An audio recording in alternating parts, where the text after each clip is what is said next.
Hello. I'm late, I know. Where's Jared?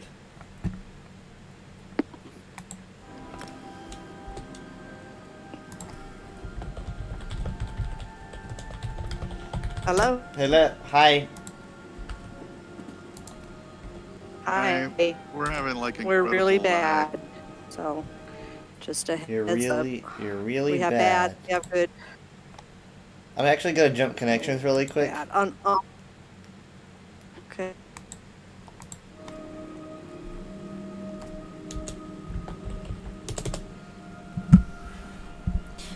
I don't know if this will cut the stream or not, but we'll see. Uh, I'm definitely gonna get booted.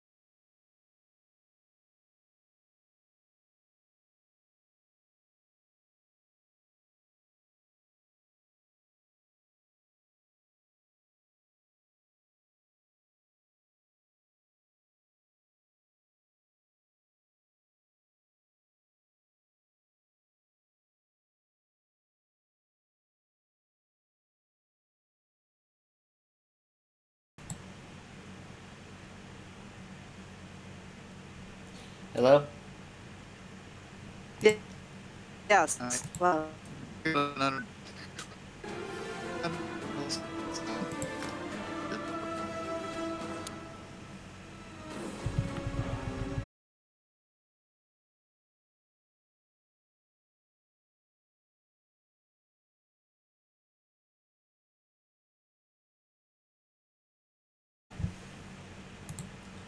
I can't even get anything to work here. Right now. Like for me. huh. I think Bear Cave is down. I'm I connected don't to Bear know. Cave and it's just... I don't know. Jacob's not saying it. I'll Okay. ask him. I'm watching it now. I think I'm okay. But Bear Cave was down. It was like it doesn't exist. I can hear you clearly now. Okay. I can hear I'm at you. 117 I can hear. Oh, better. right now.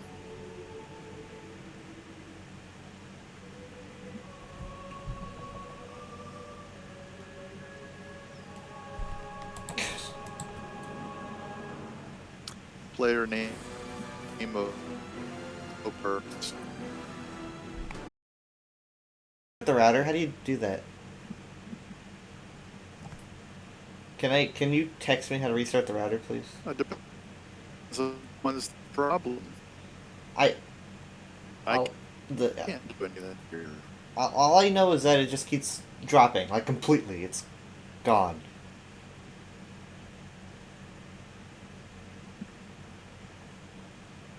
And I It could be computers. Anyone else have? Is your phone drop at the same time? Your phone and your computer should be connected to the exact same network. And so if you lose one, it goes. It's not my problem. um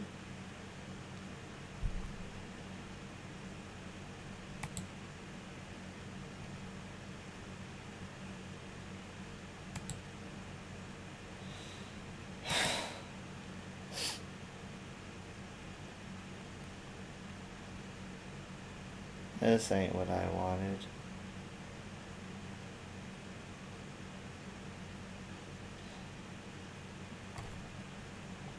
So it's you guys on top of me, on top of my issues and well, What be the problem? How would that be? Well, anyway, we can't hard play anyway. I just wanted to say hi. I'm betting Changes wants to say hi too. She wanted to join us. Oh well. It's just unplayable for us. See, well, now all of a sudden my Discord 114. Now it's 1500. I can't. And Just it's moved. gonna be. I can't tell what's you and what's me, because obviously you're breaking up a lot. We're at 100. Of course, it would be now, wouldn't it? I'm at 109 Jacob's. milliseconds. Okay, I'm gonna go now. Don't need this. Jacob's not doing anything. Jacob, what? He said it's earlier, but I'm not really doing much to notice. Well, my Discord's noticing. Discord's Alright, saying so- connection issues. Discord is I mean, like, can I get instructions on how to reset the router just in case we need to? Because it's really bad, and it was bad last night as well.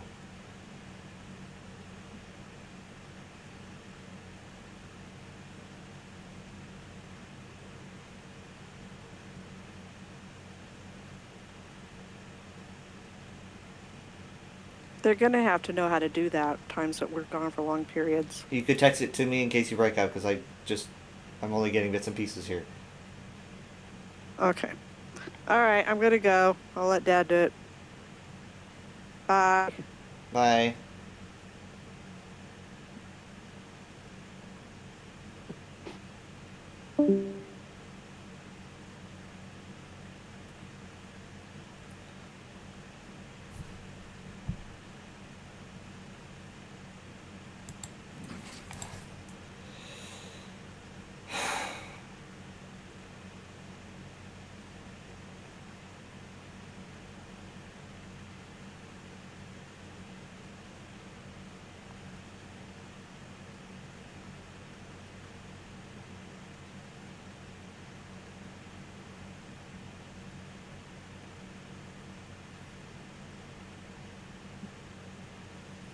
Hmm.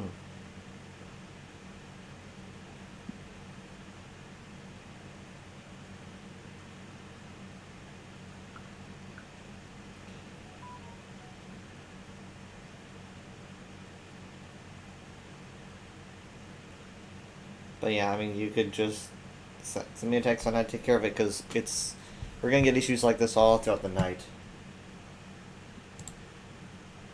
We always do.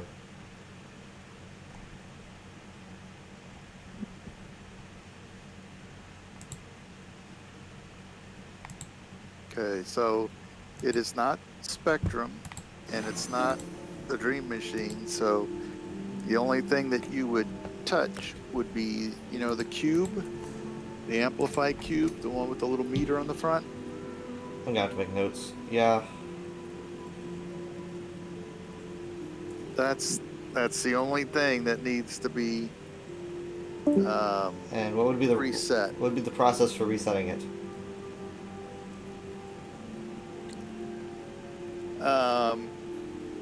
I am not sure if by cycling through, you tap the display and it changes. Mm-hmm. Are you aware of that? I'll put it in my Okay. notes. I am not sure if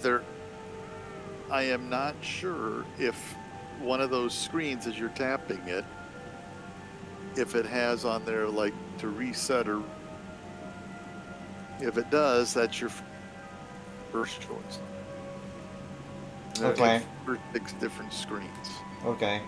Okay, so you just tap it, look at the screen, tap it, and if it says something like restart, reboot, then that's what you would press that on the screen, because it is a touch screen, and have it do that.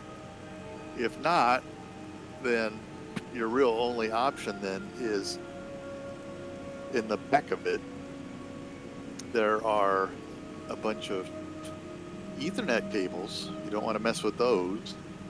And then there should be a cable that is a power, most likely black, and most likely with either a brown connector or a USB-C or something. I don't remember what it is. But it'll be the only one like it. It will not be a big Ethernet cable. Okay. And all you would do there is unplug it, wait 5 or 10 seconds and plug it back in.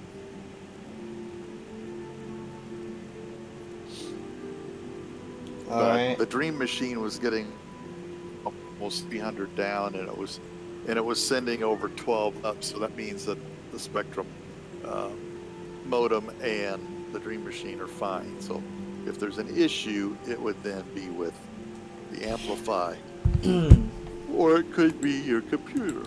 So, but Well, yeah, I mean, like, by default, for some reason, it connected to Bear Cave 2? What is this? Connected to... you're looking, when you say Bear Cave 2, there is no Bear Cave 2 to connect. It's to. the same Bear- network, it's just different names. Bear Cave 2 is, no, it's what your computer has named it's, but that's not the name of that's not the broadcast network. So anyway, that's specific to your computer. No one else will see it as Bear Cave 2. But,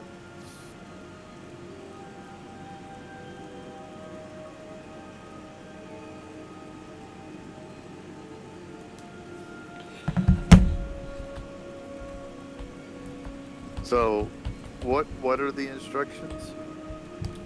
Instructions that you gave me? Yeah. You want me to... Okay, let's see. In my notes, it says here... Cube. Tap it to cycle through until maybe you get a reset option. Back of Cube is Ethernet cables and a power cable. Power cable is unique black. Unplug it. Wait 5-10 seconds to plug it back in. Yep. That would be it. I mean, Jared was supposed to be here. I don't even know where he is. Yeah. So right now my lag is 117, but then it'll go to 5600, 999 plus, and yep, it's now at 700. I'm sure Mom being right next to you doing the same thing didn't really help. Oh, we've been playing every night, and I've been. Last night I even had 5G on the home internet, but I haven't been able to get that before since. Last night I was getting like 16 meg down. So you're using cool. you're using it's converting data into Wi-Fi, right? It's like an extender thing. You're It's not converting using yeah. We have T-Mobile home internet, so it's basically a cellular modem that connects to the T-Mobile tower, and it's just data only. We have unlimited data, and it's not supposed to be throttled. So But then, it's not like you're on the campground network and people are doing things on the weekend. It's just circumstances.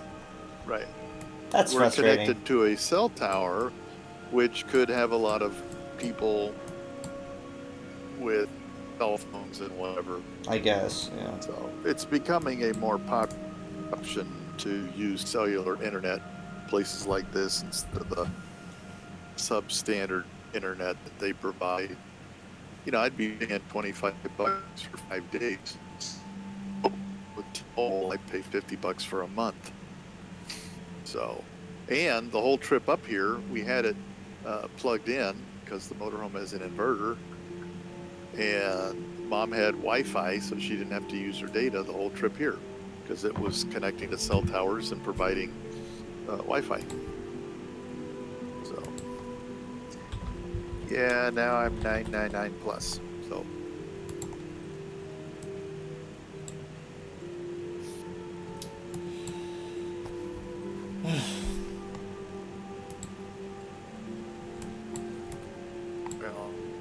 well, I guess we're not gonna do anything. So, pretty much my daily's done.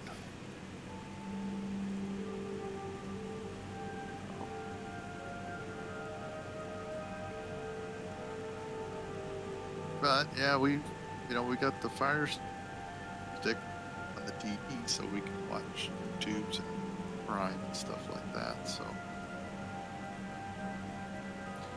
Nice. So Yep. Now I'm just down to Discord, and it's just saying 1185 milliseconds right now. I guess Enchantress got off. We didn't get to say hi to her. She's still here, but let me see if she Hi. said anything Hi, about. Enchantress. Yeah, Yeah, she I'm was sure on. she I will saw say her. hi. Just wasn't talking. We Mm, got 900, 1500, almost 1600 milliseconds. I'm not down to Oops. 300 press the wrong on button. Discord. So My new keyboard's got multimedia buttons. I'm at 100. I can adjust my volume from the keyboard. Two, right? Huh? She says hi. Hi. How's the USB hub? The USB hub. Didn't you get a USB hub? Oh, that the multi-connector. Yeah. In fact, you know what? I mean, I plugged it in. It's like I don't even think about it because I just have everything plugged in. But yeah, and I mean, and the keyboard's really nice too. That's good. So do you have a wired mouse now, or did you? I've always had a wired mouse. I only really like to use Always wired had one? if I can help it. Yep. Okay. Well, I'm glad I did my stuff earlier. Mom and I went into Grotwood and did the public dungeon boss. We did Silent Claw. That's the one up on the very top.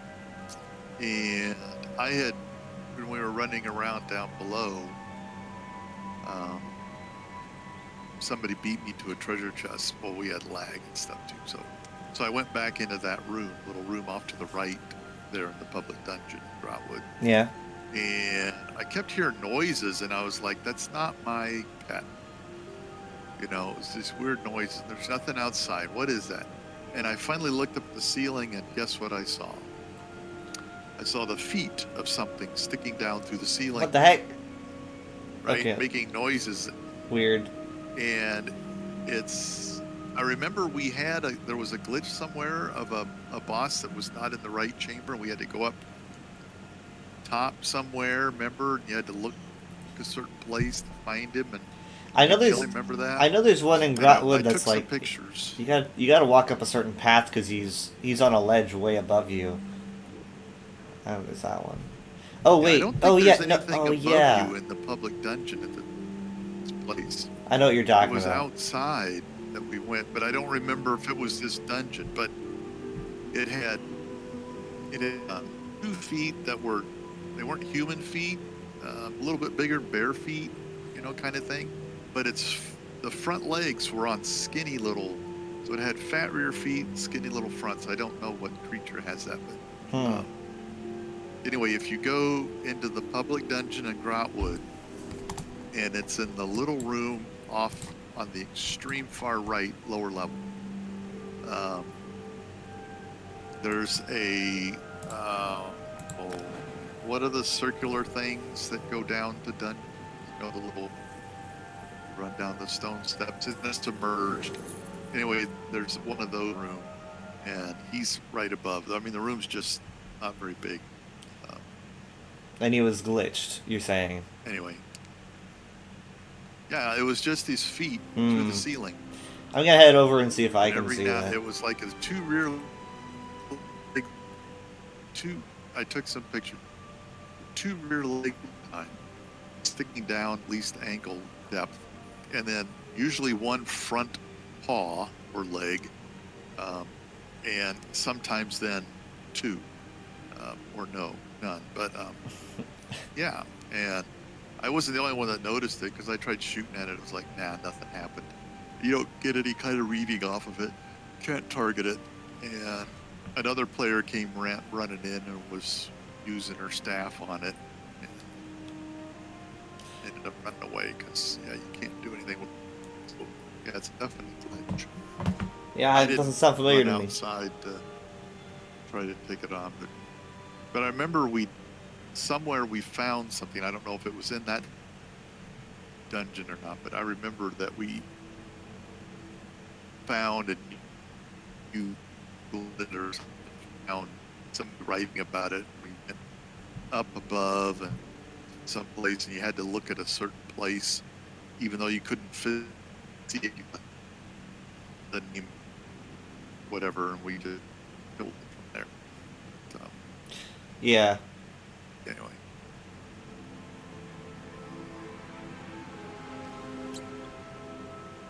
All right.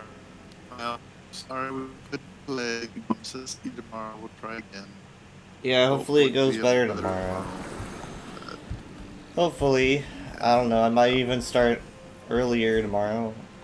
But we'll see. I at least want to get Jared, but I don't know if he's gonna join. Alright, I'll see you. Yeah, I mean, I was able to work every day till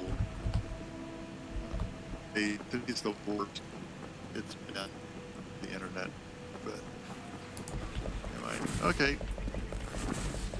Love you. Love you too. See you tomorrow. See ya. Bye. Yeah, I know it's taking a second for my voice to read you, so. Yeah, I can tell you you Good were night. breaking up. Bye. Night. Love you. Love you too. See ya. Night. Bye. Okay. Good luck with the reboot. If we do reboot. I don't know if we will. Maybe we will. I mean, this is just usual Grotwood shenanigans right here. You know? The illusion of stairs. Stairs are not real. The foot kinetics are real, though. But the stairs are not real. Come on! Hello! Good God, Grotwood. This is annoying me now. There we go.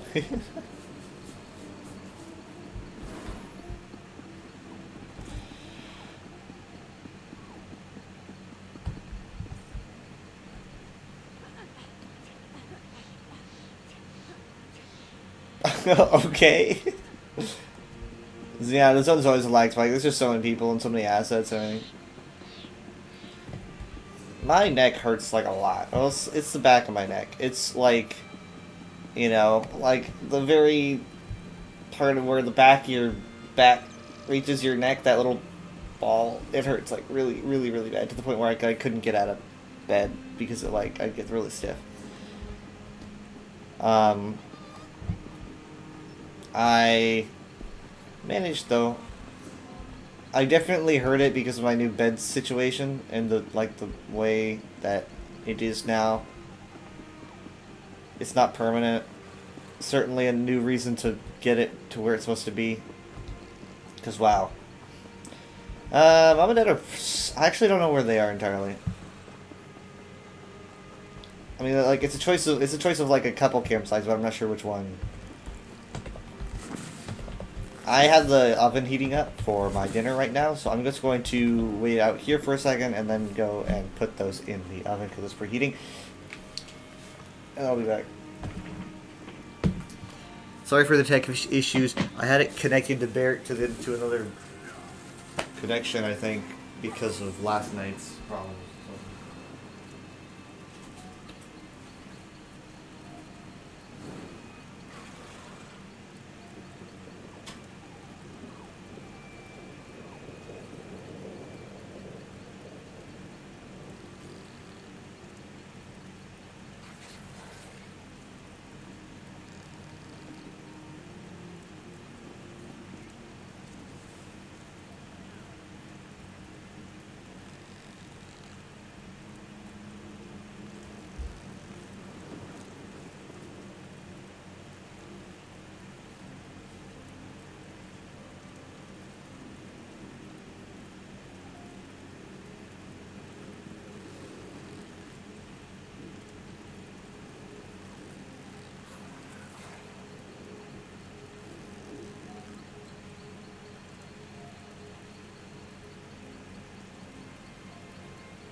came back. Hi. Dinner is the gamer's ultimate dinner. Pizza rolls. I've had an incredibly stressful week. I want to relax with some pizza rolls.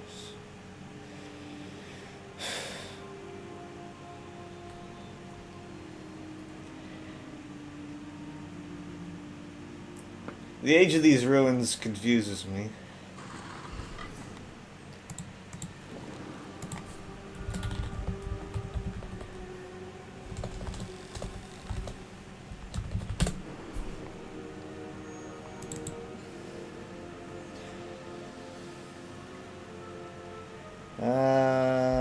No.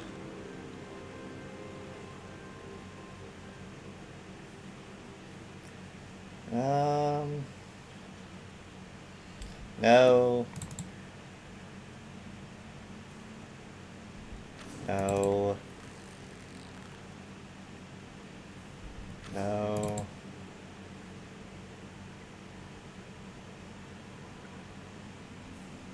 Yeah. Secondary 291. The fuck? Like what? I mean, how long? I don't know. I feel like maybe it was supposed to be first era 291 and 2. I think that lines up a significant amount. I think that there's no reason for it to be so late. Personally. You missed my face. When we get it back? Honestly, you could have it back now. But the only reason I don't have the camera on is because of my encoding issue, and also because my background is boring and there's nothing behind me yet. I haven't set anything up. So it's basically it would just basically be my face, a blank background, and also the encoding issues.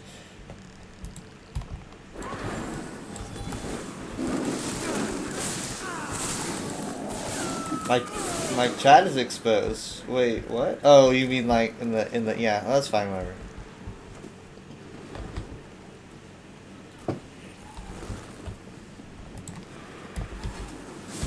Ah, I helped.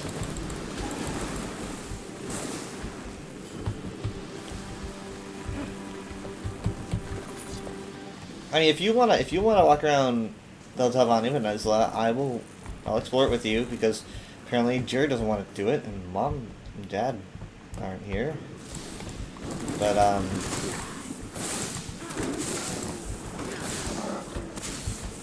gonna wait for my dinner to be ready first.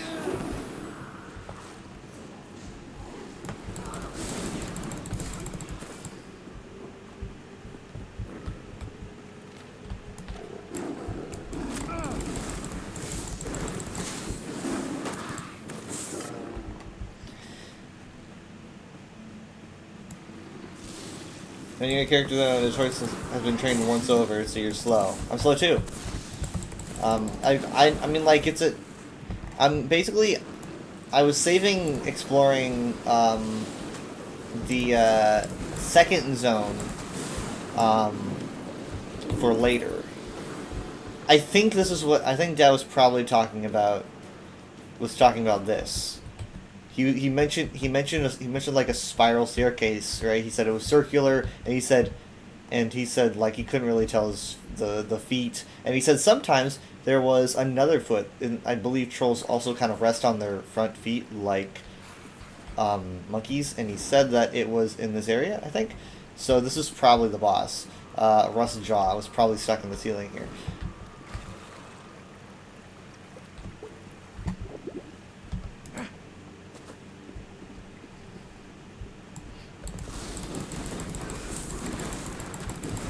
Aren't I a genius? I'm a genius everywhere except for where it matters. Okay, plus I have a timer going right now for my food. Let's see. We got 10 minutes until it's ready. Man, I'd like for like you to be on and Jared to be on to do, because I mean, like, Jared literally bought Necrom so he could do it with us on the weekend. and he bought it and he's not here. Like, what? I don't know. No, wait, hold on. I hear no. Sorry, man. Got disrespectful. Good luck finding a Naruto in an A-Lib ruin.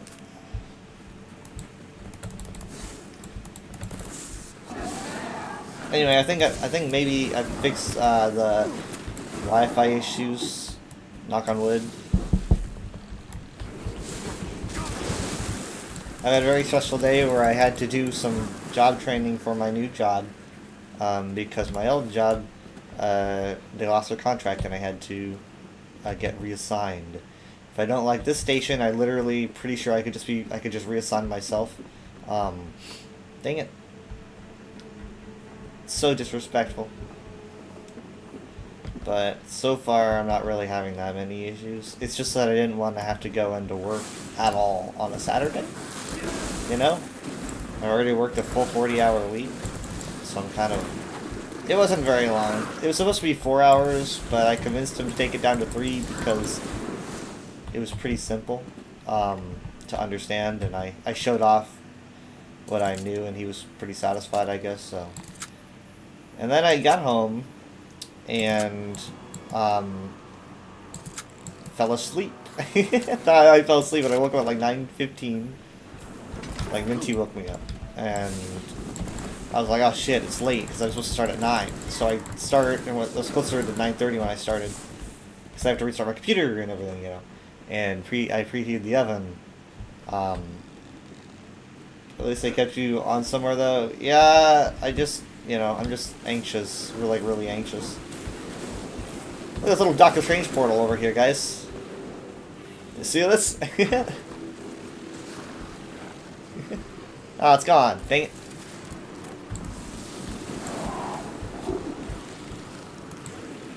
Whoa! Man, they definitely didn't, like, chillax about this new freaking class. What the heck? Man, there's just something about this new chapters. I get this feeling where it's like it has everything, you know. It has diverse landscapes, an intriguing premise, great pre-order rewards, incredible class. I'm pretty satisfied so far.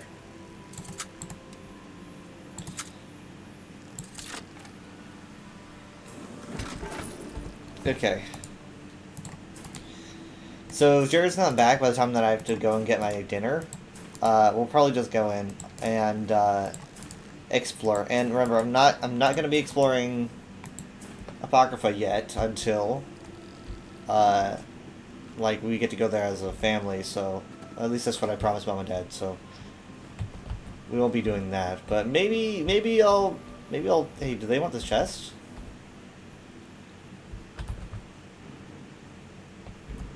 I mean, maybe they just didn't notice it. I'm putting it out for them.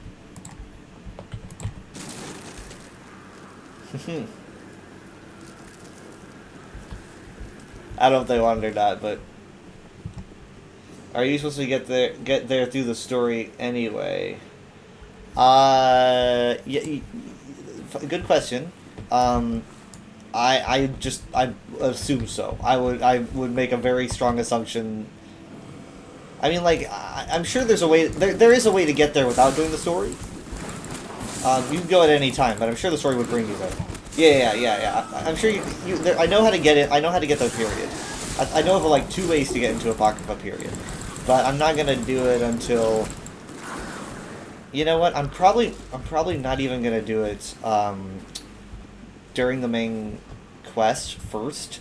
Like, I'm not gonna wait for the quest to take me there, because tomorrow, if Jared plays, actually, maybe even if Jared doesn't play, tomorrow we're gonna go there anyway, just period, straight up, probably. Maybe? I don't know, there's a lot of variables I'm trying to think about, because you have no way trends there? Okay, interesting. Then I guess one way is defunct then. So here's the thing. We might maybe be able to do like 2 story quests a week. Being like I do one with mom and dad on Friday, and then I do one with them on Sunday. I work now, my new position is like 10-15 minutes away from where I live, so I'm home very early, which means that I might be able to make it back in time to do story quests, you know, and then move on to like a family stream on Saturday where we don't have to do story quests because Jared won't be doing that with us. Jared can't do story quests with us because, like, even though he has the DLC, he he does the story quest. He doesn't play on Sundays or on Fridays, so he would be like behind and therefore couldn't join us.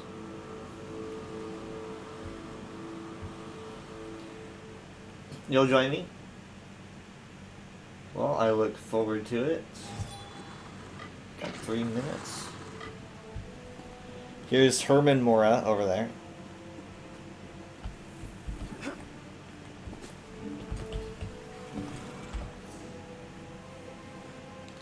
And just touch the zone today, so you're not done questioning yourself. Okay, so you have been in the zone, you're saying.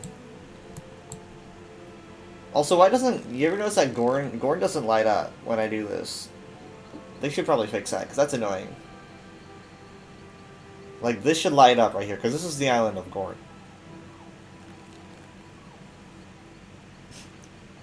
Still pretty bummed they made, they made Gorn the public dungeon, but whatever.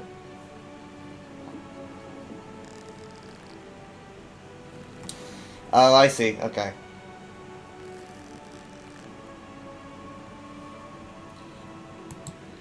Okay, well, where do you want me to meet you?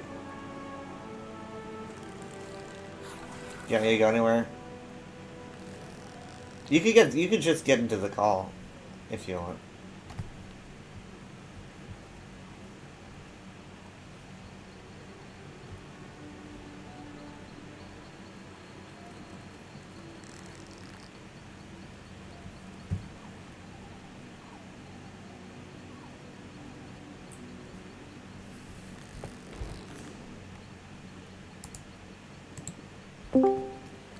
Yellow. I'm in the call. And I'm leaving in a second to get my food. That's why I waited to get in the call. I was stalling as I was trying to adjust the thing. Hmm?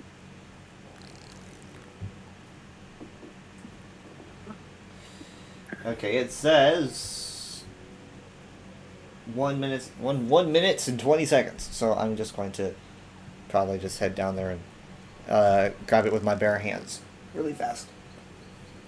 That's a good idea. Yeah. Take care of the dead air for me. Oh, I don't know about that. I'm not very talkative today.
Lean.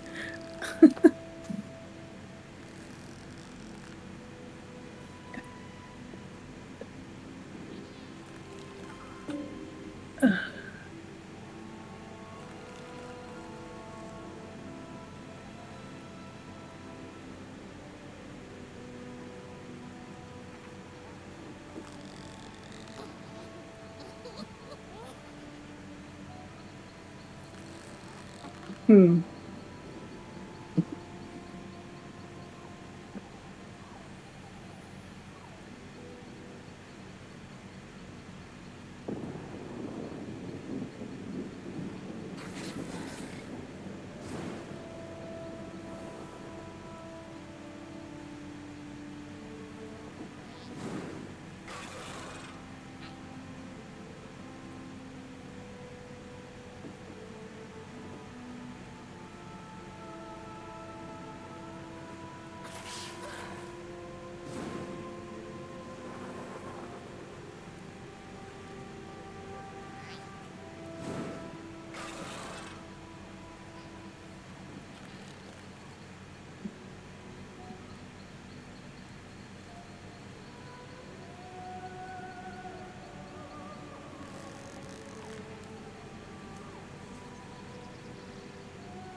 Okay, Welcome I'm back. back. Let me just. What's up? I just put this on the desk, Uh, on my new fancy desk. that we can't see. You can't. I mean, like, if I had my camera on, how would you see it anyway? I mean, I guess I I could. don't know. Hold on, wait. Right now, I haven't really decided what goes where on it, so I just kind of have everything on it. But I still have space, which is good. I've got my new keyboard, which I can show off as well. I'm just waiting for my plate to kind of cool down a second before I.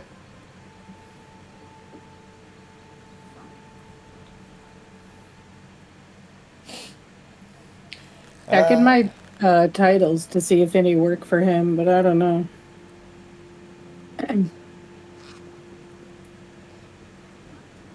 I like the name. Thank you.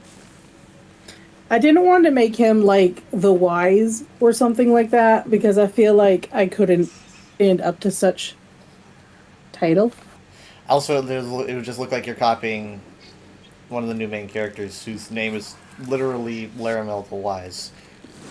Well, I don't know any of the characters. Well, I mean, it But- would have been pretty bad. It would have, yeah. Yeah, And then it would have been like, God damn it. It's just like two of the Wises talking to each other now. Who's We are wise together. who's the wisest?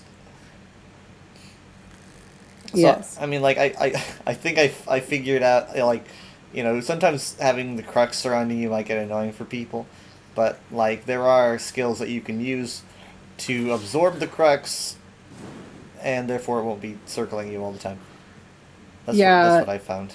I keep trying to cancel it like my bear, but it doesn't work. Yeah, so, like, if you've got, like, Rune Carver, or, sorry, no, Fate Carver, or, like, um, I only have 3 skills, and they're the very first skills of each class, of I each don't- thing. I don't remember if Fate Carver is one of those, is it? I don't know. It's the laser Probably beam not. one. I got the Rune Mend, Rune Blades, and Runic Embrace. That's it. Yeah, I don't know if any of those actually consume any crux. No, But nope. I think you'll get Fate Carver pretty soon. Yeah. I'm not. So the way that when I level my first character or my new characters, I just get like the first skills of each one, just so that I'm leveling that skill tree, Yeah. and so that I unlock the skills to then later figure out what I want. Right, yeah. So at this point, I'm just spamming the same skills. I just like using them, so I'm just spamming them. Yeah. Okay. Do you let's like my character? see. Yeah, I like that you look like you can't see, which I always think is pretty cool. Well, he uses Yeah. the arcane to see. Exactly. He He doesn't is use much wise. he doesn't use pitiful eyeballs. Yeah. Yeah, you If definitely he have a good uses motif his for him. eyes to see, then he will not get wiser with his magic. That's true. What level are you now? Let's see. Oh, you're 5. Yeah. I'm probably like 6. I or was 7. running around grabbing lore books and way charms. Let's see. He's got a good tail. That's important. Mm-hmm. The male Argonians have really good beefy tails. Yeah, they do. I mean, even the females got pretty beefy ones compared to like the old games that used to be like basically cat tails. Skyrim has very noodly tails. They Very thin. do. It's like what? I like the beefy muscle. It just feels more lizard to me. Mm-hmm. But iguanas got long, thin tails, so it's doable. Okay, let's see here. Do I have a? My favorite is when you look at the character in their underwear, and there's absolutely nothing like connecting over the top of the tail. It's like, how do you keep your pants on? My favorite is I should just clip that. My favorite is when you're looking at your character in their underwear.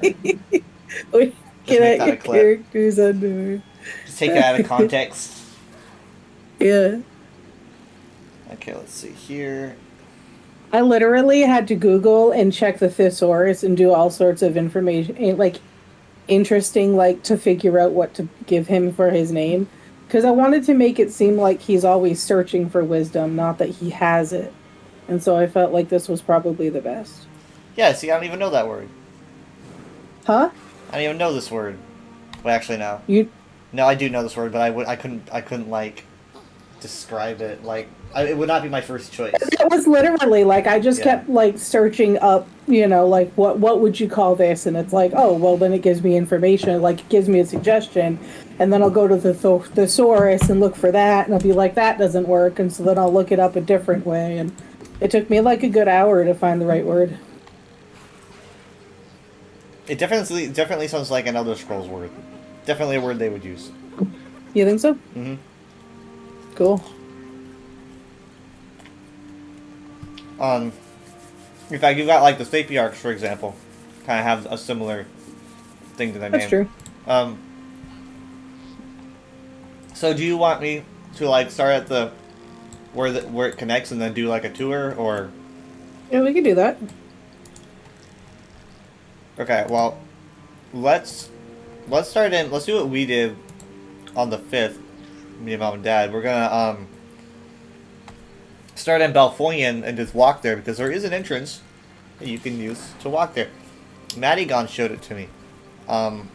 Apparently it's been there for a while, and I didn't know. But You usually see that stuff faster than most. well, I did find an entrance. I found one in Deshaun because there are two. Mm-hmm. But I didn't. As soon as I found the one in Deshaun, it's just kind of like. I guess I just Oh, didn't that's think it. they'd add You another got one. it, yeah. Yeah. But apparently this one's been here for a while. Okay, I'm there. Well, Belcoyen isn't really a map that people go to very often, so Nope. it's one of those we only visit it during New Life kind of maps. Mm-hmm. It's just a secondary small zone. Mm. Apparently, El Mary Dominion was supposed to have its own secondary small zone, but they cut it. It was going to be an island. They had a name for it. Forget what it was. Huh. Which makes I wasn't AD the sure only if one I that should doesn't give have it. him. I wasn't sure if I should give him this skin or not. I felt like it was too much purple. Yeah. I mean, you're gonna have a lot of green, so you're gonna need to have a lot Yeah, of purple well, for it. that's another reason why I was like happy with this outfit, because it's got green mixed into it, and so it kind of incorporates the magic. Yeah.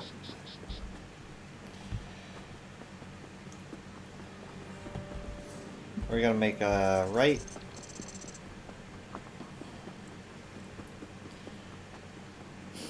You're It a is. very follow the road kind of guy. I am. I tend to be, but sometimes I don't. The only time I'm not is when I'm driving. I'm kidding. All right, go on. You're an off-roader. Just go out the road. So I also, mom's always Look, like, there aren't any cars on the sidewalk. It's wasted space. yeah, who even uses these? Like, I can find my way easily in Minecraft. She's like, why can't you do that in real life? And I'm like, because, like, when I'm driving around, I get lost. It's like, because the roads are complicated. You can only take certain Yeah. things on roads. You know, if, like, I'm looking for somewhere on Minecraft, it's like, well, let me just, you know, go up this cliff. It's a sheer cliff. Yeah. Well, like Minecraft, you can see your surroundings better. Like so you live in a city. I imagine your surroundings are buildings, and so it's like you can't see past the buildings. Well, yeah, I mean, like, in Texas, you know, it's flat. So if there's a building in your way, you're not going to get above it to look over it. Yeah. I had my friend visited. He was from New York, and but he's on the other side of the mountain chain, and so when he got here, it was like a 4-hour drive, I think. And when he got here, he's like, "Wow, this place is super scenic," and I was like, "Yeah," because Yeah. we got like you can literally the mountain towers over the town I live on. But it was pretty fun. He just lives in New York. He's literally like the only state between us is Vermont, and he still isn't used to see. He said he was impressed with how many trees we had. He didn't realize there were that many trees in New England. I was like, "What are you talking about? We have Maine." Yeah. Like, what the heck? I mean, you guys definitely have a lot of the trees over there. I mean, a lot of people think that Texas is just desert though. And so like when they see pictures No. of Dallas and they see like that we have forests and stuff, they're like, "What is this?" Yeah. And it's like, guys, you know, we're not a desert. It's big. Like you can't assume the entire thing is going to look the same. I mean, like we've got East Texas, you know, and West Texas. Like West Texas, it gets really deserty, right? And I mean, like midway through, you're getting a lot of fields. So yeah, I mean, there's that, but I mean, like where I am, on the eastern coast, it gets very, very lush and rainy, like it has been recently. It's been raining a lot here too. We've been having a lot of storms. I think that's probably why I've been feeling like crap. No. Well, it's like because the pressure drops when you're getting rain and storms, Hmm. and that affects my arthritis.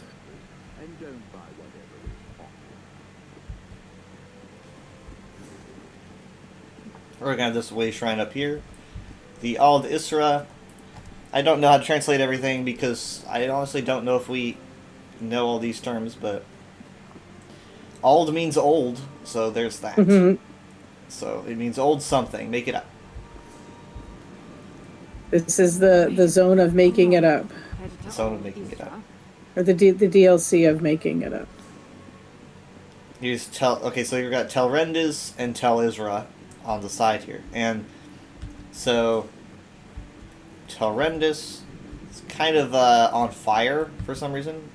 So here's something that you got to know about this zone that they didn't tell us, which I find weird because I don't know. I was like the Necrom news guy all year or half year, I guess. And I did not know this, but there are wandering world bosses here. So, just like in Galen in the Deadlands, you'll have wandering world bosses, but they don't have a path because there's a bunch of them, like tons, and they kind of randomly spawn. See that guy in the distance floating around? Oh, That's one of those. I passed a couple of those guys So, earlier because I was on here with my other character, getting like way shrines and stuff. But I did. Honestly, I wasn't even looking at the game. I was watching YouTube. well, those guys are 2.5 mil. All right, and they're That's pretty cool. they're pretty powerful. I don't know if you could even document their paths or whatever because there's just so many. But Well, yeah. I feel like having more with a little bit of health compared to the big. There's only like one with a ton of health. I feel like that's better. Mm-hmm. Cause like there are times where like I think I've seen like the walking Spriggan twice ever, and it's like it Well, just feels I've- like wasted content. I know it's paths, so I've seen it more. But I mean, you spend more time there than I did. yeah, It's like you gotta hope that people shout it out. Otherwise, like you kind of don't really. Hallgrod, my dear hireling, do not worry. So here's the Let's thing. return, or whatever's Um, going on in Necrom will be the least of you're going to need to track down those seekers and kill them for the world event daily. I don't know anything really about how the world event daily works, but I do know that people have to track them down and kill them. So that's kind of why there's so many. This mushroom is dangerous. They will try to kill me.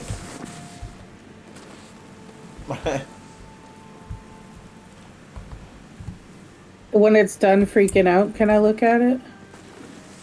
No. I can just heal want to you. look at I it. can heal you.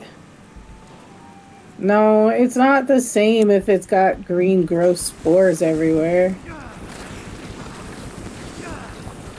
It looks fine to me. It looks cool. Yeah. So, we have a Silt Strider. This is a Silt Strider location. You can take it up to Necrom.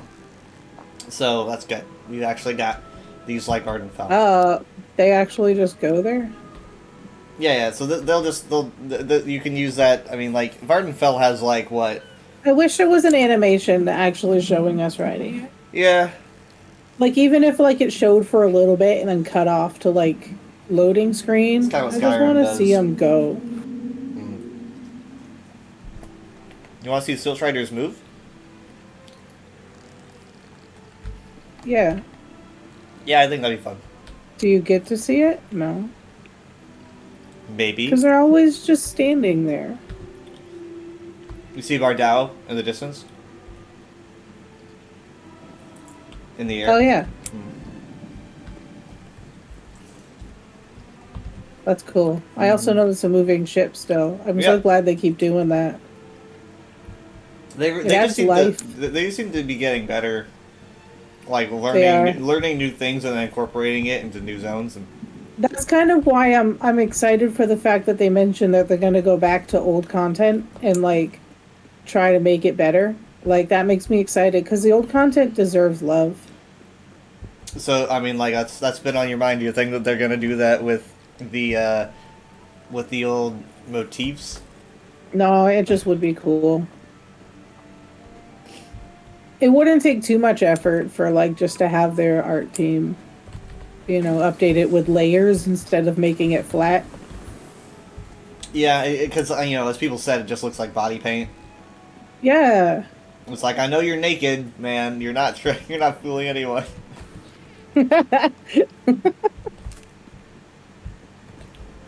Look, some people like go to bars with body paint on, and you actually can't tell.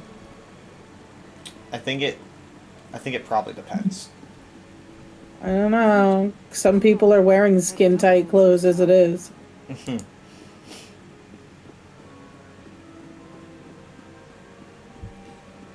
So we're coming up on KMLZ, which is a Dwemer ruin that I've been really looking forward to. I was kind of hoping that it was going to be the public dungeon. It's not, but then I was like, well, okay, well, it's probably a Delve. It's not, but it is a quest location, so you get to go in. So, and that's the least it could be, but at least it's something. So you see you got a Dwemer Scarab here, some Dwemer Ruin, Bridge.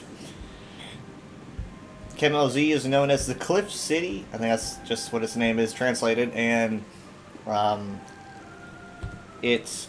I think they said a great portion of it fell into the water after Red Mountain went boom years and forever ago, and that's probably why on the map you can see this big what looks like a more broken up, like everything on this side looks busted.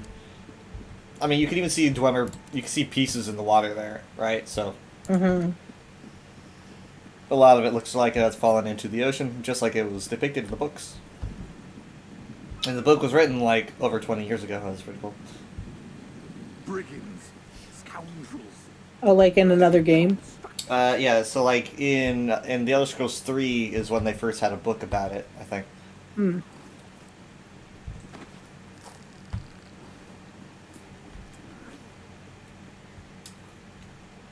Hold on, I've got a text.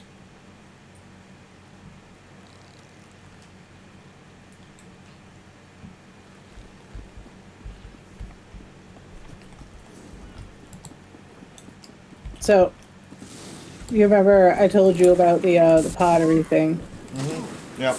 My friend is holding me accountable for making a Bob Ross character now. Up. But it's gonna be because Bob Ross didn't do pottery, so it's gonna be his cousin he didn't talk about, Rob Boss.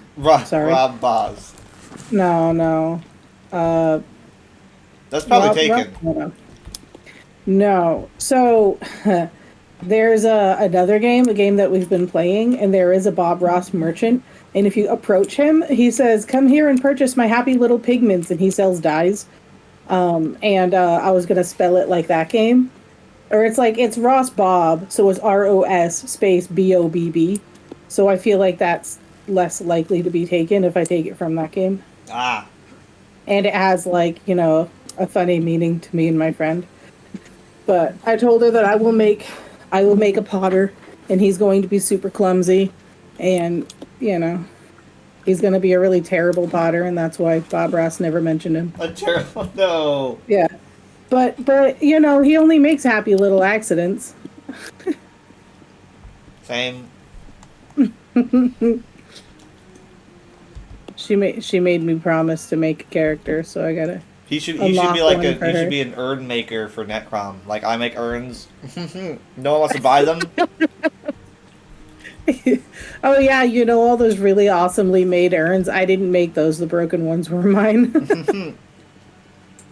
I get the ones they put really deep in the crypts. Really deep. For some reason, they don't really like to show my work. People keep buying them for like their worst enemies and stuff. There's a joke going around. They're kidders. They say that they're cursed if you put up. It's just they kid. There's story Those potential in this jokers. idea. Yeah, I know. I don't know. I was talking to my friend about it, and I was cracking us up just over the thought of it, because nobody realizes what an Arcanist actually is. And when she looked it up, and she's like, okay, something's got to be done about this.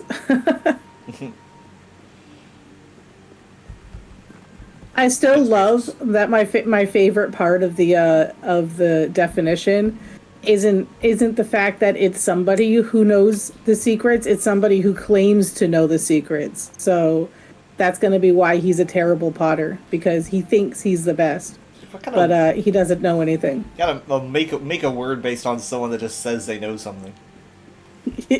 Yeah. It's just on the honor system. Cracks me up. Okay, so here's a seeker. I did not Yeah. mean to use that. I meant to use this. So there's a seeker. We passed a couple. Oh, wow. Yeah, see. We're he's- surrounded. Oh. Oh! Oh, God! That's the one I thought you were talking about No, until I saw this one. Man, no. I mean, like, we could give it a shot. But, Okay, I got 3 skills and no health, so let's go. Awesome!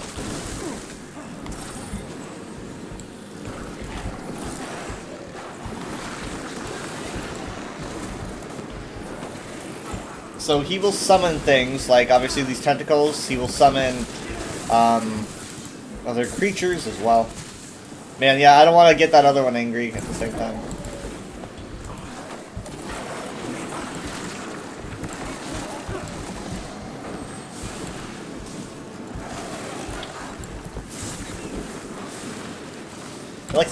He likes to teleport away, so I'm kind of hesitant to drop this ult, but whatever.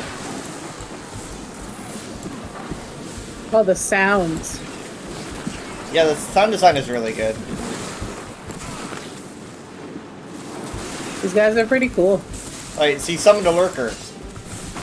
So lurkers and seekers are both were designed for the Skyrim DLC back in like 2013 or 12. So they're from Apocrypha, and They were designed for it, but never used. no, I mean like that's the first time they premiered. Oh, okay. Yeah. But there is going to be, if we can get him to do it, there's a creature that he can summon that is brand new to the lore.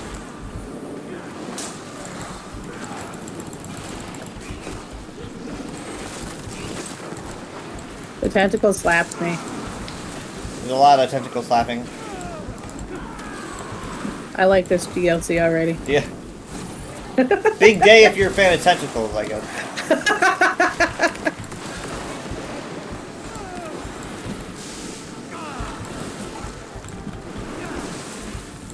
I don't know if my heals buff or anything, but I keep doing them anyway. Like, I know you're healing, but I don't know if you level the skill faster if you use it. Yeah. It's my assumption. It's just probably just for the best if you keep spamming it. I'm not that great of a healer. I'm not spamming it, I'm just hitting it once in a while. Try to keep him in the ult. Ooh. He might die before he summons another creature.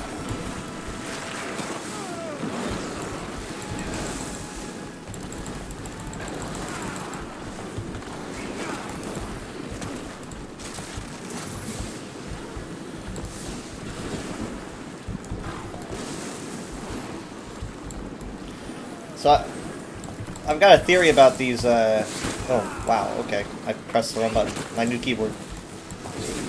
I've got a theory about these Seekers. But, it's all just theory until I do the main quest, I'm sure.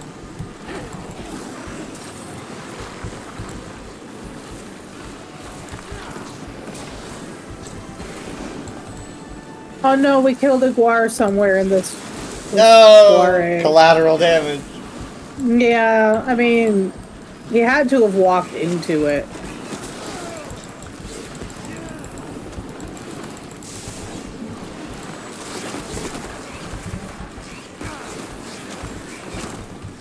I think they really struck gold with the, here's somebody. With the whole Wandering Robots idea. I think they... Here we go. They were probably really scared to do Wandering Robots for a while. And then they were like, whatever, let's just do it. Yay! And, I like, participated in a thing. nice. I am glowing. Look how... Oh, never mind, that's your... Was that you? No. Must have been a skill I someone think else that was used. I think that was you, but I don't know what it was. Oh. Yeah, maybe it was this guy.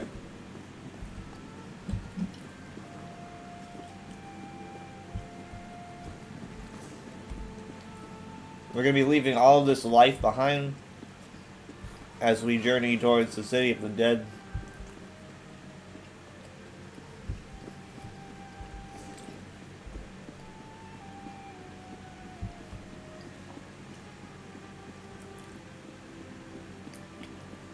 I've been really impressed with the architecture and design.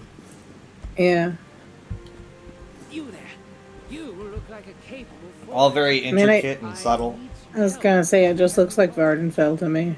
Well, okay, for the environment, sure. A lot of new mushroom assets. Yeah. But I'm talking like the city of Necrom in general.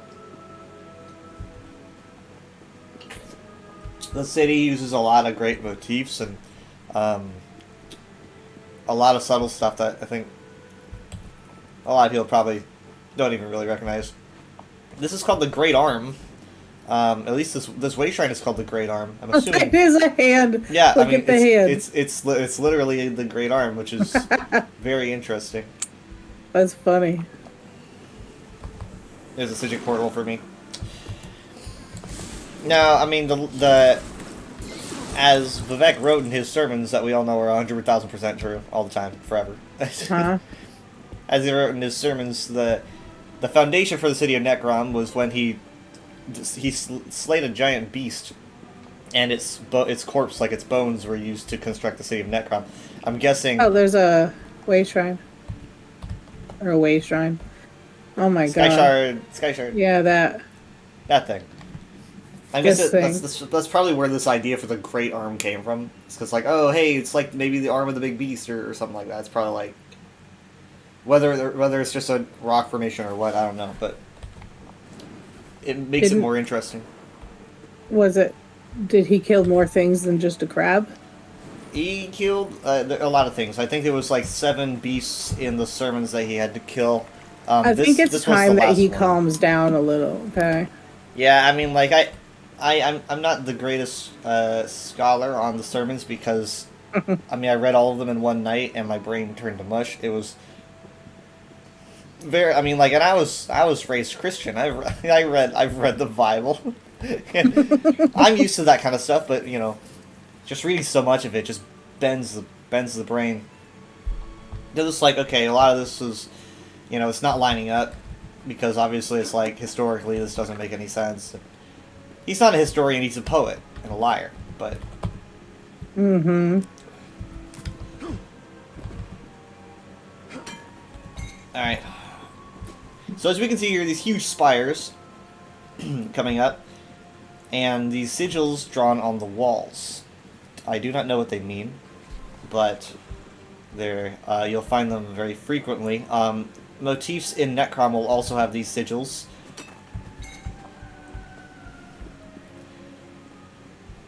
Do you think those are like the arcane symbols that don't really mean anything? Hands off, or I will gut you They like could be a- arcane symbols. What? Never seen Here's an Sharp. assassin get put out of work I haven't noticed before. quest still, but I could listen to that man read a phone book. Yeah, he does got a good voice. Oh my god, speaking of voices, so my daughter is learning about screenplays, right, at Right. school. And so for extra credit she has to write a screenplay and then record herself reading it with like each of each of the characters having a different voice and stuff. And so she wrote it, but the teacher won't accept it unless it's recorded, and she doesn't want to record it herself. Oh. So I asked one of my friends off the roleplay site, or off the Red Dead roleplay server I met, and he's recording himself because he's got like so many characters because he can do so many voices, and he's like this is oddly exciting. I'm having so much fun right now. Go for it. Go have fun. I Get mean, my daughter extra credit.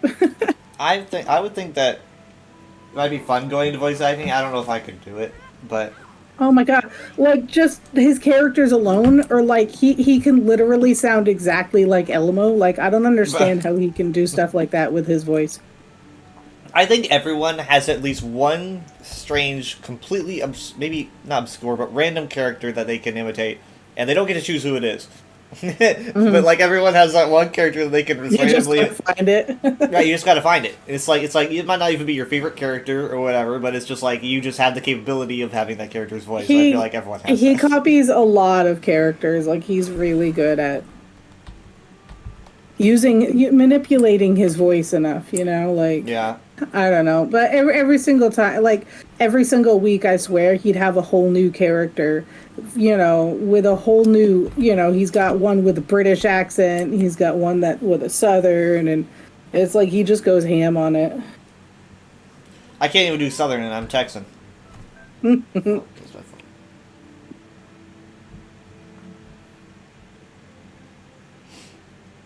I mean, I'll say I know someone who grew up and lives in Las Vegas right now, and she sounds more Southern than you do, anyway.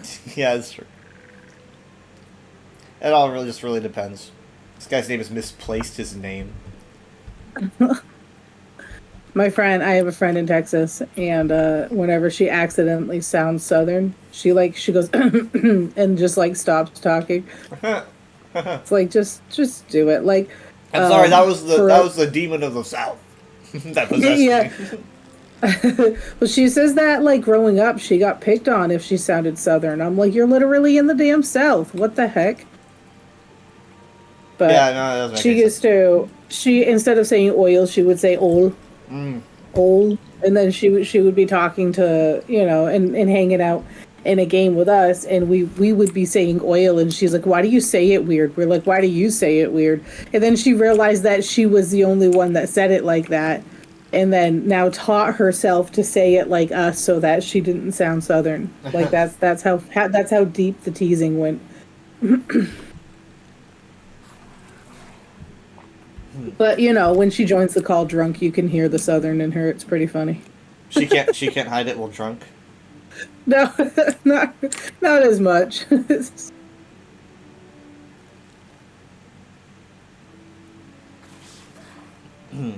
see here. So turn up the music because I think Necrom's got some pretty great music. I can think of a couple that get stuck in my head. I will say the only thing I really did actually look at was the furniture store. Really? Yep. I was kind of like, because like if you look at the achievement furnishing and you see something that you really want, then you're like, oh man, I got to go get that, and that gives you like a goal to work towards. I'm that kind of person, but I kind of glanced at it and I was like, okay, all right, just kind of like. Because most of it unlocks itself as you do the zone anyway. I'm just worried about getting spoilers for something. I don't know. Like even I see like a name, I'm like, oh, it's a reference to this, which is a reference to this, which connects to that. Yeah, see, I don't know any of that, so yeah, it's fine. Sometimes I think it'd be better to be oblivious, but oh. I know. How do you not exhaust yourself? Such is the curse of being a genius. Yeah. Okay, I'm just gonna turn my light off.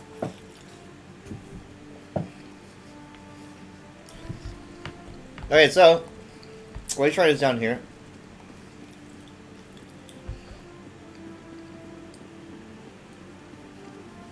What else is he going to spend his coin on? Say what? The guy that says like the guy who says it's expensive, but what else is he gonna spend his money on? Yeah. I spend a lot of time here. I know what everyone says. I don't. So I know what he just said though. we're gonna be going into this area. We've got the furnishing area here. Final rest furnishings. Got Didn't courtyard. Didn't we get new companions?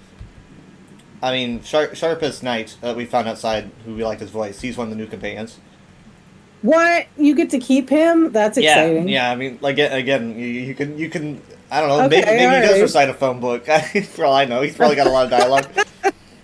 But to what I understand, he probably doesn't talk as I mean, much. I as the already others. like him. He's an assassin. Yeah. So as you can see, a cool I little wasn't detail. sure what to expect. a cool little detail in Necrom is that they've got these ramps set up on all these steps because, you know, they wheel up. For wagons. They wheel up like coffins and stuff. Yeah. Yeah, so it's pretty good detail.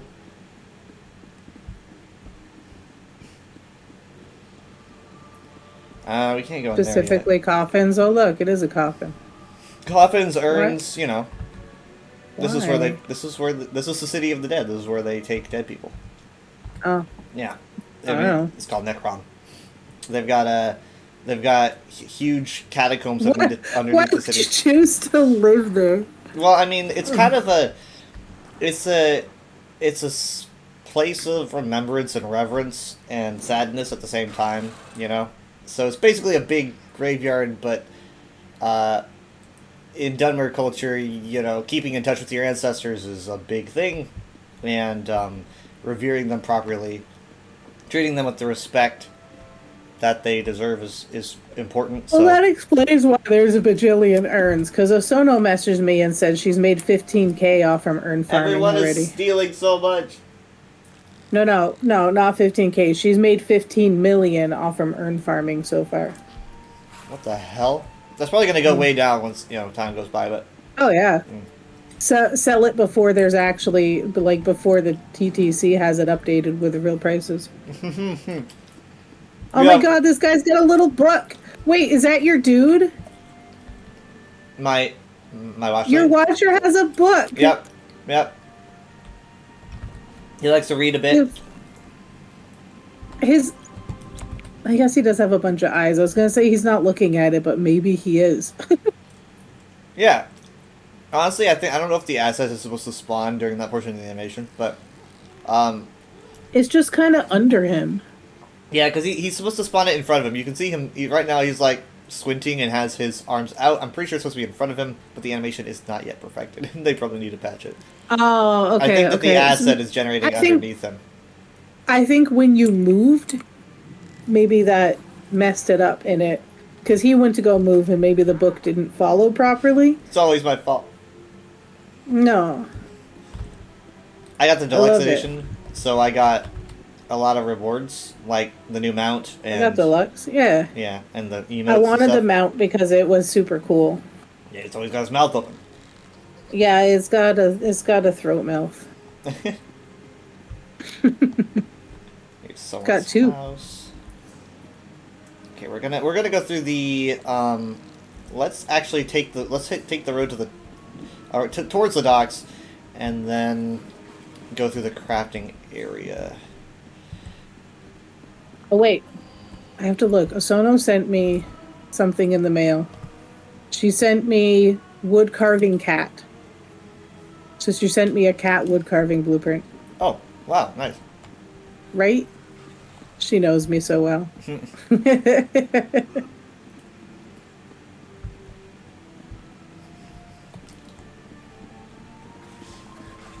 Alright, so this is all the indoor portion with like crafting areas. Well, you'll do a lot of your writs, obviously. So here's all the crafting things. The turn-in point is I think like here. Oh. It's closer. Yeah, it's like it's on the kind of path to the way shrine. So make that what you will. Oh, there's portals. Well, that makes sense. Wait, what? Oh, that's what you're looking at the map. Yeah. Or yeah. Mhm. Well, I was looking at where you marked, and then I was like, "What is this symbol?" And I hovered over. Honestly, I have no symbol there. Why? Oh, I don't know what it is. I don't know. It could be. I have add-ons, so it might have. Oh. But I feel like you would have discovered it by walking around, right? Yeah, I went into that room. I have a picture of me with the portals. So. Oh. Yeah, I don't know. Maybe the add-on made a portal icon. Maybe it doesn't really exist.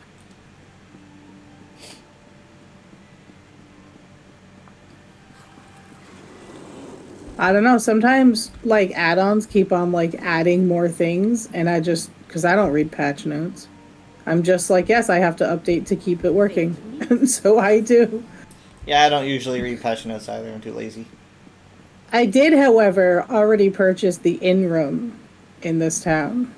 Right, yeah, I did on one of my characters. Because I always make it a point to purchase the inn rooms so that all of my other characters can use that as a travel point when they don't have way shrines. Can anyone help me? I hope you like Vivek, because Living a nightmare. here's a huge statue of Vivek. So, this big statue, I'm going to assume, even though they don't, I haven't, there, no one here really seems to talk about what it depicts, but they might during a quest, and I just haven't heard it. I'm guessing it's supposed to depict his slaying of the beast, because he's standing on the hand, right? It's like a hand that he's standing Well, on. that's true. And it looks like, almost like, you see the spires, which are obviously the spires around Necrom, and the hand Yeah, is it's like right right here. there. So it's like, so you get the feeling that, you know, Necrom is built on top of his corpse, just like it's depicted in the sermons. And it looks like, yeah. I'm getting a better view of it. Oh, wow. Huh, you actually managed to, I want to see if I can do that. I moved. Getting a better view. I just pop up over the Yeah, over I'm the back. just like, You're like over here, and to your left you see, and then you just see someone climb up. hey, it's my man Vivek. Oh, God. So, I I'm not mean, really sure how I. the sigil on the beast's, the back of his hand is interesting to me. I don't know what it is. It's new. Great craftsmanship, though. I mean, look at the wrinkles in the I know, that's what I was looking at, was the details of the fingies. fingies, and not trying Yeah. to look up Vivek's. No, I definitely don't want to see that. This thing right here. No idea what it is. No, stop falling off the hand. What Tap does it? What does it look like to you? It doesn't look like a. It doesn't look like a picture. A word. The symbol? He's also got things on 2 fingers, not the other ones. Oh. Oh. So I don't know. I don't think it's depicted like this at all in the sermons. Maybe Vivek told them, but basically the story of the 34th sermon is a story about. It's like has its own little contained lesson, like a My Little Pony episode, and its own contained like lesson and motif, as short as it is about like identity and who you are, and why you act the way that you are. So, it basically like what your nature is kind of the main theme of that sermon. So, Vivek basically killed this creature by claiming that to die was this creature's nature. That's who it was. That was its identity. And it was like, fair That's enough. bullying. Fair enough, man. Yeah, it's bullying. It's like, yeah, you're probably right. I mean, that's basically what it was. He accepted it, and then Vivek literally just stabbed him with his staff or his spear. I like his spear. Yeah. So this was the last, I think, of the greatest creatures that Vivek had. This is why you don't bully people, because, you know, it's not good. Because you get a big ass statue made after you. Bad argument. No, the dead guy. He bullied the dude and he died. He bullied the dude, and the dude was like, "Just kill me, man." Yeah. It was like, just kill. Don't Just get- bully people. Just get it over with, man. You know what it is Vivek started saying one of his sermons and he's like, just fucking kill me. Just seriously. He's like, this is my OC's backstory. Shut up, man. But I've been like reading through the sermon because they said the sermon was going to be important, so I've been reading through it a lot this year, and I put together a few things when Necrom dropped. The UESP posted a new book that I haven't read yet, but they posted a book And I just read a few words of the book, and I instantly kind of understood the general, I think, theme of this chapter. Because they've done a pretty good job of, like, choosing general vibes for chapters, reoccurring themes to help us learn more about the lore. And in this case, I think what they're going to be going for this year is just more of a lesson on identity and nature, at least in, like, maybe a metaphysical sense. So obviously the sermon in itself is about one's nature and identity. And how much do you know about the new world events? Just nothing? Nope. Okay, so the new world events, for one, are capped at 4 players. It's an interesting new world event experience where you need to have at most 4 players. And you basically go into Apocrypha where you need to defend a library from invading Wait, aren't there forces. world events on this map though? Huh? Yeah, Aren't there world but events? Okay. it's like a portal. So you're going to Apocrypha through the portal, Oh. and I'm guessing if there's any in Apocrypha, you just kind of go to a different portion of Apocrypha, because in this case, it's a very specific place that's being under attack. It's called the Bastion Nimic, and a bastion, obviously, aside from being a companion that does not like cheese, is like a safe location, right? Yeah. And so a Nimic, which took me by surprise when they announced this back in January, a Nimic, or no, it was actually just later than that, is a really old Elder Scrolls concept that hasn't really appeared all that often at all, but I'm excited to see them expand upon it this year. But essentially, it is like, I don't think it might just be only for Daedra, but it could maybe go beyond that. But it's basically a Daedra's identity, a Daedra's nature, like its true name, if you will, because Daedra have true names. And so I'm noticing, I'm like, okay, well, we've got the sermon about identity and nature and who you are, and also we've got Nimics, which is literally the baseline metaphysical identity of these Daedra. So I'm thinking that's kind of a reoccurring theme. I don't know if how they're going to intersect, but I think it makes sense.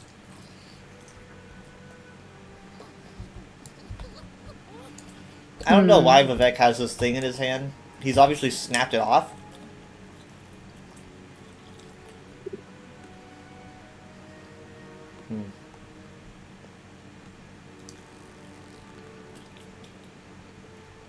I'm looking to see if I have anything that consumes my triangles. It is kind of weird that they don't, like, expire. Consumes Like- my triangles. Yeah, you usually, like, something like that expires eventually, doesn't it? I don't Yeah. know if the pearls do. Kind of see people with the pearls around them all the time. I guess maybe having them expire. They might have like tested that and then found people being too stressed about them expiring that they didn't like use them correctly. I don't know. It's all about resource management and stuff. Oh wait, hold on. okay. That just used it. Yeah, Yeah. that's right. I forgot those shield things used it. I can get some pretty good pictures of the statue. What I really like about this, about the inside of Necrom is, its interesting color palette. Like I can't think of anything in any game or any place that has this kind of lighting, where it's just sort of a Radiates. yeah, it's a very warm yellow. It's a very Yeah. warm yellow color, up against the bone white walls. Makes it very very unique. Not something that like you can say, oh, I've seen this before, which is very important for just Morrowind in general, because that's kind of when people started playing Morrowind back in 2002. You had that incredible feeling of like, what even is all this? It's nothing like anything I've seen before. What is he holding? He seems to be. This is interesting to me. He seems to be holding a fragment from one of these spires, right? You see the spire as closest to us. Looks like it has Yeah. a snapped off bit, and he's holding onto that. I'm guessing. Why? I don't know. I've been trying to figure it out ever since I saw it. Because they showed this in a promotional thing a while ago, and it's also my phone wallpaper. But I stare at it all the time. Like I have no idea.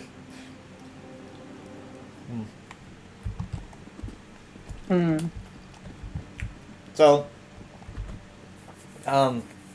the interior of places in Necrom is a pretty high contrast to the outside, the dry stone and whatnot.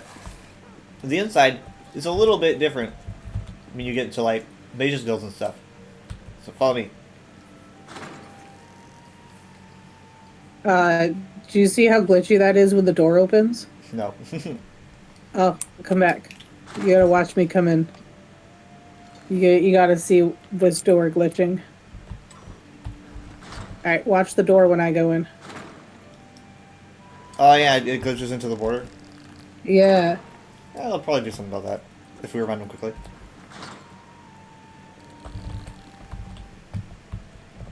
It's so weird. Hi Olivia, how you doing? Yeah, Budget potat? this entire place just looks like a funeral home.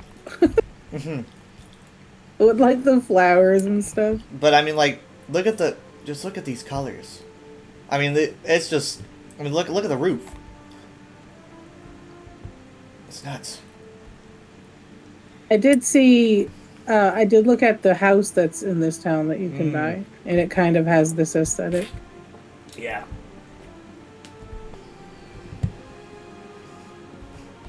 Ooh, book. Yeah, I haven't found as many books as I would like, to be honest. I'm Did you find this one? I'm kind of hoping that, yeah, this is a good one. This is a good one to kind of show play. Oh, hey, Endeavor.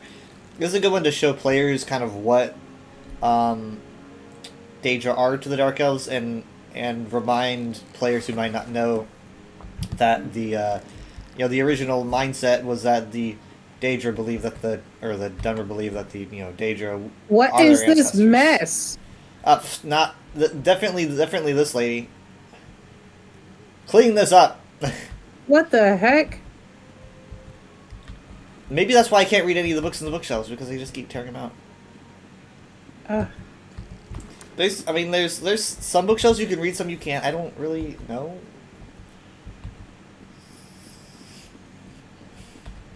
That's weird. Yeah, I don't know if it's a glitch or like a lock-in glitch or something, like where it can't seem to detect anything. Because I'm pretty sure there's probably more books in this chapter. It does that I'm kind just of not seem, reaching. if you look at it, weird. Like if you look at it one way, you can read it, but if you like look a little differently, you can't. Yeah, so that makes me That's think that weird. there's something going on in terms of like detecting these bookshelves, and I'm hoping that they fix it, because I'm pretty sure there's probably more I books feel like that those I'm are the missing. basics. Those are the basics to releasing a zone.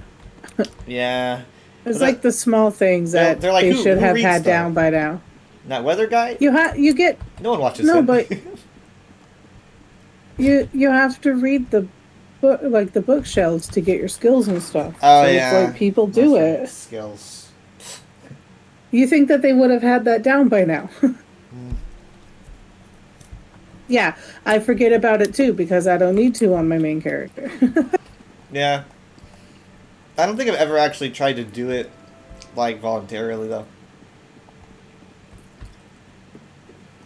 I mean, on my new character or on my old character, whenever I read a bookshelf in a new zone, a lot of the times I get lore books. Mm. Like it unlocks a lore book instead of a skill now.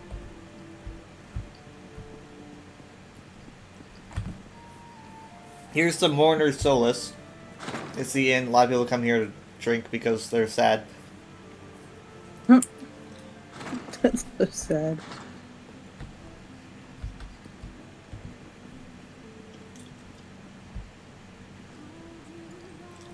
There's a doggy. There is a doggy, and also a book here to read. I've already read Oh, I it. can pour water for the doggy. Wait, what? I poured water for the doggy. Oh. Okay.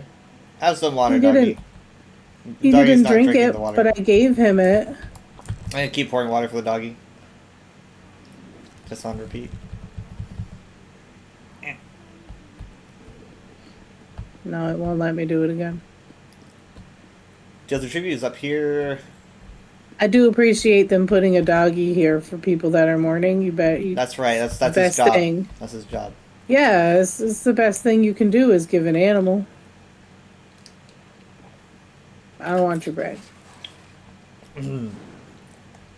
He's got these little booths here. Bunch of sweet rolls, of course.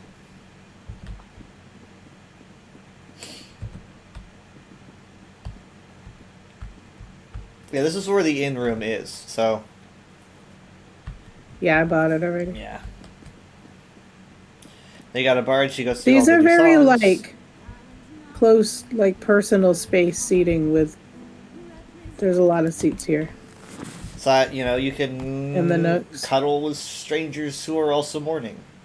Oh, look, a book. Some people The grieve Feast that way. Among the Dead, Chapter 1.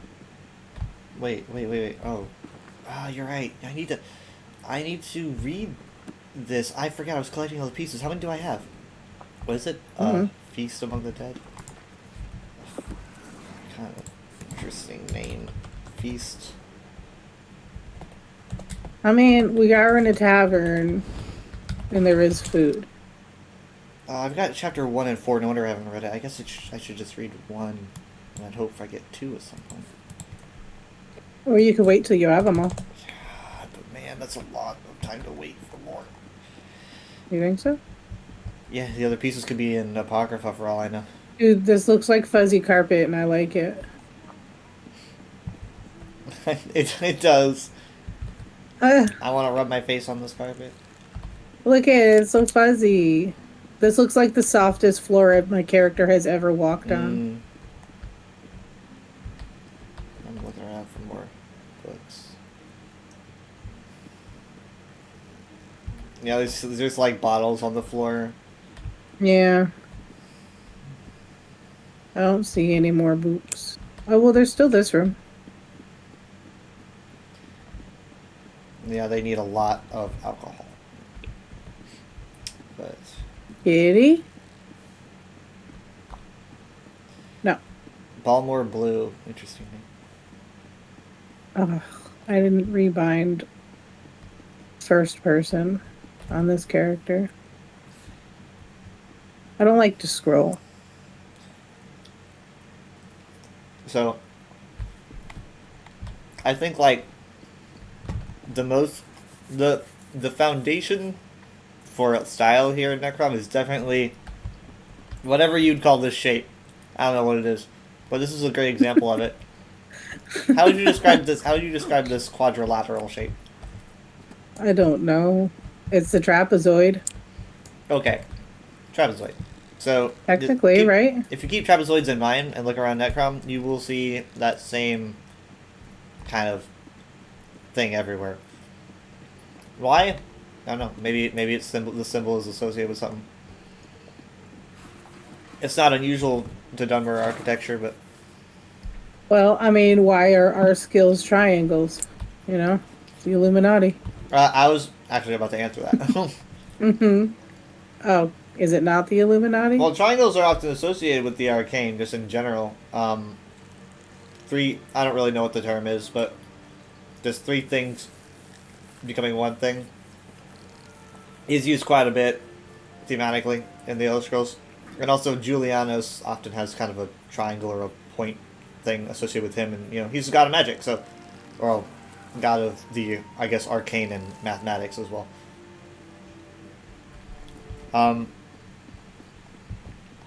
But yeah, so just like think trapezoid. There's a lot of trapezoids. Yeah. The big towers up there, trapezoids. It does look kind of coffin-like almost. But you also see a couple shapes like that in Vivek City. I just theorize it has something to do with maybe death or something. Or life and death, or maybe reference of ancestors, who knows. So let's go over here to the docks. I don't knows. I mean, even the lamps are like that too. That's funny.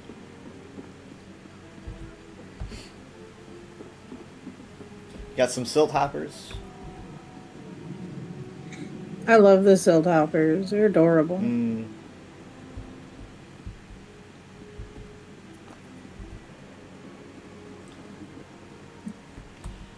Can't ring this bell, unfortunately. Let's see. So, the house is over here. Emissary's on. I'm trying to ring it with my magic. The Emissary's enclave is here. Dude, that boat is very back heavy. Yeah. It actually doesn't even go anywhere, I don't think, because... I don't think it could. Be like pulling wheelies. Back heavy boat. Pretty crazy design. Let's see. I'm trying to see something. Give me a second.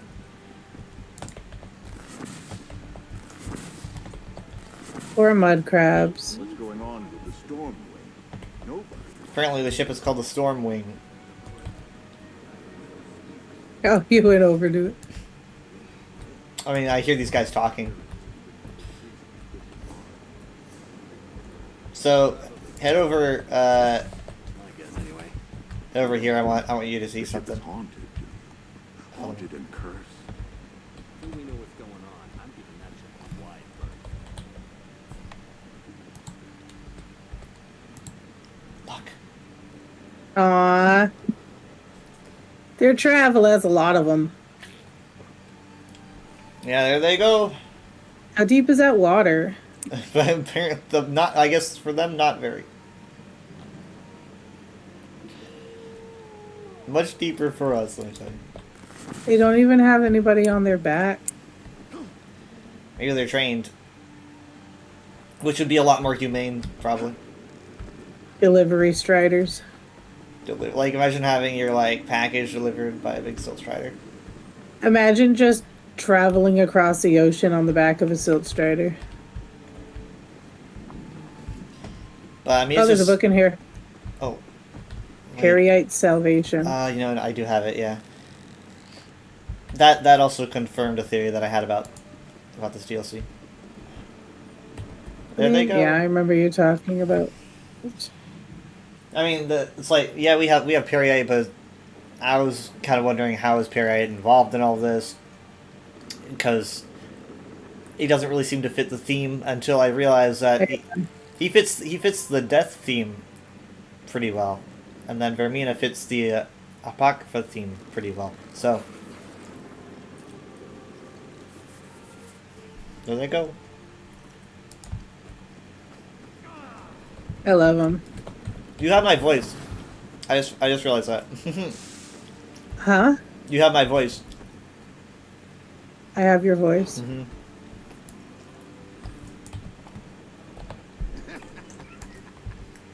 Watch. Oh, character voice. Yeah, try laughing. It was the friendliest.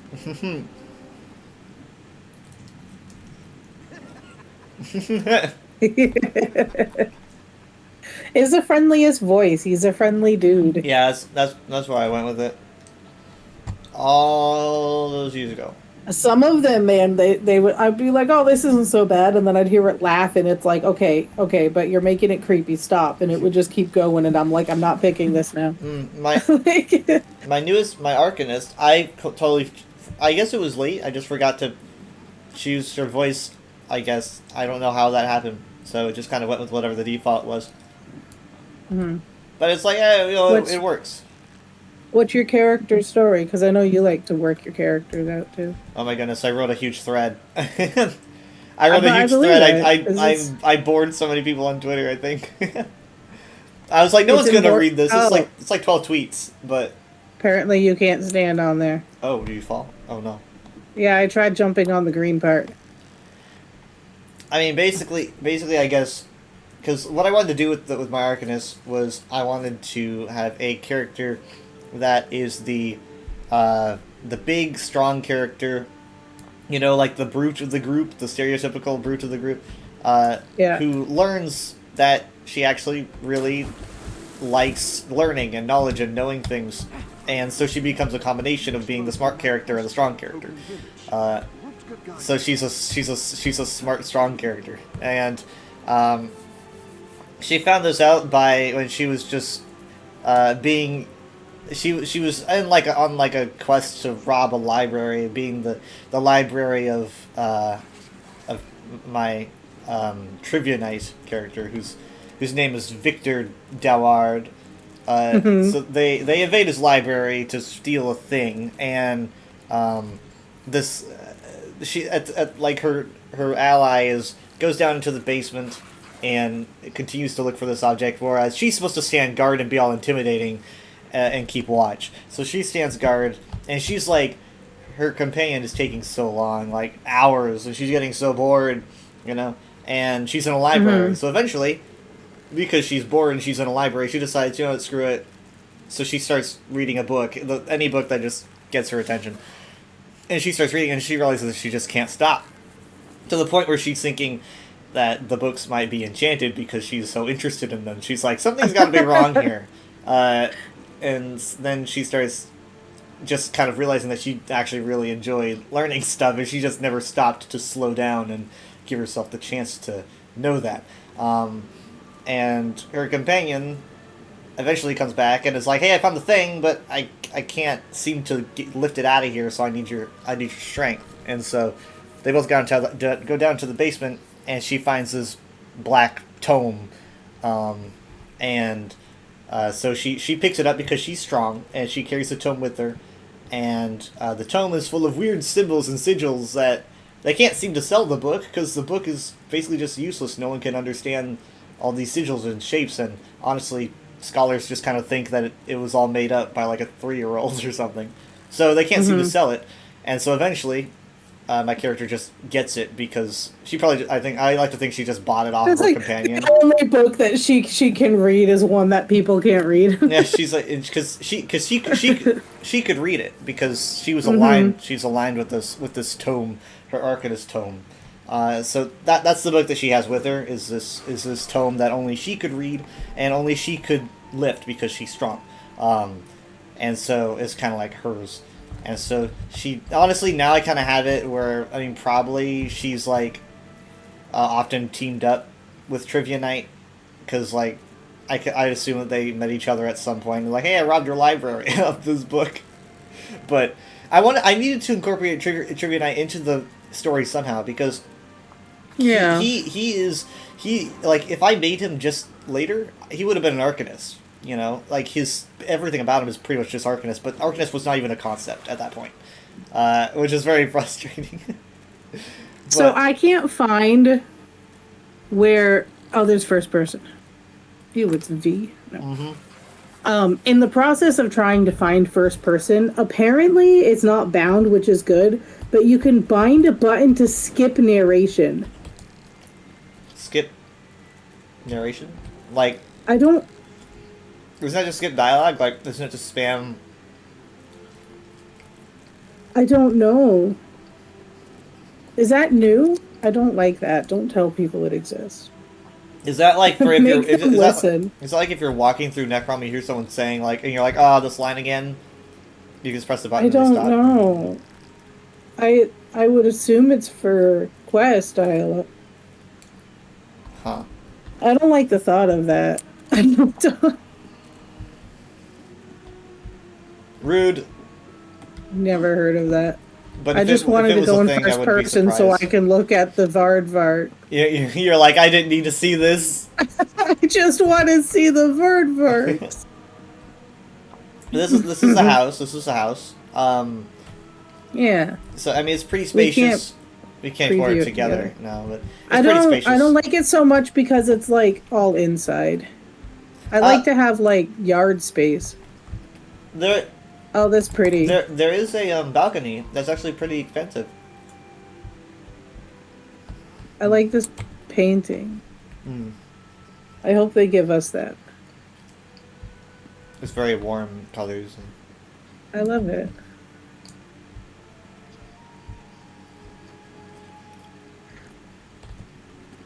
This is the new pet that you can get from, unfortunately, both public dungeons combined again. I don't know why they did that, but I get like it's just a giant squirrel. Yeah, well, I think that it would be a good reward if it was for one public dungeon. I don't know Yeah, I don't why. think that's worth doing. I don't. There's no way that everybody's like, "Wow, you're doing so good! Congratulations!" Like, what's causing them to feel that what they're doing with the farming the dungeons is working? It just seems to be getting progressively more frustrating. You It know? does. I used to immediately like go to get the stuff, but ever since those scales, I've just given up on trying. I don't really. I mean, with all with the amount of stuff they put out in the guild or in the crown store, it's like all these different pets and all these things. Just get a pet like that and put it in a public dungeon, and get a furnishing or a costume and put it in the other one, and then just all have it 7 takes pieces is- that you have to collect or something. 7 pieces. Yeah, I mean, they could have like 2 pets or something, or like, and just have them the same thing but a recolor. Like recoloring the model takes like no effort. Yeah. But like, I've never That's really a been. lot of farming. I've never really been fully motivated to do High Isles because High Isles No, was the same thing. it's a pain. And we need like what? Like 25 of each, so it's still 50 pieces. I wonder if they moved away from the 7 item thing because they were like, oh, it takes up too much inventory space or bank space because it's 7 different pieces. I'd rather that because they're not there for as long as the other ones are. Not only that, but like, It felt more achievable. I think a good example is Orc Rest. Orc Rest is a good example because Orc Rest gives you a costume for one, which is a really good costume, and you need to get 10 plague-drenched fabrics. Now, these are the exact same item every time, and they stack. And, like, they don't have the highest drop rate, but it didn't feel like the game was cheating me or anything. It was just 10 of these things.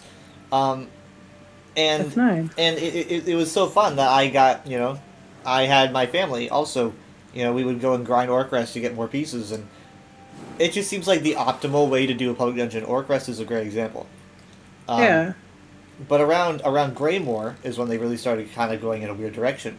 The very first example of a public dungeon kind of going, I'm like the public dungeon guy, so I keep this all in mind.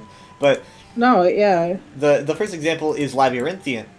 Now, Tooth and Karst in Blackreach was actually pretty good. It was like you have to get 7 different items to get a costume. Okay, that's pretty basic.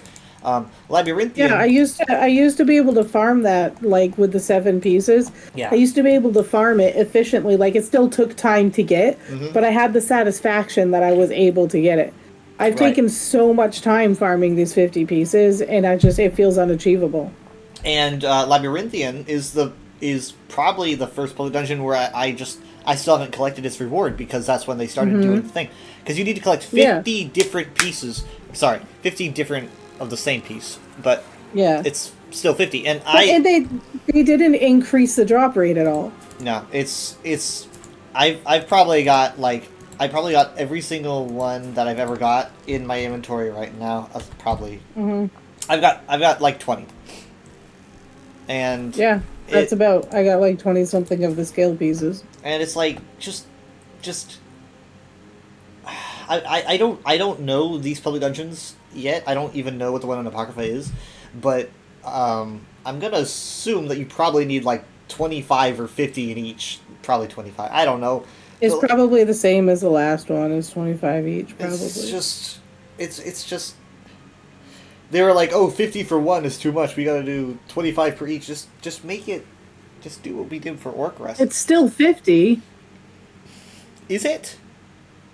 25 of each is still 50. Oh yeah, no, okay, no, well yes, I know that, but I was thinking the Labyrinthian in itself was just 50, like Labyrinthian alone, so you'd be grinding the same one for 50 pieces,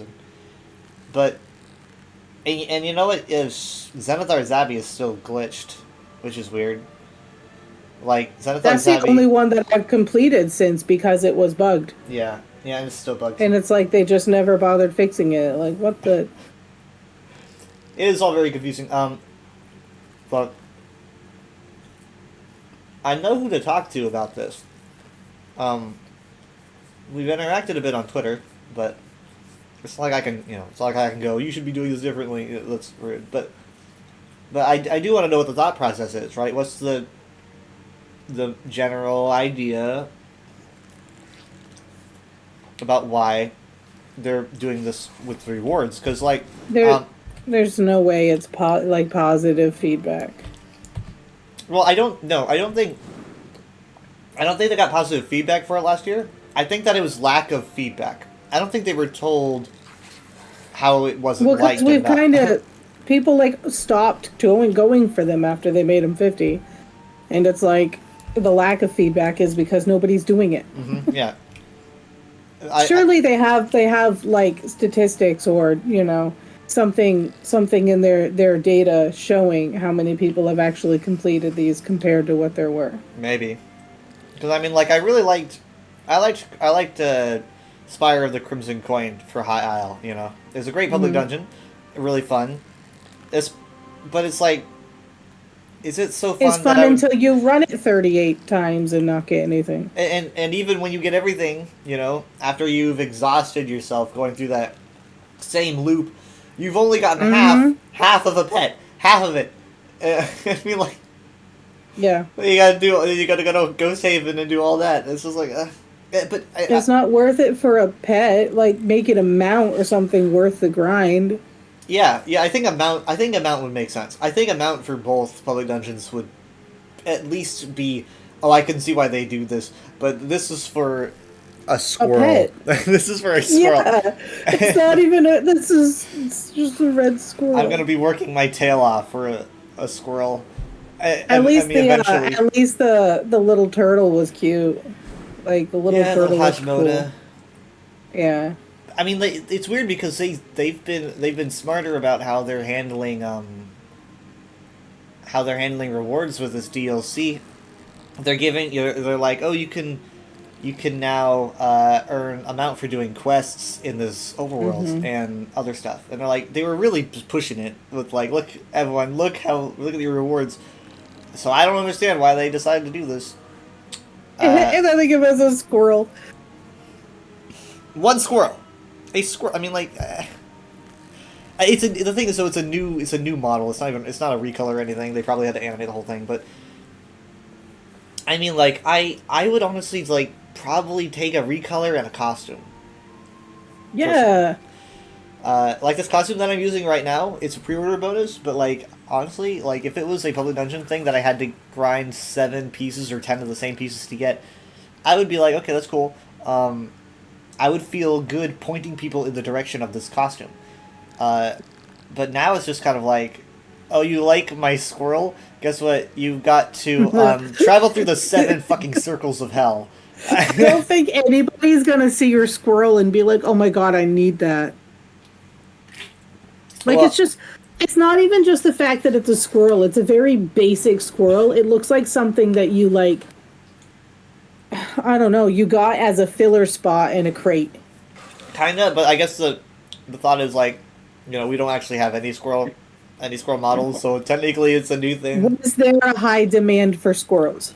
I don't know, but to my knowledge, it's like a Grotwood squirrel. That's about all I know about it. I don't even see any Grotwood.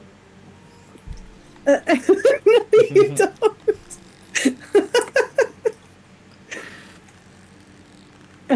So they gave. I know they gave one of the public dungeons to Gordon. Now, I was actually unsure if they were going to include Gordon at all in this chapter, but I was like, I wanted them to because it's close enough.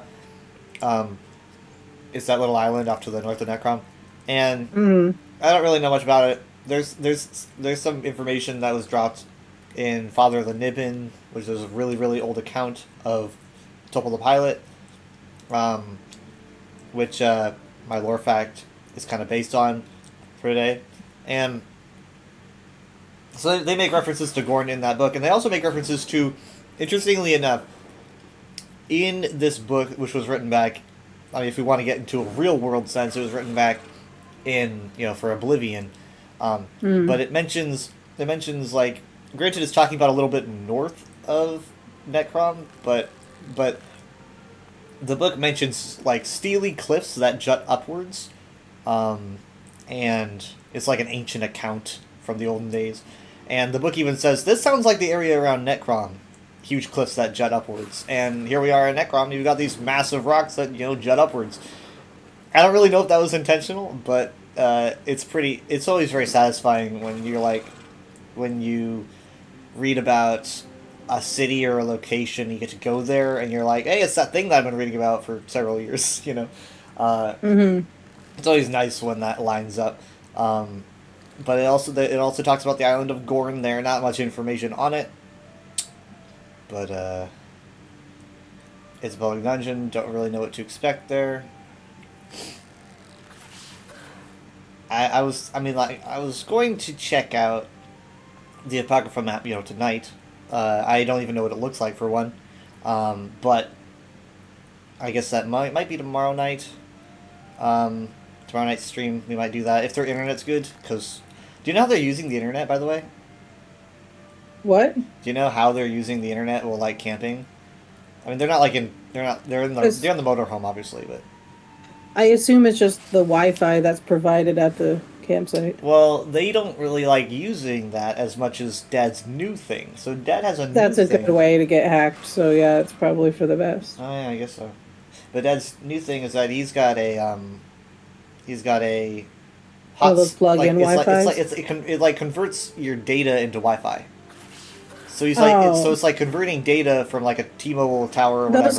Those can get throttled. Well, If you use too much data, your service can throttle. I'm sure he knows what he's doing. Maybe it's like, Yeah. maybe he has like I don't know what plan he's on for one. I jumped onto a $50 unlimited plan. Like when I thought that I was, when I thought that my site was going to be my site, because my site that I worked at had no Wi-Fi at all. I was in the middle of nowhere, and so I was like, I got to get unlimited because I'm Please using do data. an unlimited plan. Yeah, so I was like, because I'm using like 8 gig, and I'm like, I would rather just get unlimited. I can afford it. Mm-hmm. So I decided to do that, and so it's not like, I'm getting reassigned to a new site, but I'm pretty sure I'll still be needing data, which is It good. couldn't hurt to have. Yeah, because I listen to a lot of Spotify and podcasts and stuff. Like I have unlimited data, and I spend most of my time at home, and it's connected to my Wi-Fi, so I don't even go through a lot of data. But it's still good to have, you know. And the only reason why my bill is so high is because I'm paying for 2 phones, and I'm paying off the 2 phones as well. So I pay about $140 a month, which isn't bad considering it's 2 unlimited plans and payments on 2 phones. That's true. So that's pretty good considering. I think what they've learned and what they've realized is people will pay the least that they can, regardless of what's offered. Like, people just don't want to pay a lot, which I think is why phone plans have been a lot more reasonable. I mean, I'm always afraid of running out of data. It's like, here's how it went with my last data plan. I've been running on 8G or whatever for a while, and I had told myself it says that it runs until the 23rd of the month, so I'm like, okay, so on the 22nd I'm going to buy the unlimited plan so that it doesn't renew and give me the 8 gig plan again. So it's the 22nd, and I'm like, okay, so I pull up the website and I'm like, let's do this. And I pull up the unlimited, and it says, okay, here's the unlimited plan. It will run until June 23rd to July 23rd. And I'm like, no, it's the 22nd of May. Run from May 23rd to June 23rd. And I'm like, why isn't it giving me the option? It turns out that they charge you several days after it goes into effect. Or no, sorry, the other way around. They charge you several days before it goes into effect. So they charged me already for the whole next month. The whole next month. And it's just, it's like this feeling of panic. It's like, dude, I'm gonna have to go a whole nother month on 8G. Well, being like, I'm gonna be running out just so fast, and it sucks. It's like you can't just jump to an unlimited plan anytime you want. You have to wait for it to run out. So, do you guys have, if you go to Walmart, do you guys have Straight Talk? Or is that a New England thing? No, I've seen it. I've seen it around. I don't quite know what it is, but I definitely see advertisements for It's it. $50 for unlimited, and it's kind of like, there's no plan. Like, you just go there and purchase the card every month, and if you can't afford it that month, then you just don't purchase it, and it's fine. And then you just get it when you can. Like, I used that for years because it saved my butt, because I didn't want to commit to a contract if I didn't know that I would have the money every month.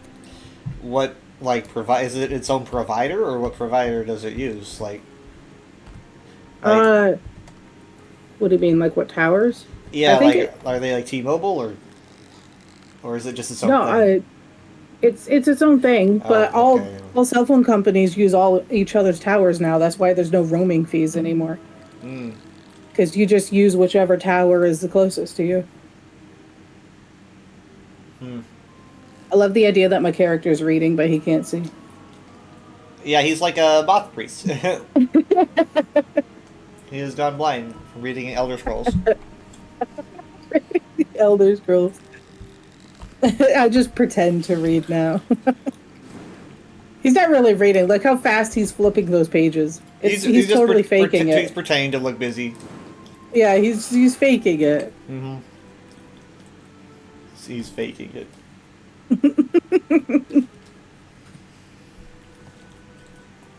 That's funny. Yeah, I only gave him this personality because I really like the idol is like the thinking pose. I really liked that.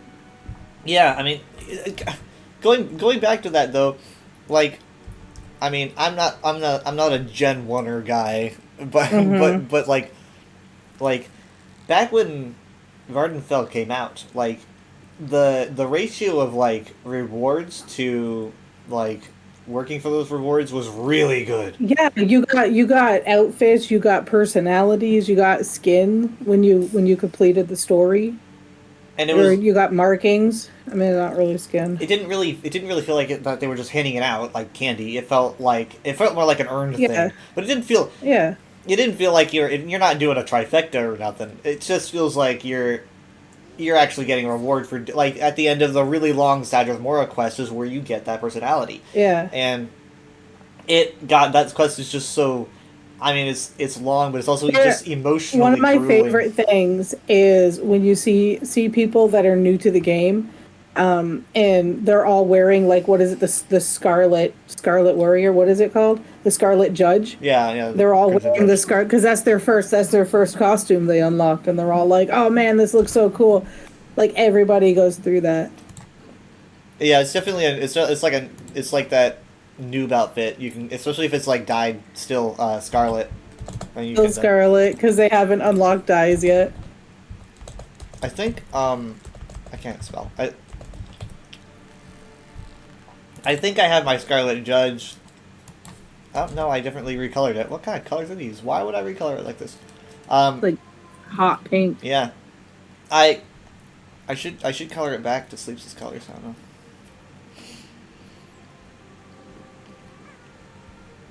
I mean, it is a really cool outfit. Like, it is a really, like, I don't know. My brother tells me that when he first joined ESO, the first thing he does is go to the quest that gives him the personality, goes to the quest that gets him the outfit, and then works his butt off to complete the story so he has a title, because then to him that those are like the crowning achievements to not being a new player, and he doesn't want to look like a new player. Oh, okay. But I see. I hope he understands that by doing that in Vardenfell, you now look like a new player. Yeah. But there's so many people using this personality like on a regular that alone doesn't make you look like a new player. I mean, there's, Like, it's such a good personality. in my opinion, there's nothing wrong with looking like a new player, because that's gonna be No. that's gonna be something that you kind of miss in a way. Like, I have screenshots of when I started, and you compare them to screenshots of you now, Yeah. That's kind of important. I think like a lot of people rush too much, you know?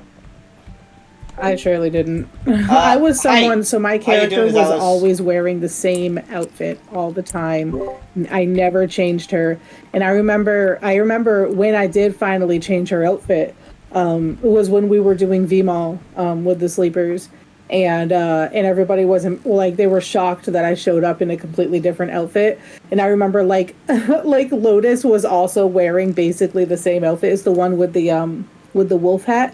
So it's like the fuzzy wolf head, and she changed, and we were being like little costume buddies because we had to stand next to each other at the boss, so like we were just kind of constantly dressed like each other at that point, and that was like when I stopped, you know, because the way I look at it now is because I wore that outfit all the time, literally for years, and then I was going through my outfits and I'm like, there's some amazing stuff in here. Why don't I ever change my character?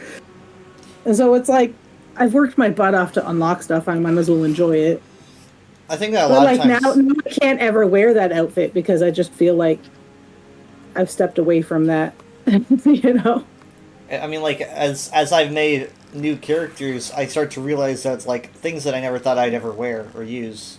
Mm-hmm. I'm starting to use them on these characters. I'm like, oh, I never like this daily Exactly. reward I got back in September of 2021. I didn't think I'd ever actually get this or use this, but Yeah. it's like it works perfectly with this character. I It just kind of fits thought it'd be another. there. So you just never know when you're gonna want to use something like that. I agree. There's a lot of stuff, and I try to make sure like each of my characters uses a different mount.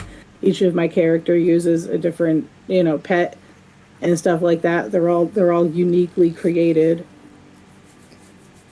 Like, so I don't know if I really told you about like this character much, but there is a website. It's, you know, there's like sites. It's not. I don't want to say like Neopets.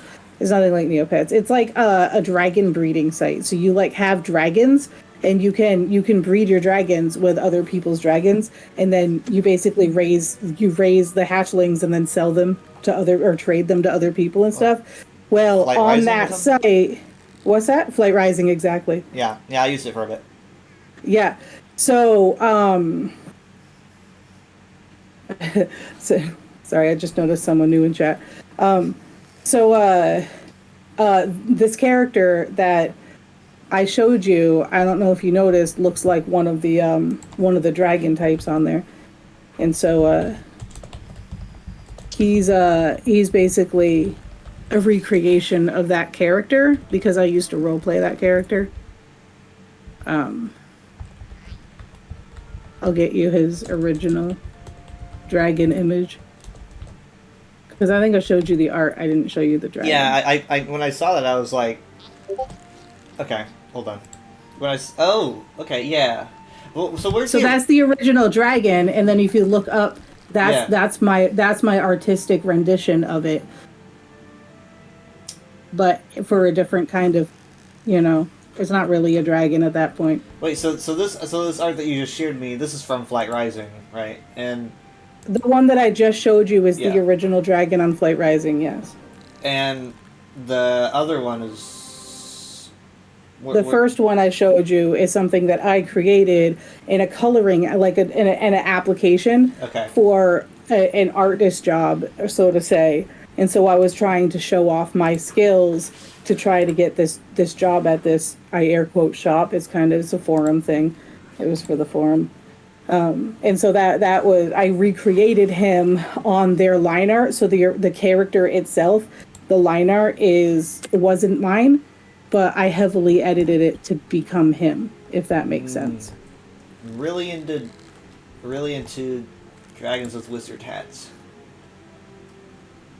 Wait a minute. With, Hold on. Huh? Give me some more details about this this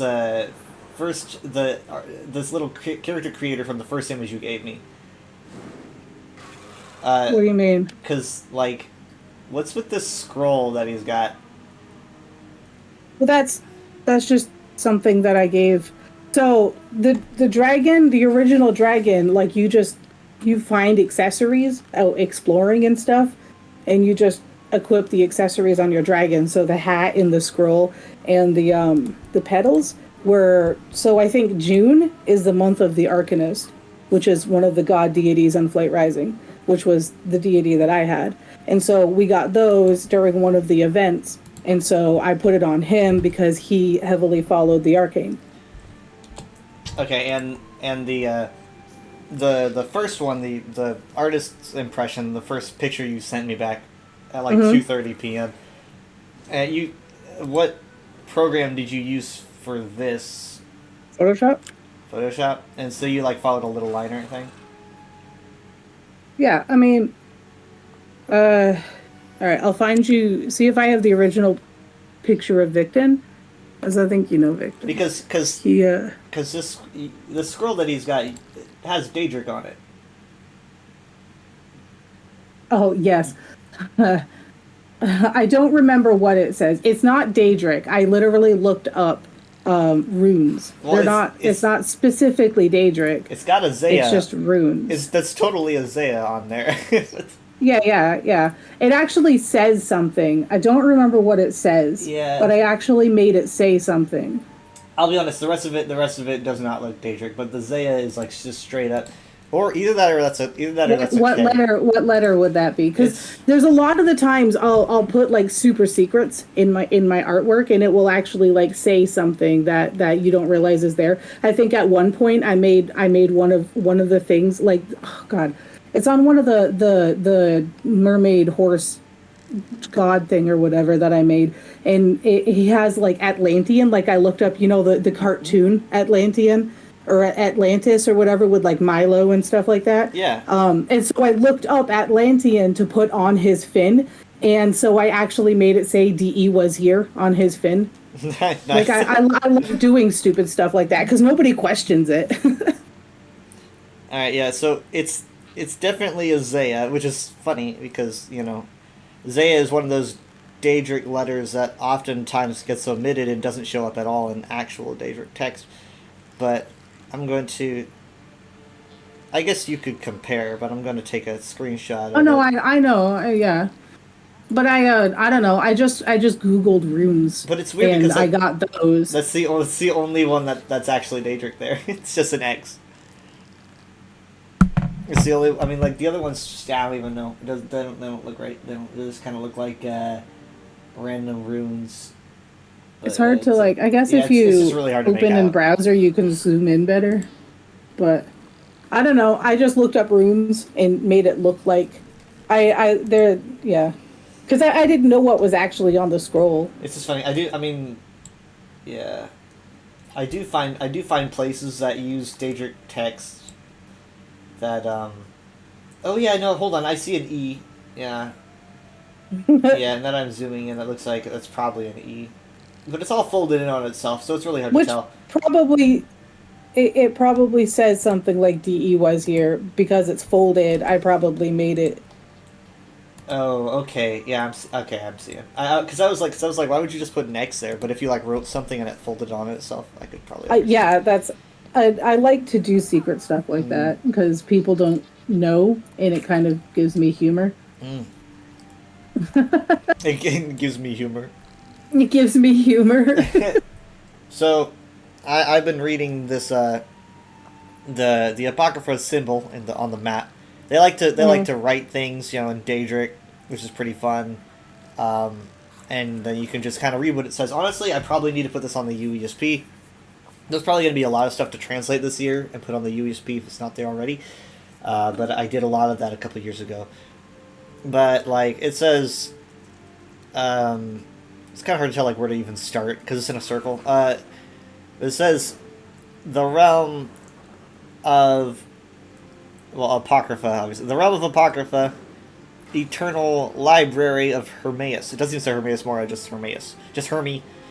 So the realm of Apocrypha, eternal library of Hermaeus. And then I'm sure if I were to look at the other side, it would probably say something about the Tavani Peninsula in Daedric. It's pretty fun. I mean, like, I like to go around and... I'm a little bit better than I used to reading Daedric text. I mean, you do it more often. Yeah. Here's more of those. Here's a fat trapezoid. Here's a skinny trapezoid. I think this is more like a triangle or a pyramid. Well, actually, it has 4 sides. But yeah, so I corrected it to pyramid. Oh yeah. I'm trying to see. Nah, I thought I was seeing some text on it. I don't know. Would this be a pyramid? I guess maybe, but it doesn't have a pointed tip to it. It has a square at the top. I wonder. I mean, if that even counts. I Is anyone would here a imagine geologist? Yeah. Toasty. Thank Vivek you stopped the Covenant from summoning Sadar. This. I haven't seen these emotes yet. Oh, what the heck? What is the ground one? How come none of them actually look like? Okay, so they're kind of here's what you kind of need to know about these emotes. Standing Scholar is leaning up against a wall. It Alright. is. So Leaning Scholar is laying on the ground.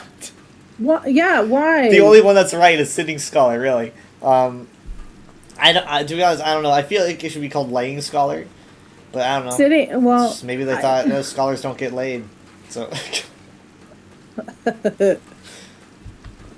this looks less like Yeah. I think it'd just be better if it was maybe Resting Scholar. Something like that, you know? I don't know. I don't see how that's leaning as much as like I feel like I'm leaning when I do Standing Scholar. They're really good emotes though. I mean I really like the emotes a lot. They I just get are. so They just confused. need better names. Yeah. I They mean need like names that fit them. this is great. Great leaning up against the wall, you know. It looks great. It's the same lean if you're flipping the coin. I also got this emote that I will freak out. Well, I mean, you got deluxe, right? Yeah. Yeah, so you probably have the memento that I was gonna point out, but Oh, I haven't even looked at it yeah, yet. Show me. watch. I'm gonna dream of clouds because that's what Oh I do. yes. Yeah, dude. Why is that? Wow. I wish that was an emote, Didn't render for me. not a memento. It didn't really render a cloud. No, You just looked like you were just smoking. It didn't render for me. What's up? Hold on, we try it again. Why can't that one be the emote so we can lay down with a There we pillow? go. Yeah, see now there's Yeah, no cloud for I'm me. dreaming of. Well, it's working for me. It worked for me the first time. Huh. This guy behind, or that we're behind, is like, what is going on? What the heck? You can never tell. You can never tell who's actually a new player when a class comes out. You know? Yeah, because everybody's a new player on Yeah. the new class. Everybody wants to try it out. I've never played ESO like, you know, in a really super hyper dedicated fashion, and also while streaming when a new class was introduced. I've never actually really paid attention. You know, when Elsewhere came out, we were still doing Somerset base game stuff as well, and so I wasn't really following Elsewhere because one, I couldn't really afford it at the time probably, and two, I was still trying to catch up, and so I wasn't really big on the current news as much as I am now. And Yeah. also I wasn't like on Twitter all the time, and you know, I mean, that I was came not the with, streamer like- for the USP.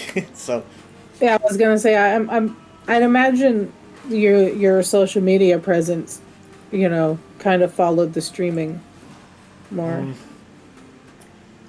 networking and stuff. I was very small,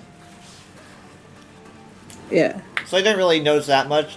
I do remember when Elsewhere dropped, we were doing Aradon stuff at the time, and I remember like the new animations, seeing those, like the big flesh not coming out of the ground and hitting things, like, because you can't really not notice that suddenly happening.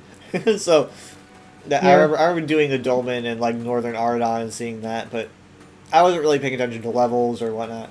Did you see the dragon in the sky in Oradon when it first came out? Because they had that, like, the dragons in the sky and stuff leading up to the release of Elsewhere. Now, they've done that a few times, right? For like the events as They well. usually do it, yeah, for the Elsewhere event. They bring it back. So, any memory I have of it might It's be too from recent, yeah. those. I don't know because it's happened multiple times, but I do remember being on Reddit once and seeing someone freaking out over it. So I'm pretty sure that was when it was new. Uh, What was I doing on Reddit? I had a small Reddit presence at one point on the ESO Reddit. It was like I would post some memes and stuff that this was around when like COVID started. I was just kind of being bored. oh, there's a book. And I got some people who found stuff Oh, funny. Feast Among the Dead 4. That's the one. Yeah, you that's the have. other one I have. I'll have to look around more. I'm having a lot more fun with Twitter in terms of the ESO community and not so much everything else that happens on Twitter. but Mhm. I like Beverages for the bereaved. yeah I think I was I gonna bereaved Flynn Fizz. bereaved. I like books like this because they add like no practicality. You know, it's just something that you. It's just funny. It's just something that you would encounter. It's like if you had Yeah. these ingredients, you could. I mean, maybe these are new things that you could make. I don't know, but Did you search up the word "the"? 'Cause it's yeah, you can see funny how the- the everywhere is being highlighted. I don't. Sometimes it does that. It's like you just hit F3 and searched.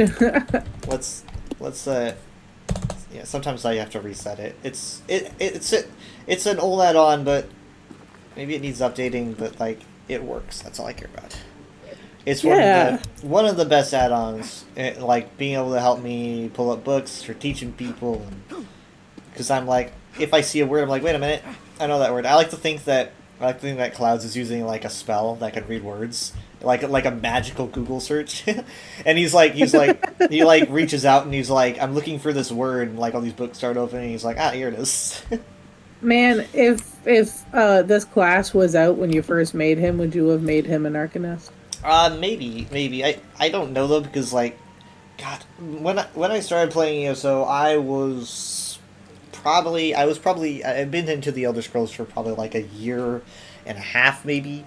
I'm still a relative baby to everything, but Yeah, but you already like enjoyed the lores and the stories and stuff. yeah, I think because of how much of my life has been the Elder Scrolls, it definitely feels like it's been longer than it has been, because it's like, you know, when you do it for so long, it feels like it's been longer. So like when I made Clouds, I probably though at the time would have been like, it sounds too demonic because, you know, Daedra or something, you know, Apocrypha is a realm of oblivion, and I would probably be like really pearl clutchy about it. So I don't know. But I don't know, because I was not that bright back then. But there's I mean, like, I used to have a different name even before this one, because I misunderstood how Argonian names were usually orchestrated. So I That person totally stopped to look at your character. oh, absolutely. It was my eyes. My eyes just... They're just really Yeah, just a stunning blue. Both of your characters just like stared at each other's face for a minute. I get that sometimes, and people are like, what costume is that, or what hat are you wearing? I get that a lot. I've had a couple of outfits. I've had people like message me to compliment my outfit. It makes you feel good. Yeah. I think it's happened with Dad before. Yeah. I've done it to people. Just because I know, like, it feels good. Especially, I like it when people have, like, really lore-accurate names, you know? Like, I like it when I see someone that has that kind of in their name, they're going for something that really sounds real, and they combine it with a great-looking character. That's something that I'll be more apt to send to a whisper. I've been doing a lot better at doing that. Because when I made my first characters, like, they were all created after other characters I had, which is what this character is. But I think now, because when I first started the game, I knew nothing about the series, so I was just making characters. Mm-hmm. But I feel like the more, like, the characters that I make more recently are the ones that I connect to the most, and that's because I'm creating them specifically to create the character. as opposed to creating them to try out a different class. Yeah. Give them a purpose. Yeah. Dailies are over there, by the way. Yeah. This guy has not unlocked them yet. Mm. He has to. We gotta be like level 6. Oh, is that it? I was wondering why I think my he's level archivist didn't 6 find now. anybody. Yeah, I think you have to be level 6 to do your writs. So you're gonna have people like I don't have my zone chat like open because I want people to say like delve or boss names that I'm not aware of. So, but I do know that people sometimes will be like, you know, I'm doing a Bastion Nimic. Does anyone want to kill, you know, Seekers with me? So that's something that you're gonna see. The portals to Apocrypha for Bastion Nimics are static, so you don't have to worry about this Oblivion portal nonsense that we got back in Black. Yeah, I was thinking about that, but that's... Yeah. Yeah, it doesn't, like... Does it still tell you which one is active, or is that not a thing anymore? In the case of Bastion Nimics, I don't think it's really 'Cause they have relevant the because they're more like entrances, I think. Not really ones that are Oh. active at certain times. You go in there when you choose to. When you have a group Yeah. to. So I don't think they can really be It's active. like they look like the dolmen icons. Yeah, but they have a plus by them. So- like it's Craglorn, which is really weird. Yeah. Right? Yeah, But, it was kind of... It was pretty cool to see that part. yeah. But I think that's just showing that it's going to be a group. Yeah, because it's like in Craglorn, you see that when it's like a group delve, for example, you know. So, Yeah. So yeah, I don't really think that you can, like, for example, these ones I'm looking at, Fungal Downs here, is white for me, and I've never done it. I've just walked by it, so it's just like I don't think you can really check these off. I think they're just openings. If you complete it, though, the outline will be white, too. Oh. Because that's usually how the delves work, is you discover it, then the outline goes white. When you complete it, the inside goes white. So it's all white, right? I don't know. I'm looking at the geyser in Somerset, and it looks the same to me with a black outline. Oh, okay. Yeah, because I mean like when it's Some of the outlines are white, so... yeah. Oh yeah. Okay, so yeah, for like for example, there's a world boss over here, the Nightmare Den. You know, it's got a white outline, Yeah. it's got a black inside because I've never done it. And then over by it is Oh, okay, Fungal so Downs. it inverts. Yeah, Fungal Downs. I've gone past. I've checked it off because I've walked by it, and it's white, so it's like you've completed it. So I'm gonna assume that you can't actually check off these things. Oh, and you know what? And just to drive the point home, it's not in the map completion list. There's no. Oh, there isn't one, is there? It's just not there. So, It's probably within achievements, then. yeah. So these are just openings. They're just doors to Oblivion, and you go in there at your own, like when you have the quest. And I'm guessing I think you have to kill 5 Seekers or something. You go in there. I've never really I've seen some footage of Bastion Nimics, but I don't really know what to expect. I think there's some randomness to it to keep it interesting. And so basically, though, from what we know about Bastion Nimics, I guess I can talk about that because I've never done one. But for those that are worried about spoilers or anything, I don't know any spoilers. All I know is that being, you know, a Nimic is like the true name, you know, the essence of or the nature of like a being, potentially only a Daedra. And so it seems like a Bastion Nimic is probably where Hermaeus Mora basically keeps a list of names, right? It's like these are all these Daedra's real, true names.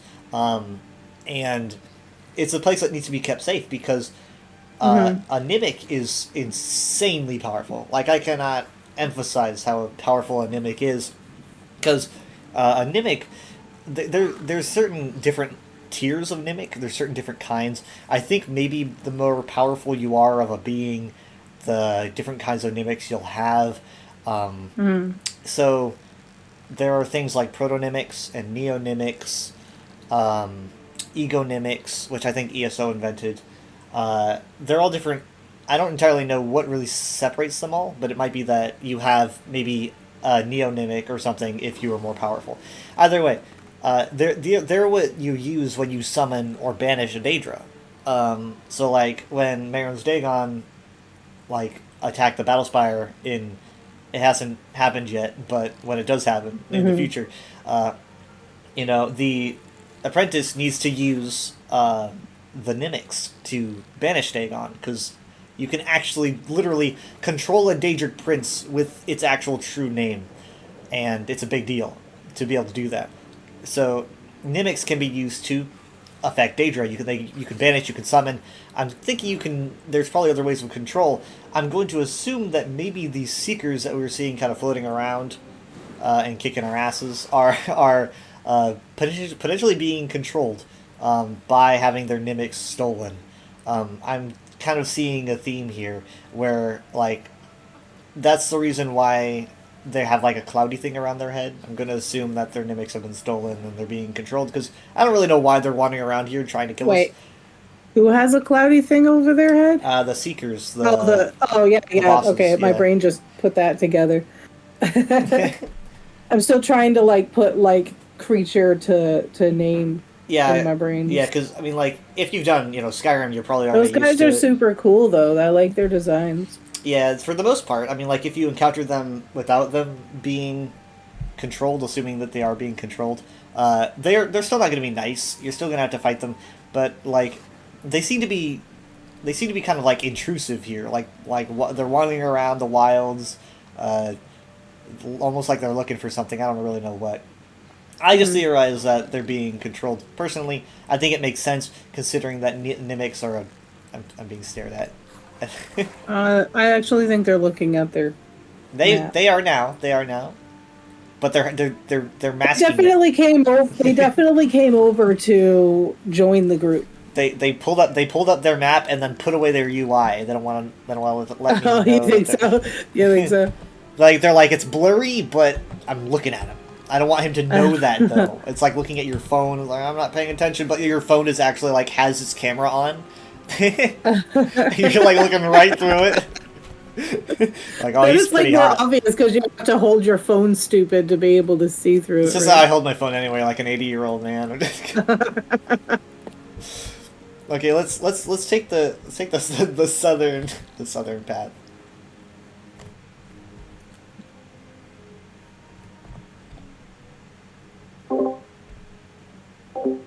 You like my design? Yeah, I mean, this new robe is fantastic. Obviously, the hat is what I've worn for years and years and years and years, but it really goes well with this new robe. So,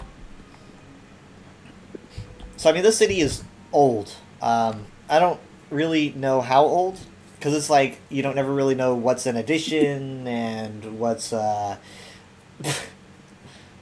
what's an addition and what's actually old. But at least, like, the first bit of Necrom, like the oldest we've ever heard of it, was pre-Tribunal, which puts it at like over 3,500 years old. They keep it really clean, I'm guessing, because this is a place of reverence. It's like the ultimate place of reverence for the Dunmer. So if you're gonna keep anywhere clean, it's gonna be this place. But I have to see. Ooh, there's a book. Really? Eh, Oh, let me in. What? okay. You jump over it like it's nothing. Well, I mean, there was a book on the other side. The fifth draft. I'm guessing that this is probably the only one. Otherwise, I definitely would have. It's like they just rewrote it 5 times. Yeah, you're not going to be able to find the other drafts. Preparing Necrom Quama.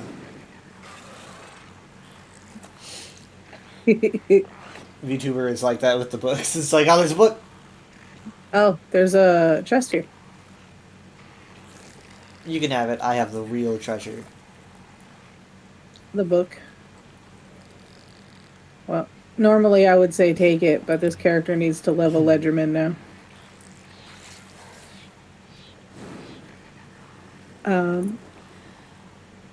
Settings. I don't recognize the name. VTuber says, I'm an awful DPS in dungeon runs because all I do is look for books. That is exactly the same as me. Yeah. But for heals. Lock. Lock it. Is it locked? Is what locked? No. Lock. Okay. I was editing my UI. Hmm. All the things that you don't think about having to do until you're on a new character and realize you can't see what you just looted because it's behind your map. According to this guy, you can grind up the joints in the legs of Kwama to make a sprinkling dust. Oh. It's used by some visitors, mainly Halalu, on the candles around their ancestors to create a brief flash of glittery light. Because they're just dramatic like that, I guess. The add-on to mid-quest. Oh, look. Yeah, your friend's getting so tilted. Yeah. I mean, if I'm going to be looking for books, I definitely want to be with my friends, because, like, I don't want to make a pug angry. Yeah. I mean, it also helps that I have an add-on, but my add-on's not really showing me anything in this zone yet. Normally, it would show me where lore books are. This one, I just wanted to see the Kwama. Kwama? Kwama sounds like I'm saying it with an accent. Kwama. It's Hey, Kwama. them there Kwama over here. So they got purple necks. I think it was like a few weeks ago. Is that Mom made a Kwama chameleon joke? That's a good song.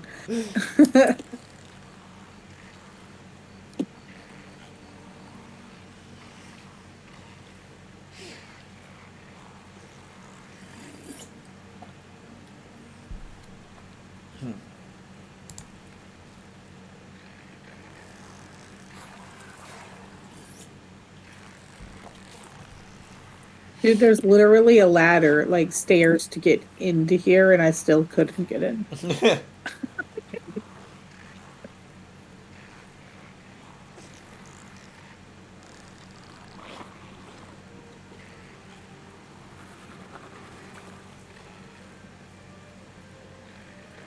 When do I get a second bar, like level 13? I somewhere there, 13 or Something like 15. that.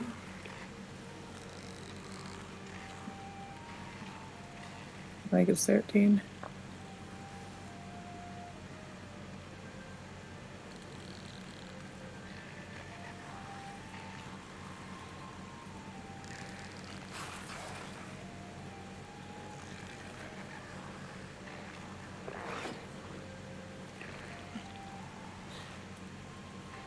Oh, this isn't his final draft. He's talking about making another draft.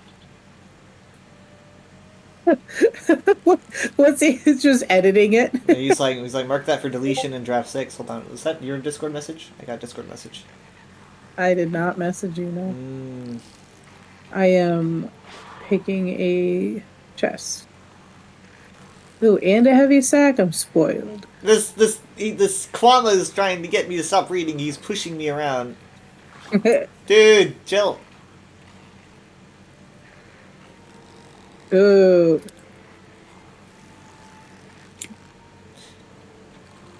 Oh, interesting. When rendered properly, Kwama Cuddle can be crafted into one of the many candles you see around Necrom.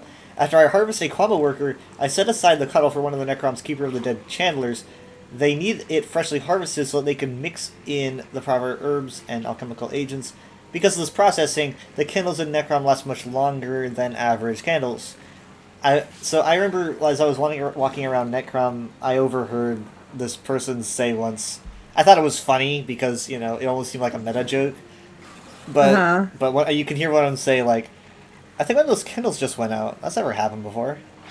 And it obviously sounds meta, but also it just kind of sounds like Now it makes it kind of sense. sounds like it's the quality of how long these candles last, or maybe it's like That's never happened before. What a Mysterious. fun thing to... it's like that's never happened before. They've also made references to like who's lighting these like torches and candles in these ancient ruins? Who's doing this? They came up with a Nixad pet that they claim is like legends say that it goes through ancient caves and crypts and lights the dead candles. So it was like a little bit of a meta way to explain why candles are lit in ancient tombs that no one's been in 1,000 years. Yeah. It's like, it's these little Nick's heads that you can never see. Thought it was funny. That is pretty funny.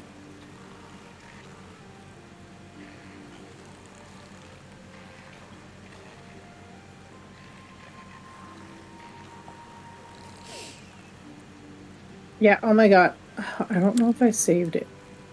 I gave my character a Nixad because he had a sprite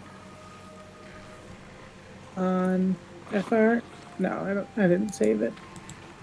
But so I gave him the Nixad to be resemblance to that. Oh, nice. But the story that I had given him is that he created it to help him organize his library. And like that was how I role played him on Flight Rising. Yeah, I don't mean, like, I was on that site for a bit. I really wanted to, I mean, it's not that I disliked it. I really wanted to make it like a thing that I did all the time. But, and I mean, I was really, on it a lot. yeah, it was really popular back. This is probably like 2015 or something, and way back in the, I feel old. There's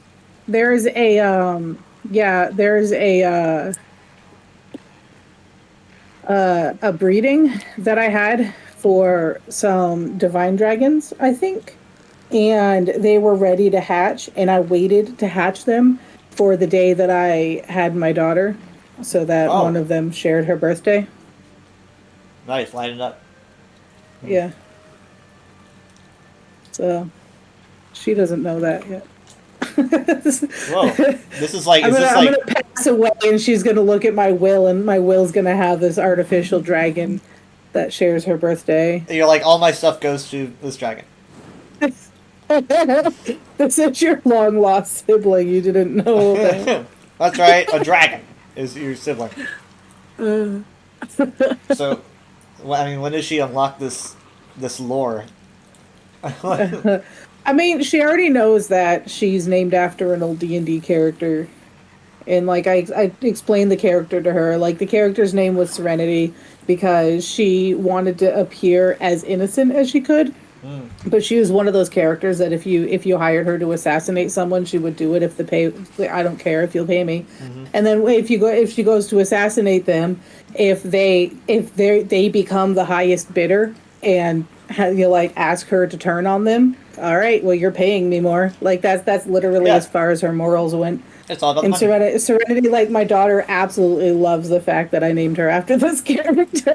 Okay, so she knows that lore. She knows that. She knows that reveal. She tells everyone that she was named after my evil assassin. It's so funny. I need to ask Mom where my name came from. I think she probably just liked it. She probably just liked the name. Probably. Easy to say. She Many didn't. people- She didn't know that it was going to get associated with Mountain Dew and punching holes in drywall. Oh, I thought you were gonna say with vampires. Vampires? What kind of Kyle do you? What's your middle name? Dracula. Why? But I don't know what that has to do with vampires. Isn't it Twilight? Yes, my middle name is Twilight. Hmm. After Twilight vampire. After Twilight Sparkle. No. So get this. This guy, this is draft 5. He knows that he's going to make a draft 6. So he says this at the very end. He says, definitely don't keep this part in draft 6, but it came to me after I sold some scrib jelly and I needed to write it down somewhere. The man writes a freaking poem. He's wrote a little poem in here. He's got this little poem. Like, the jelly of scrib, divine, divine, into my belly, all mine, all mine. I love it. Yeah, he's like, don't include this in the final draft, but he's just gotta write it down somewhere. This is basically what my notes look like on my phone. I have little notes where I'm like, I'm never gonna get back to this or whatever, but I need to write this down. I need to write down this thought. Like, it's when you have like a dream and you need to write down the dream or whatever. It's like that. That is kind of funny how he's like, don't put it in the next draft, but we'll keep it in here. Twiley. My middle name is Twiley. Twiley. I can't say it like Shining Armor says it. Dracula would be kind of a badass middle name, though. Yeah, it would be cool. Now I wish my middle name was Dracula. Thank you So for I finding went that to book. this camp. I found a chest, a heavy sack, and a thieves' trove. It was a pretty lucrative camp. Yeah, also, there's actually a bookshelf that you can read, believe it or not. I remember when I saw it, I was like, oh my god, and you can read it, and guess what? It's a new book. But it's like, finally, I can read it, and it actually gives me access to a new book. I was excited. I'm kind of hoping that these bookshelves are somewhat bugged, and that there's actually, like, really good books behind them, and hopefully they fix it. I don't know. Look at me complaining about not enough books when we're probably going to be going to Apocrypha tomorrow. It's like, I'm like, God, there needs to be more books. And like, okay, you want to go to the entire land that's made of books?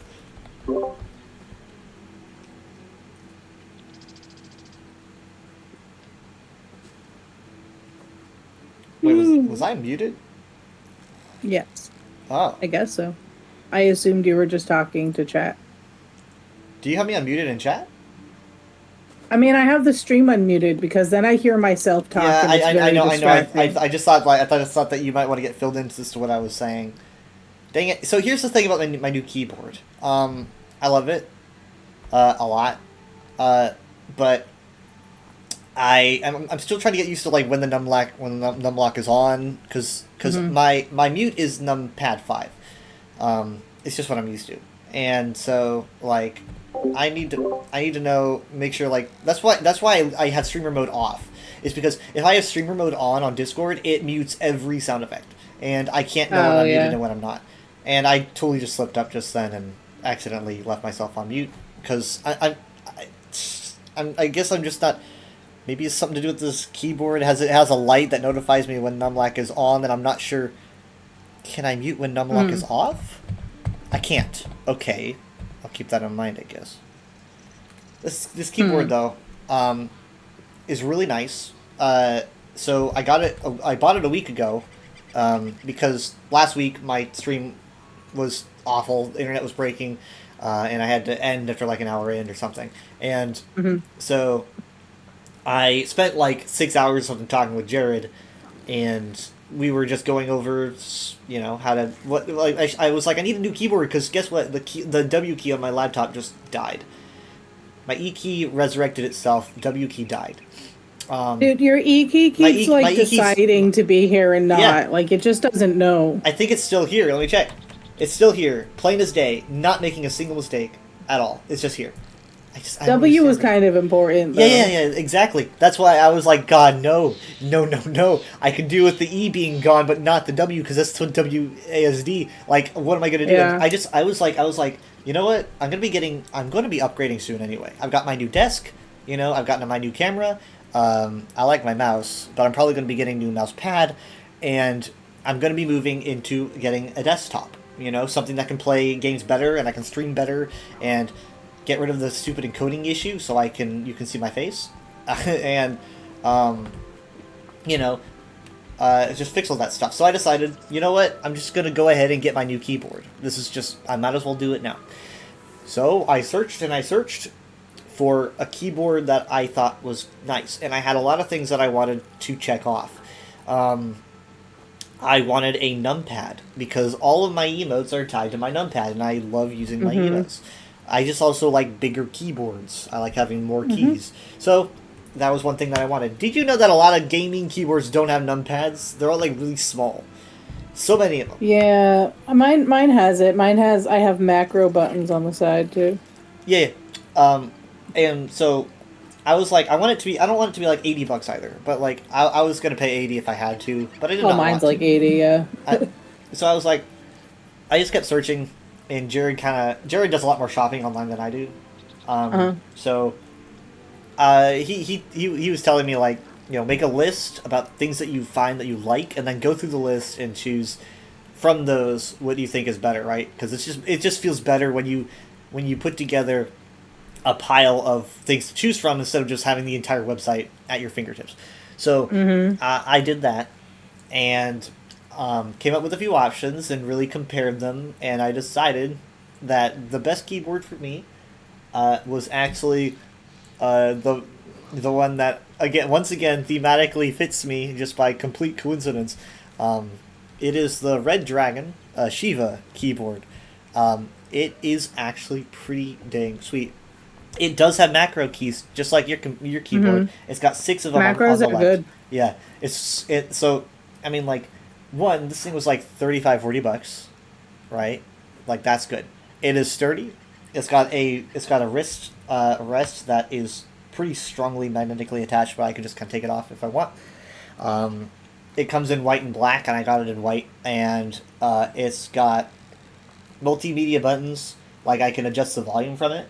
I can go like forward and back on music playlists and pause and play.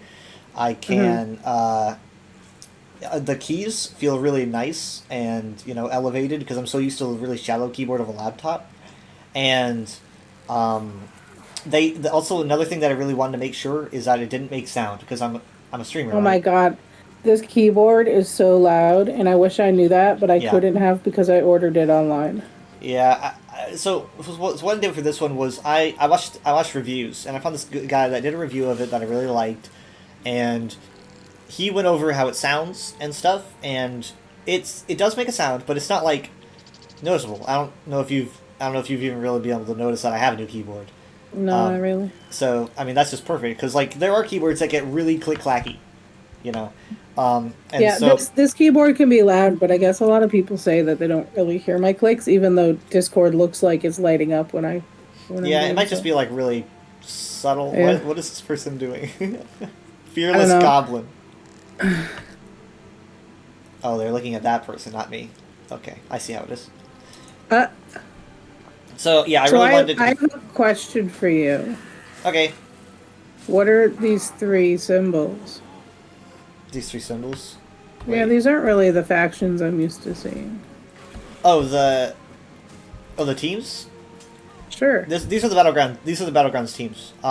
These are the Stormlords. Oh, These are the Fire Drakes, and okay. these are the Pit Daemons. So this is the battlegrounds area. That shows how much PvP I do. Yeah, I mean that's fine. I don't do all that much either, but I mean they do some pretty sweet armor styles. What is this? Is this?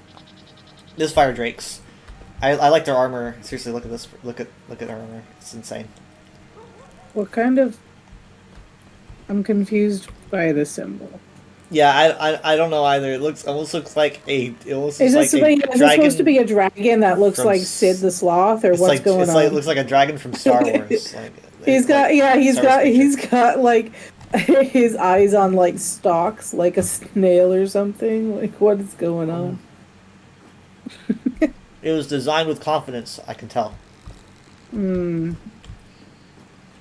Stormlords are cool though, because Storm. Yeah, see, this one looks cool, and this one just kind of looks like necromancy. Charlatan says Snailgun. Snail gun. Now we need a snail dragon. You gotta make that. I'm sure someone's got a snail dragon, Sona. Fate needs I'm sure. But yeah, so I'm really liking this keyboard. It's very sturdy, and I haven't used a keyboard like this probably since 2013 because I've been on a laptop for a while. I moved from a desktop to a small like paper thin Asus, and then from the Asus to my Omen, which obviously I'm running now, and now I'm just working on upgrading because like I want to like I have the money now, and it's like I used to think that being able to get like fancy setups, that glow and can play all these games, I was like, that's for like Bill Gates or someone that can afford it, I mean that's how I've always thought. And then I go online and I see these random people that just have these incredible looking setups, and they're like, yeah, I play Cyberpunk. Well, Cyberpunk was not out at the time, but they're like these big games, and I'm like, wait a minute, can I do that? And like Jared, and then Jared has a great setup, right? He can play whatever he wants, and I'm like, you know what? I want to do that too. But obviously, Yeah. obviously, it's taking a lot of work to get to the place where I can feel comfortable doing that. But I mean, people are trying to get me to be less stingy with my money. Like Jared, Michaela, and Mom are like, seriously, stop. I mean, enjoy yourself. I hoard too much. I just get scared because I'm sitting there like, I mean, you're talking to someone that like, you know, just I still But technically. if you live forever in like, you know, fear and worrying of what's to come, like, you know, have some in savings, but it's still good to like, you know, Treat yourself. like, yeah, say like, so like my daughter is she's putting like 40 aside each week into savings in like 2 different little savings, and then the rest she's considering hers to use. Hmm. You know, Yeah. and she doesn't have like bills or anything. She's only 13. But I have. still, I'm I've pretty got, proud of her for. I've got not too terribly much. I mean, like, because with this new job, I'm going to be probably making less, but I am working less. I'm working like 5 hours less a week. But I do get a little bit of an upgrade in pay. I'm making 16 instead of 15, I think. But I mean, even so, I'm making way more than I was as a janitor at Tom Thumb. Let me tell you that much. Ooh. So, yeah, I mean that's good, and it adds up. Yeah. I mean, like, I'm gonna be spending less on gas, right? Because it's like a 10-minute commute. So I mean that's pretty good. Charlatan says, buy all the crowns, max that card. I still have some left. Fellow researcher, look at what I found. Yeah, it's a What Wamasu, did dude. you found? Are such misunderstood creatures. No. Is he sleeping? I don't. Aggressive, volatile beasts. Is this another bad encounter? Harmless. You're seeing a pattern, aren't you? Just extraordinary. Yeah, I'm seeing a pattern too. Peaceful creatures after. Let's just watch. Oh, hello there. This is when we laugh. You're a gentle beast, aren't you?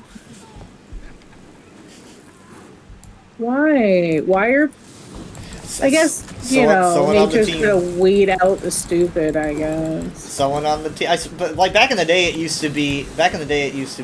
We sound so old, but it used to be like you get involved, right? The mage ends And you up like save summoning them. something, and then you save them, right? But ever since Now we have to watch them fail. ever since Blackwood, I'd say is probably when it started. And I mean, like for a lot of people, it's silly, you know. But for I'm a support, right? I'm supposed to heal the guy. I mean, so there's so many times where I'll be running along, like, you know, fully tasked on my way to go somewhere, and I'll hear like I'll hear someone be like, "Can you help me?" And it's like, all right, I know it's a goddamn trap, but I'm gonna help you because I just have to. And it's like now it's like I'm just gonna keep passing by because my non-interference is probably helping you. Like, Yeah. I mean, just kind of the general vibe of the Elder Scrolls is, you know, wanting to be who you want to be, and like if you see someone that needs help and you're like a evil character, you just don't help them or whatever. You know, you could feel like that. You could feel like a scumbag if you want, but I don't feel like the game should trap you in a way where you want to be the hero but you can't be, at least not this frequently. I kind of feels a little bit antithetical. I don't know, is that the right word, to usually what the game has to offer. But I think for the most part they just are like, you want a funny encounter. I already knew what was going to happen though. The UESP posted that ages ago. So I already knew totally what was going to happen. But I mean, you could even tell. You hadn't seen it it's before. exactly you the could same tell. encounter It's as the other one. it's the same every time. As soon as I see him walking over to it, I'm like, no, it's gonna turn out the same. It's like you're watching Final Destination or something. Yeah. I'm like, oh, okay, I know what's gonna happen here. Yeah. You do it. I do mean, like I like the interactions like the guy that's like the magician in Blackwood, I think it is. Where he's like, oh, if you pay a coin, I'll like, let you float or something. Yeah, And that- he like that floats was you up and fantastic. that was fun. Mm-hmm. Yeah. So, there I do know of, 2 other encounters that can happen in this zone. One of which is very much like you get to interact with them, and you get to choose. And honestly, there's a decent amount of choices, and it makes it fun. And, Like the guy that tries robbing you in High Isle. yeah. I love that because there's so many different ways. Like you have multiple endings with that story. In this case, you do get to interact with them and choose the course of direction that they take, and I'm happy to say that it is not just like, they don't like explode every time or something. There are different outcomes to the different situations, and some could be good or bad. Personally, I never got a bad outcome, but yeah. I don't think there really was a bad outcome with that guy I was talking about either. Like With the thief. you never get to see the result of a bad outcome, at least. Yeah, I mean, the The thief guy that tries to rob you. the Yeah. thief was mostly just silly. It was It was a silly silly. I loved him. one. Ooh, hey, it's my gravestone.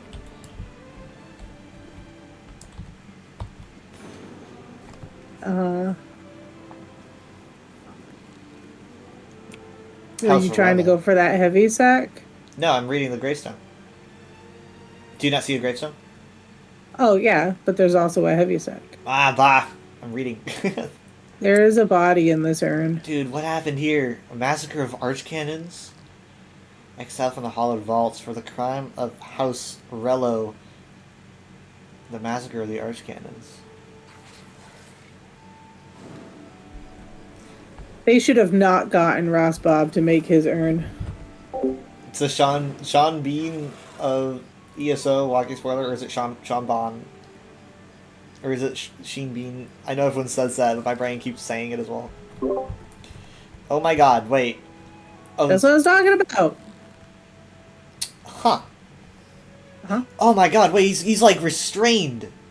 Yeah. He's got restraints. What? And it's got. It says that he's condemned or whatever, right? I assume that's him. Yeah. He's got sigils on them for the tribunal. Each of the letters are LCV. Or in this case, it's VSA, but it doesn't really matter. That's all 3 of them. Same thing, yeah.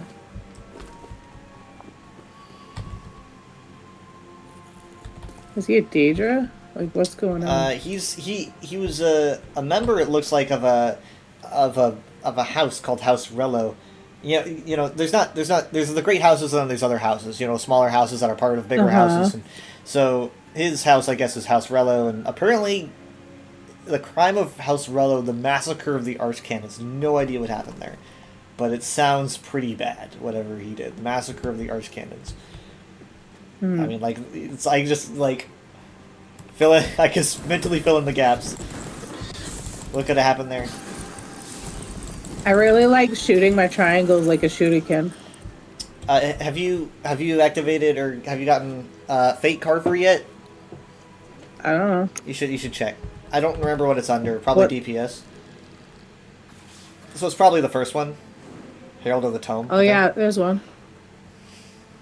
So feel free to A grab beam Fate of Carver. energy that scars the world in front of you. Yeah, I think it's a lot of people's favorite. I like using it. It's fun to use in first person. It can be a little bit wonky, but I think it's pretty good for the most part. Yeah. Yeah. Kamehameha. Yeah, exactly. And you can look around and you're controlling the beam, like actually Yeah. in the direction that you're looking around it. So it's pretty cool. And so it consumes crux, and so basically you want to like earn a bunch of crux using your triangle tossing, right? So you hit people with the Doritos, and you start gaining that energy, and you just then use it all with like You just the Fate unleash Carver. it. And so it's basically You know like what it reminds me of? I don't remember what dungeon it is. is it? I don't remember what dungeon it is. But you do the secret bosses and you get special powers, and then when you block, you do like a beam, Red Petal fire Bastion. beam. Yeah, Red Is Petal that Bastion it? has that. Yeah, That's what it reminds me of. yeah, it does have that same kind of feel to it. Yeah, that But stuff was fun. It's so the cool thing about Fate Carver is that also being a laser beam, it literally just goes right through shit. So like you have 3 enemies lined up, you're just gonna hit all 3 like at the same time. And I don't really know if there's any damage reduction for the ones behind or if they all get hit the same. But it's pretty fun to just like I like to see enemies lined up and I have like a bunch of Crux and I just line up and laser beam them all like at the same time, and it honestly does a decent amount of damage. Maybe I'm wrong about that, but I'm pretty happy with the amount of damage it does.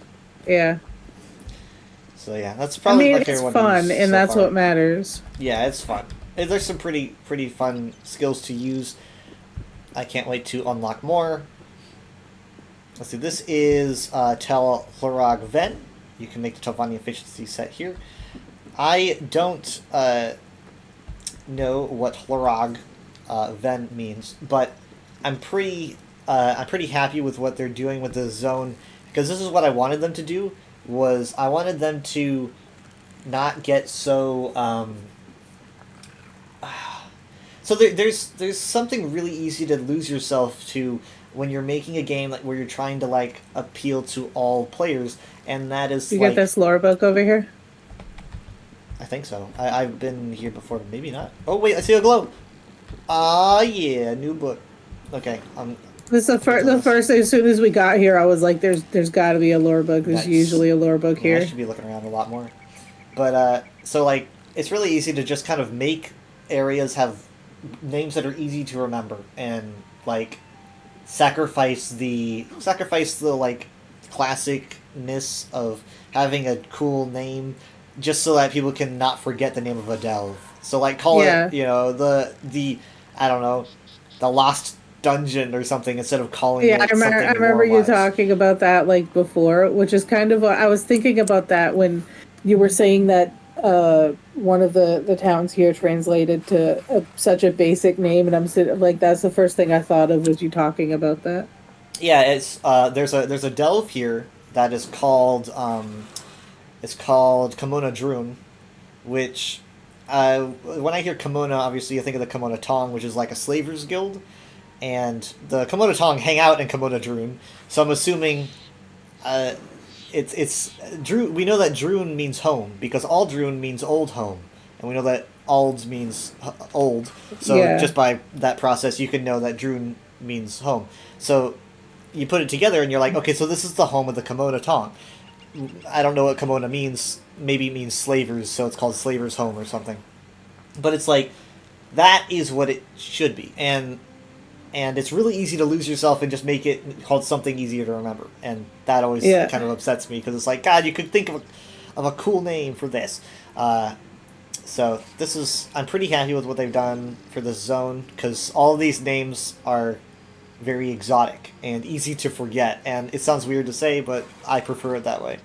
I prefer finding it easy to it's like, oh man, sorry, I get confused between this one and that one, because when it's another language, they don't care. It's another language, and you should learn it, because it helps you feel like you're alien to this land, and that's a huge thing of Morrowind. You pick up Morrowind and you're like, I don't know what any of these words mean. It's so alien to me, and they knew that they were supposed to go in that direction with this DLC.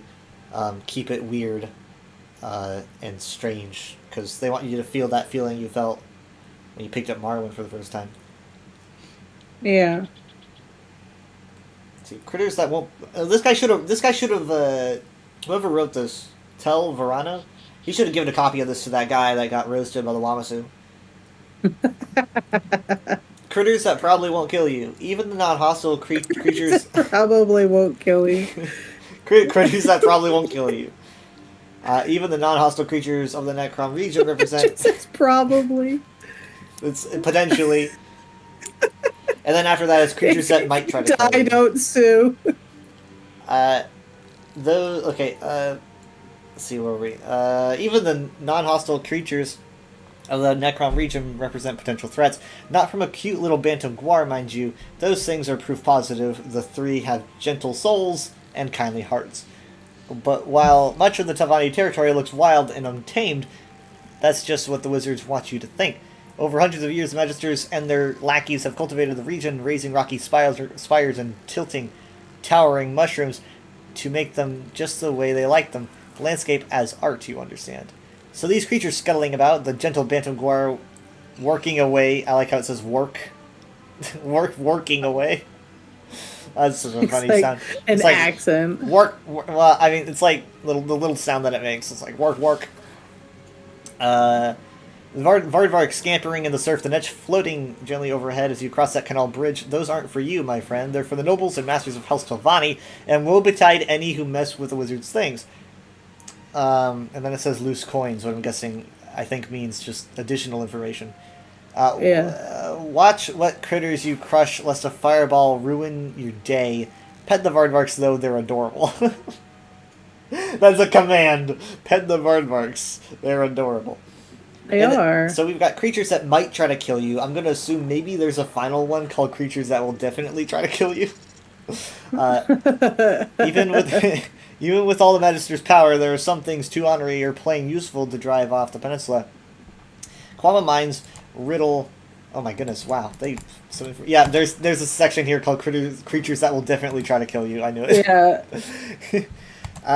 Quama mines riddle the landscape whenever we Dark Elves choose to live, and the region around Necrom is no exception. Like most mercantile endeavors east of Stonefalls, the consortium out of the great city itself tends the great beasts. I'm told that scrib jerky from regional mines have a kinds of spice that you won't find elsewhere. I wouldn't know. I can't stand this stuff myself. Quama eggs, on the other hand, are a favorite. Those from the Peninsula mines definitely have a bit of a peppery flavor that I think goes quite well with scuttle greens and dough balls. My own take on the dumplings the Nords make. Just call them dough balls. That's all well and good, of course, but don't get between a Quama queen and her brood. The gold the Magisters have invested in Quama consortiums mean they push the hives harder than any other mines on the continent. You think a low-ranked Telvanni mage is rude to his servants? You should see what they do to their livestock. I hate the Telvanni, my dude. Yeah. It sucks. The Telvanni they've got style, and I love their mystical towers and furnishings and cool spells and clothes, but like, they're just fundamentally jerks. It's awful. Meanwhile, in this land of bugs, the Nixox is king. This towering insect is used in other Dark Elf lands, the lands of the Pact, rather, as a stand-in for the slave labor that's part and parcel of Telvanni practice. A group out of Necrom tried to market them on the peninsula just as business was booming near Deshaun, Ebonheart, and Vivec City, but there weren't a lot of takers. What few Magisters did buy them to tend their lands ended up complaining when the poor Nyx Rima ripped the pedipalps raw. What's a Rima? I'm not familiar with that. Is that different than a raw? And that Nyx Rima? That is a blank space in my brain. When the business went bust, the busy market vendors let the oxen run free instead of trying to transport them back to the lucrative settlements. That is why you'll find the big old bastards around the peninsula, carving out little buggy kingdoms for themselves deep in the wilds. Loose coins. Quama mines are going to be double dangerous. Guards nervous about angry wizards vie with the queens pushed to their egg-laying limits for who will try to kill you first. Meanwhile, Nixox on the peninsula are all feral offshoots of bad market planning. Avoid for your own health. Creatures that will definitely try to kill you. I bet I know what's gonna be on that list. The Telvanni. No. Oh, snap. I almost feel sorry for the big beasties around Necrom. Isn't that strange? Is it odd to have sympathy for ogres and trolls? Well, they've been saying I was a strange one for years, and it hasn't stopped me yet. But old Telverano... Sorry, no. But Telverano, I hear you saying, why has your heart been moved for such brutish and barbarous brigands? A great question, and why? So shut up and listen. One of the very few examples that we actually have of people saying that in this game, or at least depicting it. You don't really see it all that often. I mean, you play Morrowind for like 3 minutes, and you'll just get Nwaa and everywhere, and Nwaa. Yeah. They just can't keep calling you swear words. You never feel comfortable while playing Morrowind, let me tell you that. One of the greatest magisters in House Telvanni, I won't say which one for fear of reprisal, got it in their head to create a great and glorious exhibition hall for beasts and baddies from across the continent. They've apparently been to Somerset Isles on holiday before the war began and were struck by the opulent and self-indulgent menagerie on display there. Okay, that's Silverwood that he's referencing. In fact, they thought they could do one better than the High Elf establishment by carving out their own magical space. Don't ask Telverano what that means. I'm just repeating what I was told. Long story short, this mystical menagerie ended worse than the Shan local troops' last performance of the 36.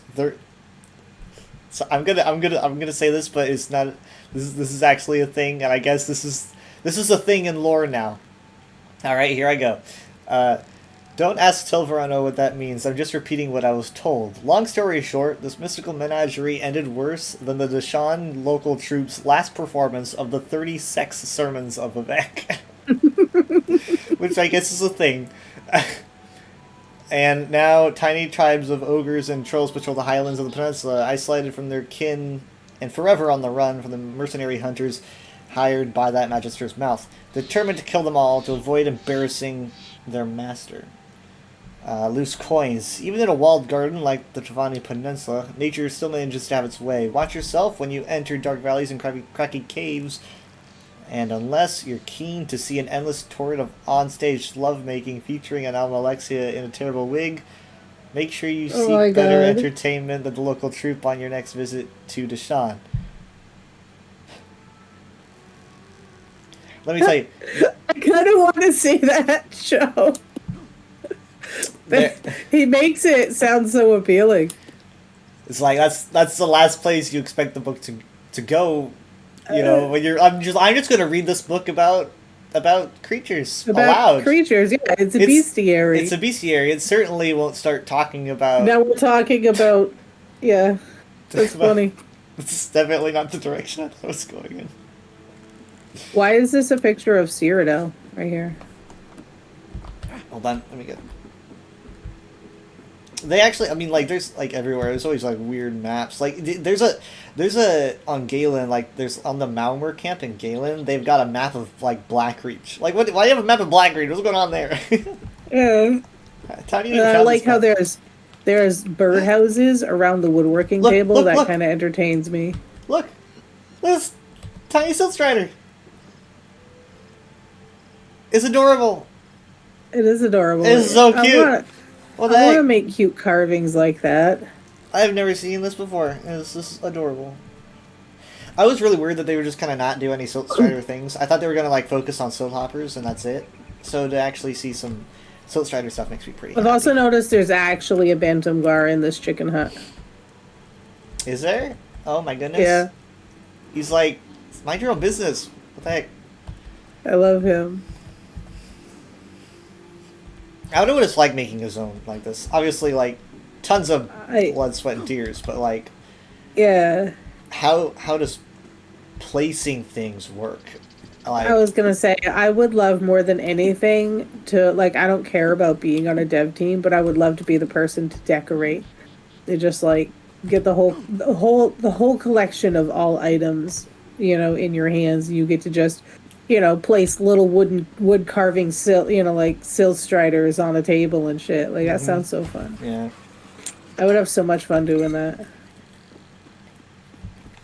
I can imagine there's probably a lot of difficulty to it. Like, oh, sorry, you can't put this here. Turns out putting that wooden Silt Strider there breaks the entire zone of Deshaun. Just because that's just how programming seems to work.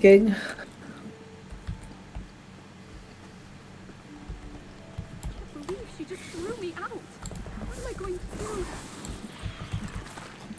I wish I had the guts of like an NPC that's just standing around talking about their problems, hoping that someone would help. Like, I mean, I tried it for a bit. I stood outside my house. And that was nice. My bad. Anytime anyone would walk by, I would just kind of repeat that I have a problem. while they're within earshot, they just give me like weird looks and then walk away. I mean, This is very socially unacceptable. Olivia. I mean, like, you know, we're like, I can't believe I have to pay this bill. How am I gonna do it? You know, and then, you know, they just pass by and I repeat myself. I think I have this one. You can get it's among craggy rocks on the water's edge north of Tel Joloth, which is where we're nearby.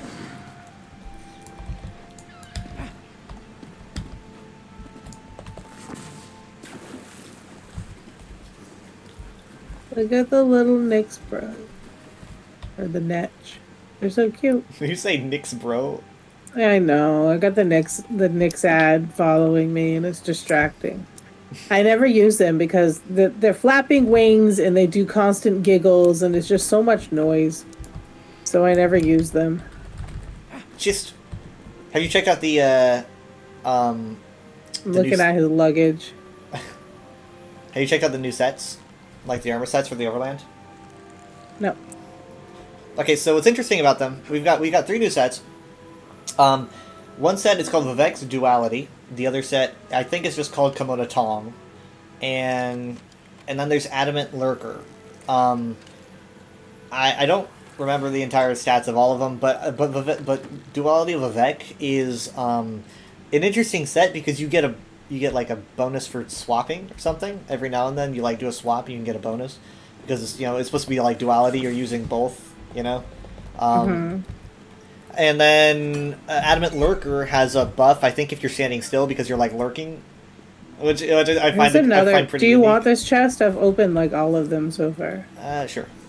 If this was Dad, he'd be crap. He would be taking all of them. Dad. I love how the one thing of note that happened today was that he didn't make it to the chest before someone else. Yeah, I was gonna make a comment on that. I was gonna say, you know, it's kind of rude for like this. I mean, like that player didn't even know that, you know, you were he's like shambling. He's like shambling towards it, unable to get anywhere.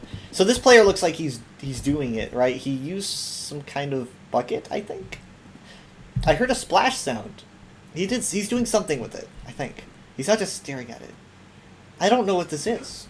This isn't the world events, so I'm not entirely sure what, but it's ancient, you know? It's in the ancient Khmeri, Dunmeri architecture.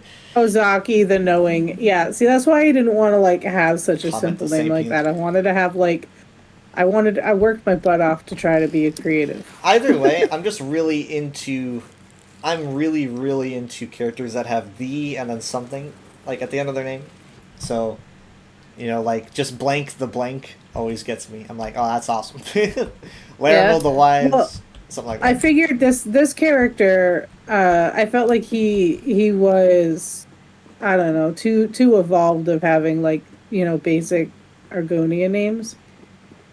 Yeah. I don't want to say it like that, but I just kind of felt like they didn't really make sense for his character. Yeah, not every Argonian has to have, you know, an Argonian name. Yeah. Like, doesn't even have to have.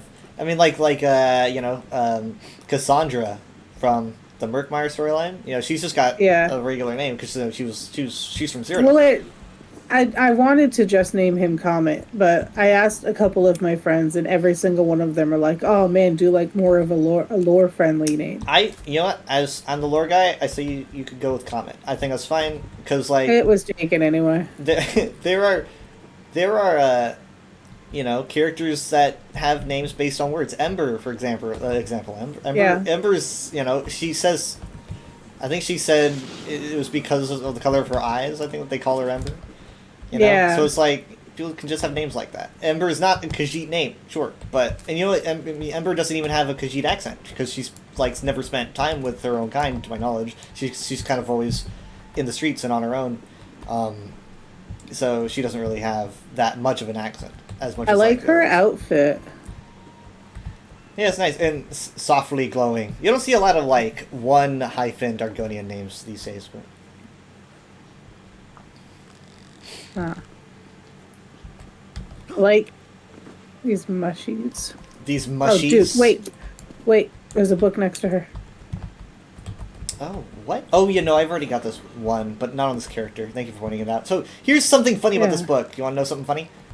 Yeah. So, one, this book is a song. It's a good song. You can hear it in the in Necrom, and also in Ald Isra. Ald Isra has the male singer, and Necrom has the female singer. So, this song is called "The Spotted Towers," and it's got a pretty good like structure to it. But when you're looking at the book, it doesn't say that. When you're looking at the book, it says TP Towers Song.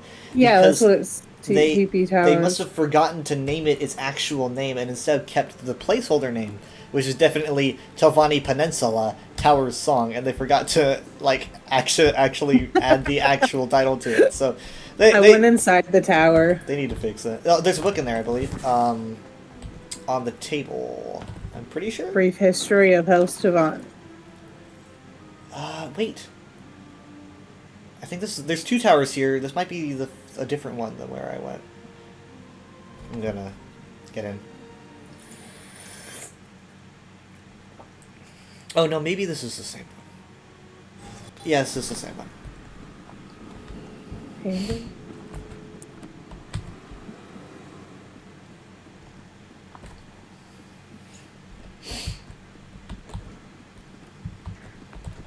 Oh. Antechambers. Whoa, what the heck? What was that? I don't want to go up yet. I like to explore like every inch of things.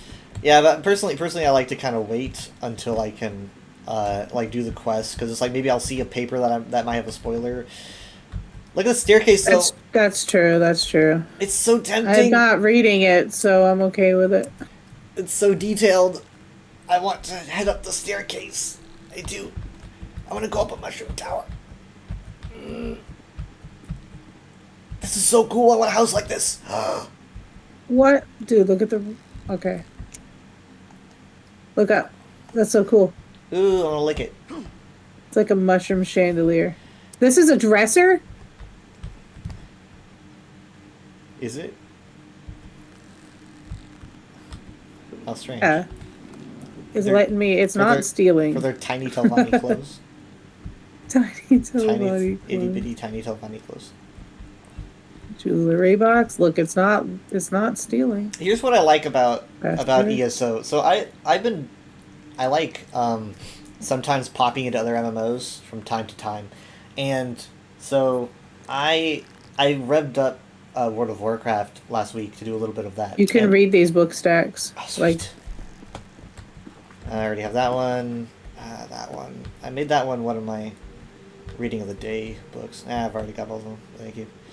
So I like playing WoW and stuff, but one thing I noticed is that everything in WoW is just so big all the time. You know, because they just need to make room for all these players and everything. Everything just feels so wide all the time.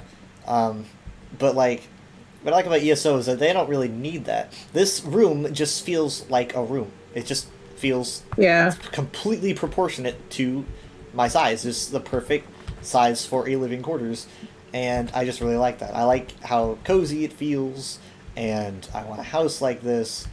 I don't know if you're going in the chambers or not, but there's a lore book in here. I got a Discord message. Hold on. Mhm. What's it's Drizzy? She wants me to watch an Overwatch replay she has. At first I thought she was button mashing her keyboard, but she doesn't do that. Okay. God, okay, fine. If there's no spoilers, let's go. I can't guarantee that I because I know. don't know what they would look like. Oh my god, this entire chamber is a spoiler. How could you not know it's gonna... This is interesting, though. This... she keeps sending me messages. Wait, where's the book? Where are you? Oh, there you I'm are. right here. I mean, Up here? It was up here. Was it not up here? I must have missed it if it was over here. Ooh. Trunk. Yeah, it's probably not glowing for you anymore, is it? Oh, No. was it purple or yellow? It was purple. Oh, yeah, I've already got it. I mean, like, the only purple book I'm Okay. missing here is Fragmente Abyssum Hermaeus Morris, which is probably in Apocrypha. I already know what the book is, though, because I've read it a few times. But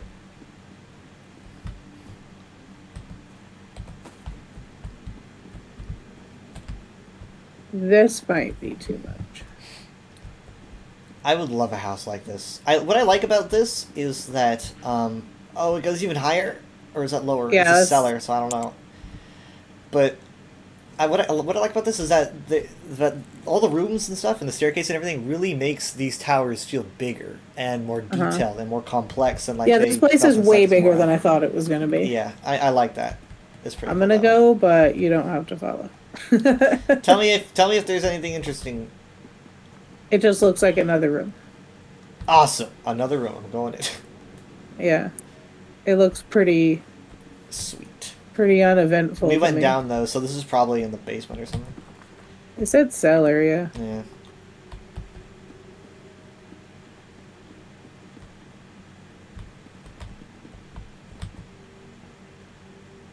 I hope they do give us a house like this. This is pretty cool. And like they're watching and making a note of that, and then writing like Huh. 25k crowns. Well, we can't go to the caverns, so I assume that that is story lock.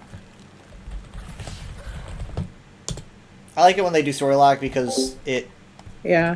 I'm not And we don't tempted. I'm trip not tempted to upon go it. in. Yeah, that too. I just button mashed it, Jersey. Anytime I button mash, I just like I'm looking through it like I hope I didn't like Mookie's at a keyboard something bad. You just never know. It's like, oh wait, oops, sorry, I accidentally put together the exact wrong letters and said a slur because I just mashed my keyboard. That just seems That was like my pretty luck. cool. The whole like levitating up to get out. Yeah.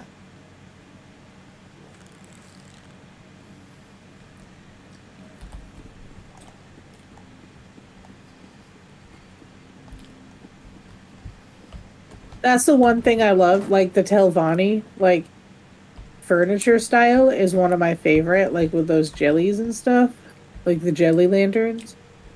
It's Like so that. good. That's one thing that I was kind of looking forward to is more Telvanni stuff. It's not fair how incredible their furnishings are. Yeah. I assume they're made of like fungal wood in a way, because they look wood, but everything here is all mushroom. Or pieces of Argonian or something. That's I'm not not lore. I'm just Sure, what part of the Argonian looks like a tree? You never know.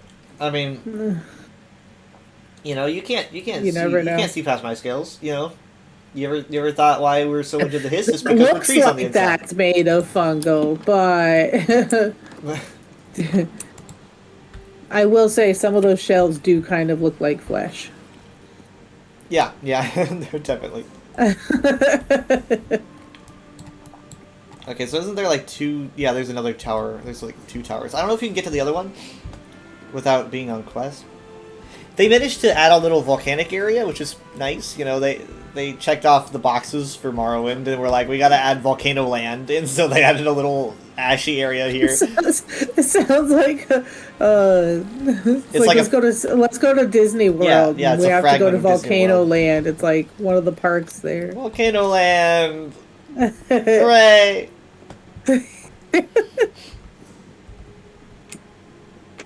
I just want to like see this guy. No, oh okay. I don't want you. So yeah, I'm really liking the Seekers. They don't like sometimes you'll encounter two at once. Sometimes you won't encounter one for a long time, and it's made overland exploration more interesting and diverse.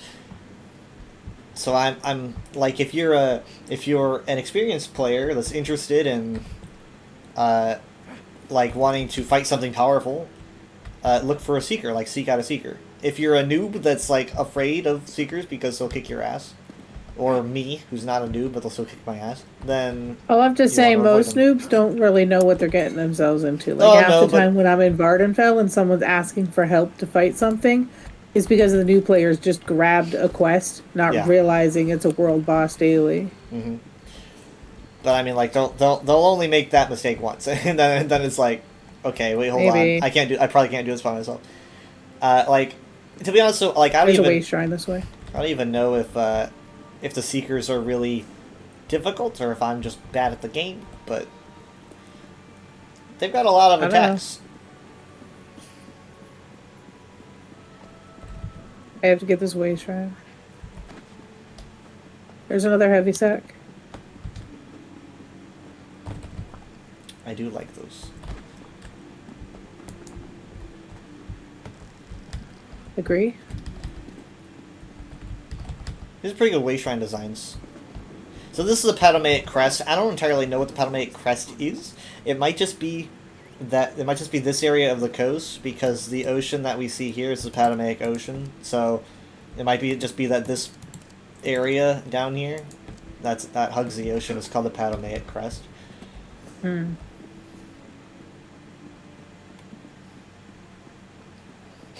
It's funny, you got like things more associated with Patomay on the Patomaic Ocean side. Things more associated with the more divine things on the Eltheric Ocean side, which I find interesting. You got like, you know, the Bretons. And I want a little Silt Altmer. Strider, bro. Look! Oh, what is that on the stake? Is it a lantern? Yeah, oh it's my got a god! little lantern. His name is Legs.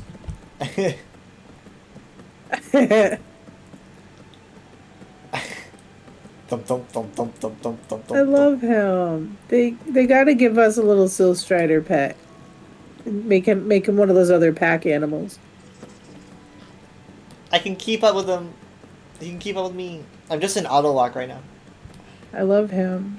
What are you wearing? Oh, okay, the Forge Mother, whatever day, Vengeance Day thing or I whatever. think it's a Talvani outfit, isn't it? I Oh. thought it was. I could be wrong. I've learned never to ask It the is origin of anything Ancestral in my life. Homage Formal Over Gown. decades, Yeah, it I've created a sounds spirit more attached to the dumber to me locket then. I acquired. So, let's stick There's nothing wrong with showing some healthy gray skin while paying homage to the ancestors, says Vodessa Arvel. The ancestors won't mind, and your current incarnation deserves to be seen. Well, I'm seeing some gray.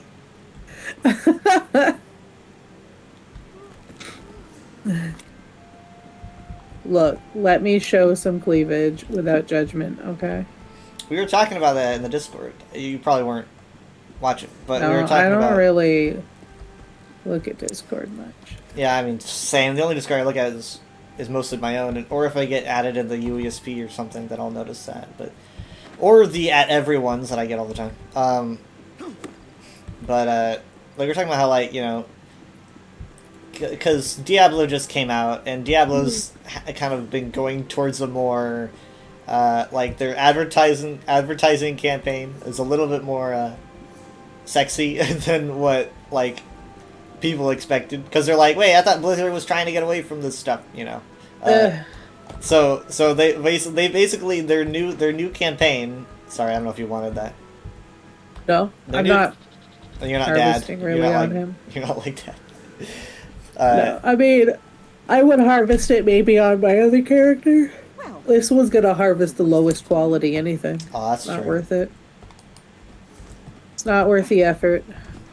But so on Yamas in the Discord was talking about how, like, just like how, you know, Diablo's not really that afraid to kind of be like that. ESO should probably give people more of a chance to choose like more interesting outfits of that nature if they will. People at the try moment- anyway. Yeah, they try, but she's just kind of like, why can't we have more? Our Dunmer heritage. Personally, none of my characters really look like that, because in my opinion, I don't know, I just love robes. Like, in my opinion, like, being able to see both legs is annoying to me. So I just want more, Yeah. as many robes as possible. The more, everything should be covered except for your tail. That book behind you is still glowing. Oh. I was waiting to see my character move on your screen to see before telling you about it. This is like one of those really interesting books that like maybe I should read aloud, but honestly for some reason when I read aloud I feel like I process it less than if I read in my head. But then we get to enjoy it. Okay. But give me a second. Our Dunmore Heritage, a summary by Oathman applicant Morinsu Baram in service of House Redoran 330th year of the Second Era. Thank you, representatives of House Redoran, for the opportunity to research and explain the inherent superiority of the Dunmer people, known to other Mer and men as the Dark Elves. The Dunmer are the direct descendants of the Aldmer, the First Folk, the original settlers from the mythic Isle of Aldmeris. There's a typo here, by the way. I'm going to take a sprint screen. From then, the Altmer, the High Folk, descend through, though these elves have since wandered from the path of their ancestors. Many other groups have sprung off of these so-called ancients. That's a term that we really haven't seen since, like, base game ESO. Ancients, like... What, ancients? Ancients with a capital E. Because they use that term a lot for, like, the ruins on Aradon is like the ancients, which I found odd. But I guess it's just their way of explaining, like, oh, it's the Aldmer, we'll just call them the ancients. People sprung off from the ancients wild elves, which are the Aelids, wood elves, sea elves, dwarves, and even orcs. But only the Chimer, the forebearers of the Dunmer people, remain true to Aldmer culture. I was actually teaching this last night, I think, or the night before. But I don't need to explain it. I'm sure this book will. The Chimer left the decadent Altmer behind on Somerset Isle, and under the leadership of Valeth the Pilgrim, settled in the northeastern reaches of Morrowind. There, their power bloomed until they came into conflict with the dwarves and their traitorous great house, and the traitorous great house Dagoth. The two sides battled, and while the traditional Chimer houses triumphed, they were yet forever transformed into the Dunmer. Yet through it all, our people have remained loyal to the standards and truths of our ancestors, and can truly be called the children of the Altmer. Let's see. First, among the traditions we have maintained is the veneration of our forebears, from the ancients themselves down through the patriarchs and matriarchs of our houses and families, whether the ancient tombs of noble families or catacombs of the great necropolis at Necrom, which is always funny to read. We Dark Elves continue to venerate the spirits of the past and seek their counsel. The surviving great houses can trace their lineage back to Valeth himself, and each ancestor is cherished and honored. Second among the traditions is the strength of family. While much of the ancient writings and art of the Aldmeri are lost to us, I feel confident in stating that their ways were much like ours. The family unit reigns supreme, with the eldest and most powerful ruling all. Families can be individualistic, work alongside less powerful families in small communities, or seek patronage with one of the great houses. In this way, there's a couple typos in here. I'm just making word screenshots. In this way, the Dunmer maintain. Well, not everybody in Tamriel is a fantastic lore writer. Maybe not. Maybe the keys on his keyboard aren't working. I don't. He doesn't have an E, so he has to compromise. But he did just call the Dunmer the Dummer. So I'm pretty sure his ancestors are not really big on that. He probably lost a few points with his ancestors for that one. Maintain their connection to their predecessors and gain strength from their contemporaries. The third pillar of traditional centers around an established and recognized societal order. They'll marry how their paupers and princes, and the great houses of Dunmer have refined that to a stable societal regimen. The names of the ranks may vary among the great houses, though all have oathmen and retainers at the most common levels. And regardless of their positioning, even the most hidebound members of House Sylvania allow progress through their ranks, such that the talented and capable are rewarded. Knowing one's place within the societal strata gives us a sense of belonging and community. Through the ages, the Dunmer have adapted to their new lands while maintaining the core ideal of our people, while some, like the Ashlanders, have descended into near savagery. It's a little bit rude.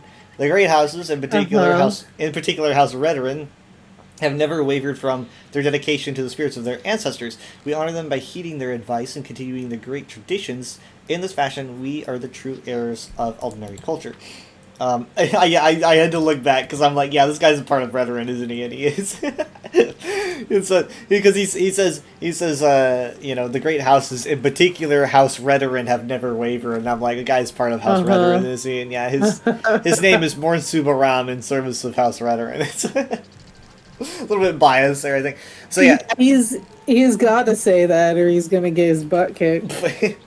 So yeah, basically, like back in the really ancient days, you know, the Aldmer Society kind of went through a shift, and they were like, they did this whole ancestor worship thing. That was big. Like, they were like, all of our ancestors, we worship you and venerate you. And then the Aldmer started to instead kind of shift into, okay, well, let's narrow it down a bit. We'll pay respects to only specific ones.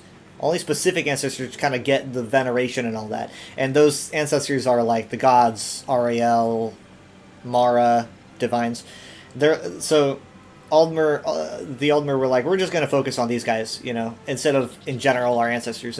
And that was a big deal for their culture. Like, people were like, no, we're not really into this. And so they were split-offs. If I recall correctly, this is what started the Sijiks. The Sijiks were like, we're not big on this. We prefer, you know, the old ways, and so they split off and kind of made their own thing. And the Velothi, as it says here, also left because they were like, no, we're gonna leave. We don't really agree with this. We will remain true to how things are supposed to be, and they split off. The Dunmer also, you know, believe that the Daedra are their super powerful ancestors as well. So they're like, that's why Daedra is such a big deal to them, is because they believe that, you know, out of their ancestors that they're worshipping, you know, the Daedra are a really big deal, the really powerful ones, and also there's some really scary ones. But, like, and obviously that's kind of somewhat taken a backseat, you know, with the Tribunal. The Tribunal have replaced the Daedra as, like, the big deals. And so I think the Daedra have kind of taken a back seat in terms of ancestral worship. I don't really know entirely how they feel about that at the moment, but this is a good way of teaching players about that.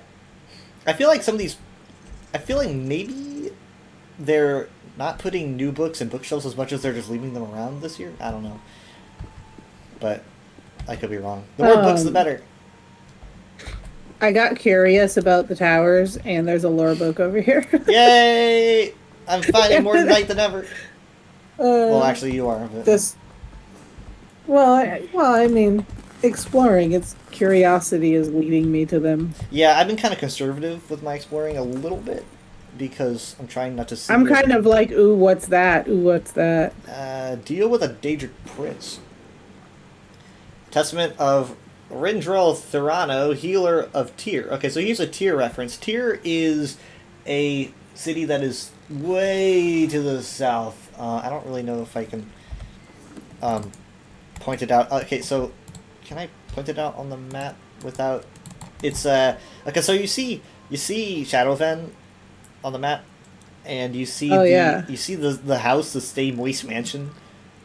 Okay, so like drag your cursor way off to the right until you like hit that little bit that extends into the ocean. That's where Tyr should be, I think. Oh, okay. I'm pretty sure that's about right. Yeah, that seems about right. And then Thorn is a little bit to the southwest of it, somewhere around there. So yeah, that's where Tyr is. I never really thought much about Tyr. Hopefully we get like a DLC there at some point. I mean, they're mentioning it. That's fine. Oh, hey, it won't be anytime soon if it's on this part of the map, though. Yeah. I'll talk more about Morrowind expansions when I'm done here because I've got some thoughts about what they can do with that. Testament of he's a healer of Tyr. It has finally come to extreme measures. Pestilence and disaster have settled in our land. First, it was a series of chill nights in the summer, then a flood, then a heavy miasma descending upon the town. Then the water darkened and turned foul. Finally, the animals began to sicken, followed by the people, including the dark elves. I and my fellow healers could keep up initially, with our spells and poultices and potions, but soon the number of the ill became too great. We sent for aid from other nearby communities, but they turned us away for fear of plague spreading to their locations. We exhausted our own supplies, including the reserves we had stored away, and then even our healers began to fall ill.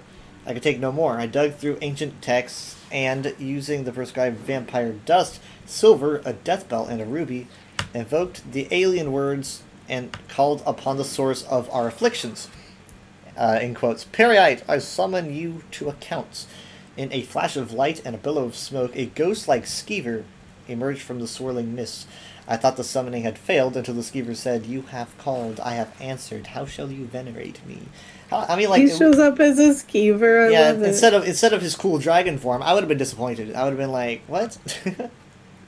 But like, Yeah.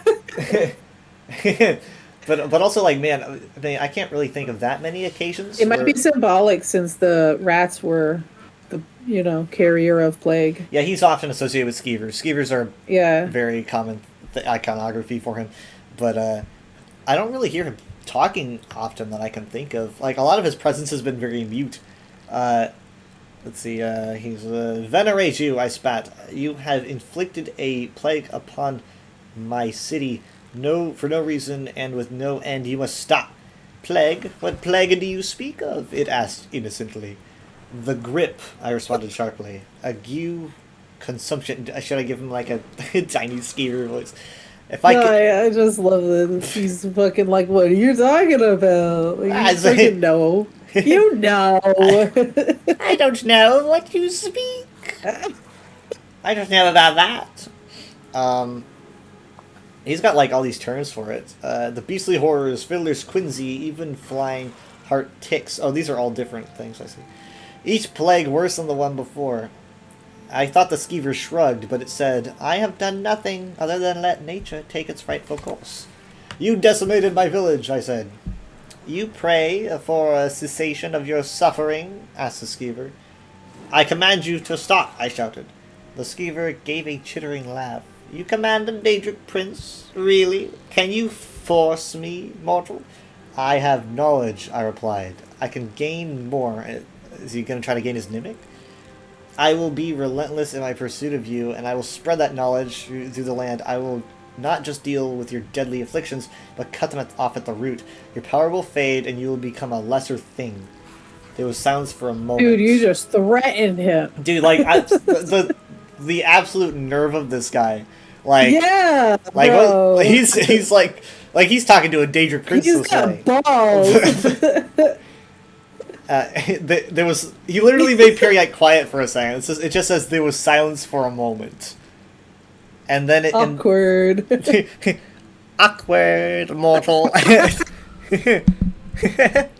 like just like before he leaves, just kind of like, too bad, so sad, and then he just leaves. No, and he disappears. There was a silence for a moment, and then it said, "What is it you want?"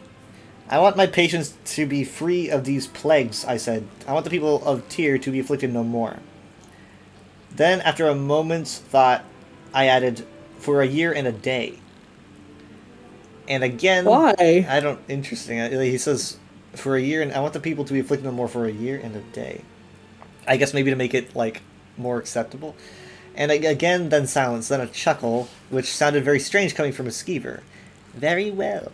And with that, the ghost-like skeever disappeared, and with the dawn, the people of Tyr began to recover. The consumption coughs became milder, the ague subsided.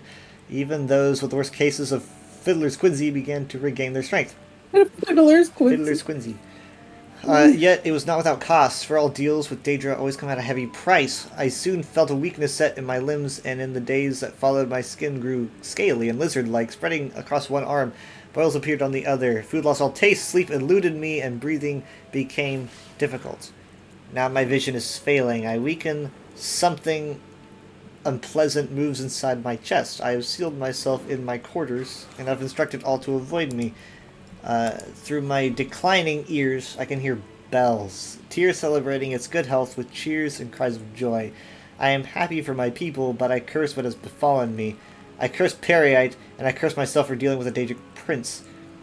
The transcript was found in the offices of Rudral Thorano alongside his rotting corpse in the year Second Era 573, which was about a decade ago. The corpse was burned, though some say it was still moving as it was consigned to the plague fire. Huh. This reminds me of this reminds me of a saint, a Dunmer saint. I don't remember her name entirely, but her thing was that she would take people's diseases as she healed them. So basically, like, she would heal someone, but she would take their disease. I don't remember what her name was, but it reminds me of that a lot. Also, That makes me like Periite more. well, interestingly, I think that Periite's actually legit scared here. Like, I think literally when the guy says, I have knowledge, I can gain more," I think he's talking about like I know your Nimic, I can get more of your Nimic. And I mean, that's the only thing that could really scare a Daedric Prince, I feel like. I think that actually scared him, because if this DLC is going to be covering that, I mean, because if Periite's involved in this year's story. Well, he got rid of him in his own way. Yeah, he did, but I mean, like, because I mean, like, he probably didn't want to deal with that. Like, he was like, I mean, there is something that can scare a Daedric Prince, and there's a few things. Jigalag is one of them. There's another chest. There is another chest. But like, a Nimic is not easy. That's, you know, a big deal. A Nimic is, you know, it's hyper powerful, and that's. Can't wait to see what else. I know there's a book on Nimics that I haven't read this year, but it's somewhere. Oh, I gotta lead. Intricate winding shaft. Oh my. Again.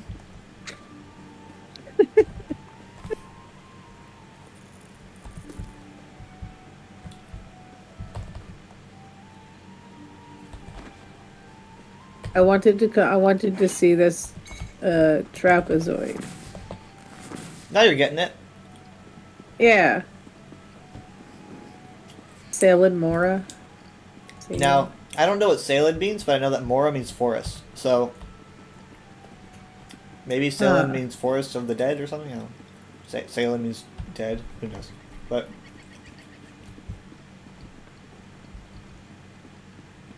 So speaking of saints, this is a shrine dedicated to one of the saints. I don't remember what his name was, but he's like the saint of House Telvanni. Where magical paths meet.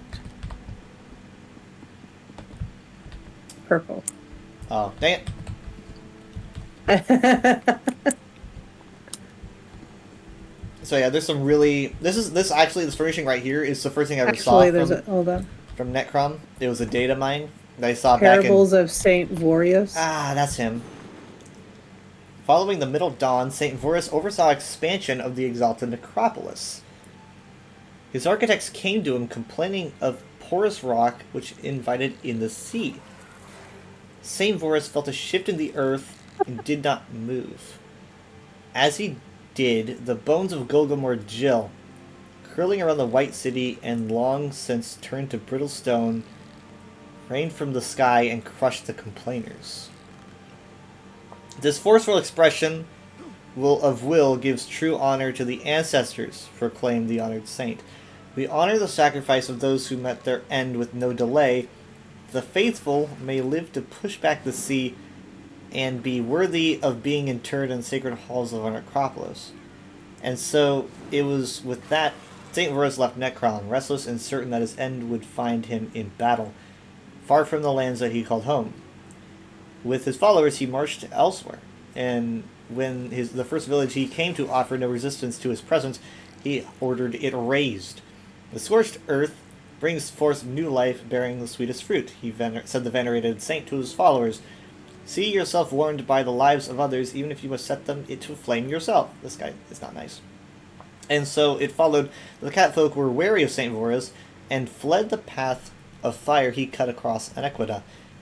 When at last they fought back, he ordered not that they meet their deaths, but as they were the strongest of their crop, they should be spared and carried back to Morrowind.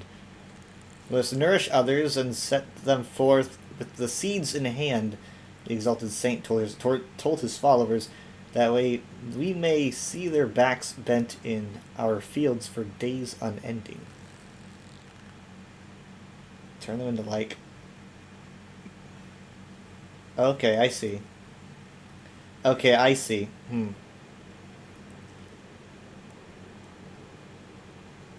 So here's the thing. One, this is one of the coolest books that I've found so far, and two, so we're seeing the theme here about the the weak being weeded out and only the strong surviving, which is Periite's vibe, right? So Periite in general, he's like the Daedric prince of the natural order. You know, the first thing you think of is disease, but he's disease and natural order. Natural order being like if you are weak and you get the disease and you die, you die, right? That's you weed 'em it's like out. nature weeding out. That's what I was saying about all Yeah. the characters that keep dying to this stupid thing. Yeah. And Saint Voros is doing that exact thing here. He's like, he weeds out the weakest, and he says the strong ones here, the ones that fought back, they survive and they get carried back. The theme is there. I'm going to take a screenshot of this and do more research on it. I mean, we have references here. This is following the Middle Dawn, so this will be like, God, what is the year? 2200? Maybe? I don't know. That sounds about right. But, so this will be around there, and so the architects come to him complaining of porous rock which invited it in the sea. And obviously they're talking about the bones here, and the bones of Golgomor Jill. Golgomor Jill is that beast, right? The one that Vivek killed, and the one that Necrom is built on top of. That's him. His name is even capitalized here, like it is in the sermon. And it does claim that the rocks surrounding the city are his bones, long since turned to brittle stone, rained from the sky and crushed the complainers. Obviously, though, it's like, is that just lore or legend, or is that actually his bones? Yeah. But It sounds like one of those Japanese stories, like, oh well, Japan is on the back of a catfish because they always hide before an earthquake or something. Like, it sounds like one of those kind of things. yeah, it's great. The faithful may live to push back the sea and be worthy of being interred in the sacred halls of our necropolis. So I mean, it's just interesting. Like, so Saint Voros, I've heard, is associated with Telvanni in some way. I don't entirely remember why. He certainly sounds like he would be, because for the most part, primarily, he's an asshole. And but among that, though, I mean, he's also associated with Necrom. Like, he's overseeing expansion of Necrom. And this is much later on. Like, so this is what I theorized when I saw Necrom. There's a lot of Tribunal iconography, so you can tell that a lot of this is actually post to the Tribunal. So they added a lot of stuff to it. Right, the statue of Vivek for one, all the Tribunal symbols and stuff you see on the roofs and the floors. This is interesting. The thing is, though, it's like it gets harder to do research when a DLC comes out. It's like, oh, I want to look up Saint Voros, but it's like you never know what you're gonna find, right? So if I looked up Saint Voros, I would have seen this. It's like, but I would have wanted to read the game. There's another book over here that It's not I a read. book. It's you can read it. It's fine. Yeah, I saw this on my other character. Yeah. The Lark of love Rosgard it. seems to be like this hilarious Robin Hood like character, sort of that seems to be always eluding the sheriff. It makes that note though makes me wonder if she's in on it though. Like, he's like, I know, seeing what you've been doing. I don't know, like, because it almost seems like they're putting on a play, whereas she's like, I'll get you someday, and they like just kind of go and leave. Yeah. Like, and then like in the next episode we do the exact same thing. It's like Lupin the Third. Yes, I don't know what that is. It's like a really old anime. It's like one of those like TV shows where the stories. It's like The Simpsons. Each time it's like a different world. It's never like really the same thing. You know what I mean? Like, it's The Simpsons versus like Futurama. So you're saying like each episode's completely different? Yeah, like they're not really linked to each other so much. Huh.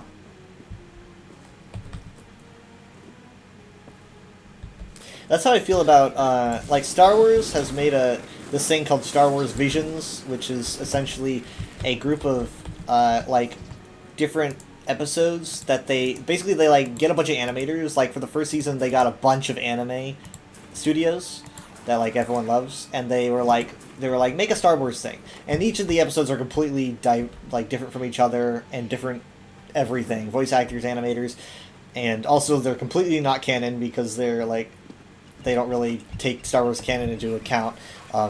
But each episode is completely different, and I noticed I was never a fan of Visions because I hated watching an episode being like that was it. That was like 9 minutes of what I wish could continue, but that's it. You know, every episode's different. I will never see these characters again, and I decided to give season 2 a little bit of a watch. Because it was Star Wars Day and Jared's really into it, and I was like, I'm going to do it for Jared, and because it's Star Wars Day. And so we watched a few episodes, and there was one episode that I just became obsessed with, and I'm like, God, we're never going to see more of this again. And I guess there's a bit of a sweetness to that. There's a bit of a sad but fitting understanding that that's the ending of the story, and you're not going to be able to see more. Like, it's good in itself. Well, so I will say it's kind of the same as Futurama in a sense that a lot of the times with Futurama, you can add up, yeah. A lot of the times with Futurama, it's like The Simpsons, where they don't seem to really have relation to each other. You know, it's like they don't, but eventually, like, as you continue down Futurama, you realize that they are actually referencing previous parts of the series, and eventually it does kind of, like, get tied together, like Futurama does develop that story arc. Whereas The Simpsons is literally just they can kill the characters, all the characters off in one episode, and they're there again the next, like. But, like, Lupin's not, I don't know, like, because they always get away in Lupin, that's the story. But So it's episodic, I think, Can is we probably go- the right term. yeah, could we go to the tree? The tree. Oh, the Sky Shard. Wait, no, what? No, wait, what tree? No, the tree, the Tel Daroth. Oh, the Mushroom Tower. That's where tree. that's where we went to. That's where we went to climb the Mushroom Tower. So we were there before. We just went Oh. around. Yeah. Oh, that's what that was. Okay, then. We'll head towards the Way Shrine then. Yes. That's cool. I didn't realize that was the Mushroom Tower. There's a lot of them here. It's gonna take a while for me to. Yeah, I'm understand them all. noticing that. There's a lot of mushrooms here. There's a lot. Did you hear that last week? I did a giveaway. No. I did a giveaway for Necrom, and so like it was like a type in a word and you sign up, and it was for PC because PC just dropped. So Yeah. hey, there's Red Mountain.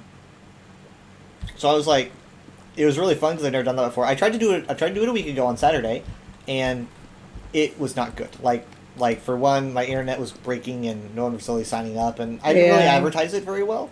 And so I'm kind of glad that my stream broke because I approached it way better on Sunday, and did it again, and I got more people there signing up. It was really fun hosting a giveaway, and actually giving away a DLC as a prize was pretty hype. Like a full freaking DLC. How many people did you get to sign up? Say maybe probably no more than 8, maybe less. That's but, pretty good, though. Yeah, but I mean, so we ran it, and there was a winner, but the winner was not there.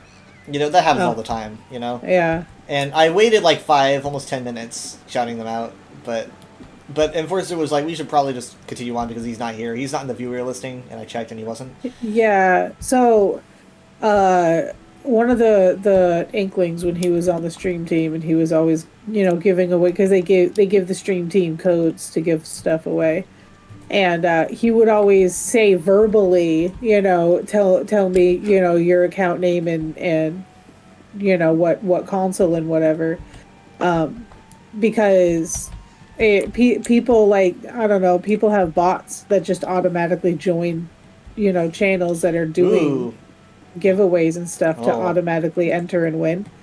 I see. So that was his way of weeding them out, is by verbally saying, now I need you to do this, because the bot doesn't know any better for that. I'm so innocent. I didn't know about that. I would have been caught. Yeah. But luckily, so I ran it again, and who should win but Enforcer himself? Aw. one Did- Necron. He doesn't have it? He didn't No, have he, it? he had it, but he said he wanted a copy. He wanted the extra copy because, for I don't know, for reasons I don't know if I'm allowed to talk about it yet, but he had something to do Oh, with the yeah. other copy. And so I gave it to him earlier today, I think, or it was last night. And yeah, so that and that worked. I bought off of his site and got the code and gave him the code, and it all just works like that. That's cool. Yeah, and you know I even got a deal because the site was having a sale, which is interesting. That buying it not on Steam was cheaper. What's this crystal in this mushroom? Honestly, I keep seeing those I keep thinking it's something. My brain keeps telling me it's some kind of resin, like a Kwama resin, but I don't. Ah, you're getting it. Like you just banished the crux by using the. Yeah. Yeah, so that's something I've been teaching people how to do. I'm just like, hey, if you have that I mean, crux. I was doing it with the shield, but I'm waiting for the second bar for the shield. Yeah. So I usually put the shield and my 1 on the off bar. This is the new trial, by the way. No, it's not. That's you're an idiot. Wi-Fi. just kidding. I'm just like telling myself. You're an idiot. I'm just that was me talking. That was me talking to myself. I've been doing that a lot lately. Just talking to myself. I've just been like, "You're an idiot," or "What the hell are you doing?" Or like, "What the fuck?" Like I was at work and I said something open to myself, and there we do have a security camera. I'm like, I really hope this thing doesn't have audio because I just said that like aloud to myself. I'm like, what the fuck? But no, yeah, no, sorry. This is. I don't have an inner monologue. It's very outer today. Yeah, so I'm just telling people, what are you thinking? Sorry, that was for myself. I think the trial is right next to it. I actually haven't been there. I haven't. Well, I don't either. I could discover it at least though. We can discover it together. Wait, no, actually I have been there, but I haven't been inside. Oh, I thought that's what you meant, is you haven't gone into it yet. No, I'm scared. I was like, no, I haven't done that either. You can't force me. I don't even know if I'll really get to.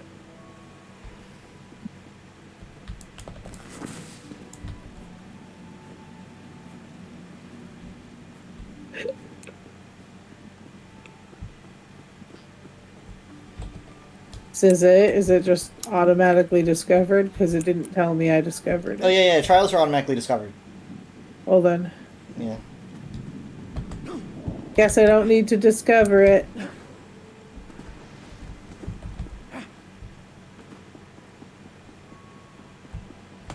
Yeah, I kind of like. I hate that the horses of new characters are slower than them. Like, if your horse is that lame, it should be put down. But What? it kind of just like, I enjoy wandering around on the new characters, and because you finally take the game slower, you know. I don't know the last time I used my mount, but I use it like when I want to look at it for the most part. Mostly because he looks like this. I hope I'm using the right mount. Here we go.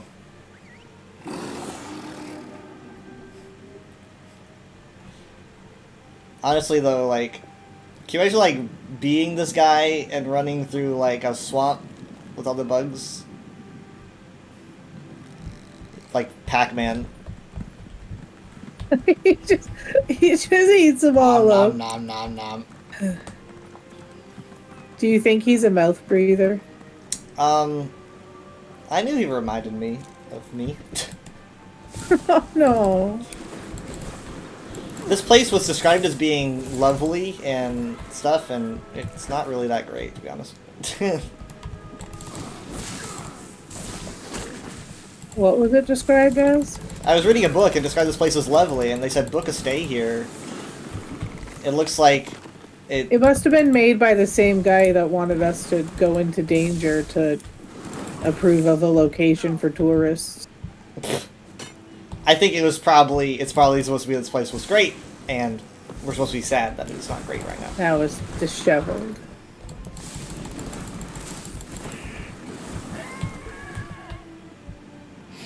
Yeah, the green really works with this purple, especially in the daylight, like the sunlight. Well, this is an inn. Yeah, I went in here. I didn't want to go any further because I didn't want any spoilers.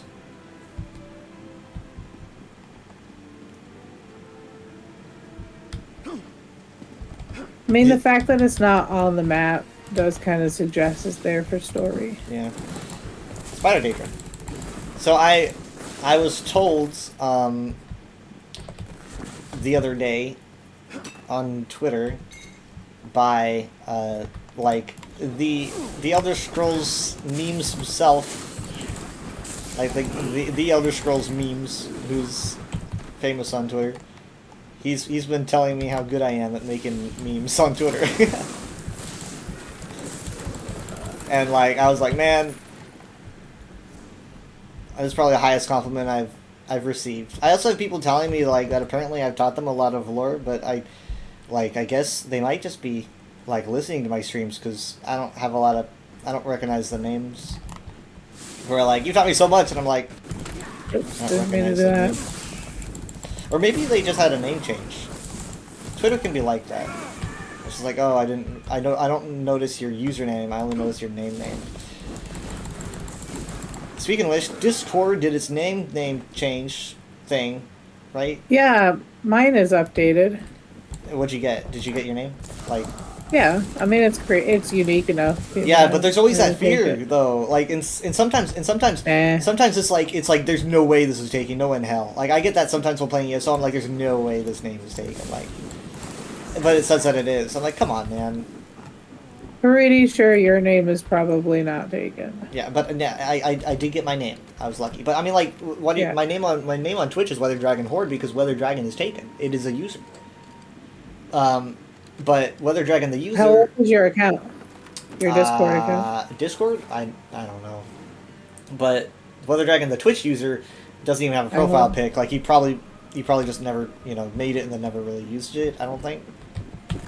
Your account is 2016. April 23rd, 2016. Stalker. Yeah. So you can just look at your profile. And your address is. So you know the way that they were sending out the update, right? I don't really know much about how. It's Oh. going out the older, like it's going out by your account age. Oh, I see. As to the order. And then people started pitching a fit because one of the things of Nitro is that you get to decide what the 4-digit number is. But since that's not a feature anymore, people were getting upset that they're still charging something that they already know isn't going, like, and it's listed on as the features. And so they made it so that people who had Nitro before the day that it was announced that the update would happen, Nitro got pushed before the other people of that year. Oh, okay, interesting. So, like, I have a 2016 as well. And so mine got pushed before the other 2016s that didn't have Nitro got pushed through, kind of thing. Yeah, I don't have Nitro though. I can. Yeah. I mean, like I see. I only have Nitro because my phone takes the photos are too good quality on my phone, and Discord just continuously tells me that my files are too powerful, and I just want to post pictures of my cats. Well, that's the thing though. I mean, like, so I don't. Discord is my second used social media like chat service. My primarily used is Telegram, and I mean, like, Telegram's kind of a. Yeah. It's kind of like backwater for a lot of people, and honestly, it's so backwater that it's kind of a chat service that's used to kind of circumvent attention. Like, I think people in other countries use it to like circumvent government attention and stuff. Yeah, so it's it's used, a lot of not hackers, but scammers are on Telegram. It's used like primarily by, criminal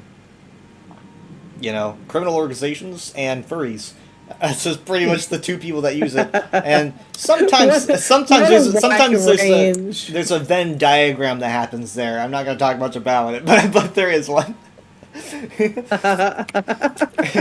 But I mean, like, I personally, Telegram is like, I just can't think of a better. The only thing that Telegram doesn't do that I use Discord for is like voice chat. I don't know if Telegram does voice chat, but if it does, Discord definitely does better. Found a Sky Shard. So, but Telegram is like, I can send huge files that Discord would faint at. Yeah.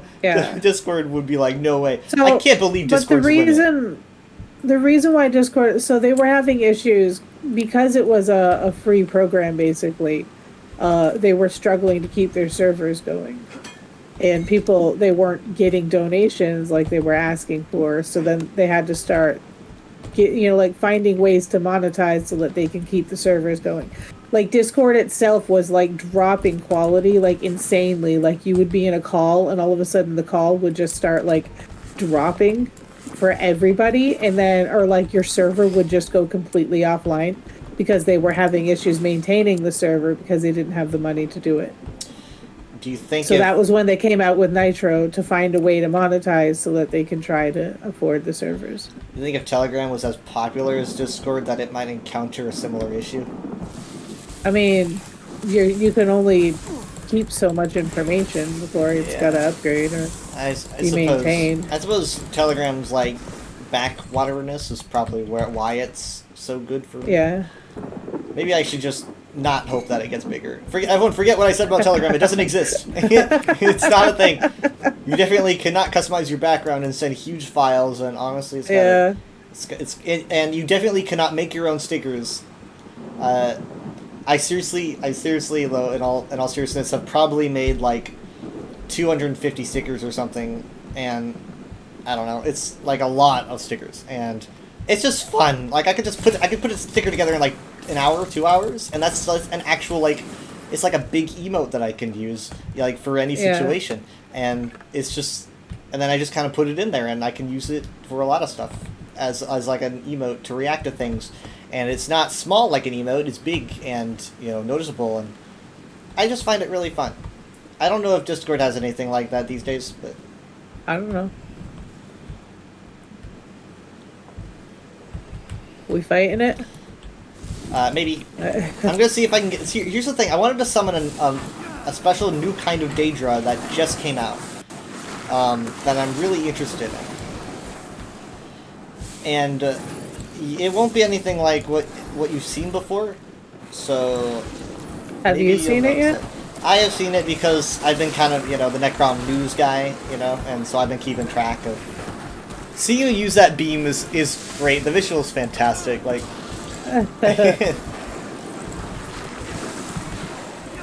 It's just this huge... I don't even mean to be using it. I'm just like subconsciously hitting the button. That's how I am when I'm so used to having 2 bars. Yeah. No, we got a lurker again.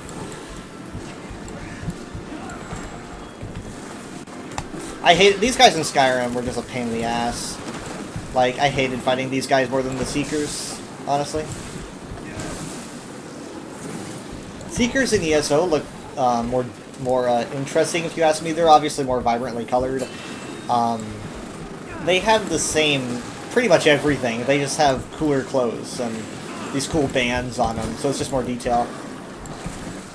The animations are fantastic. I love seeing like them do those random little loops for no reason. Yeah. They're just having fun. Or is it for no reason, or is it like the sign of a skill or something? Well, you maybe would think so, but they just kind of do those loops as they're floating around. Oh. As they're floating around, they'll just like do a loop in the air, and I'm like, I don't know why you're doing that, but you look like you're enjoying yourself. So.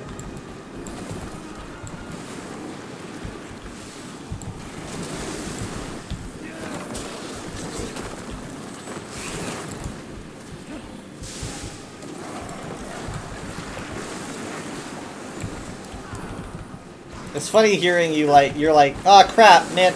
I was totally using the right staff. You weren't getting the heals for some reason. No, I think I just, well, yeah, I don't know what's going on there, but I just stepped out of your circle. I could have sworn I was healing you. So. But also it's weird, the sounds that you make when you're hurt are the sounds that I make when I'm hurt. So. It's like triggering that part of your brain.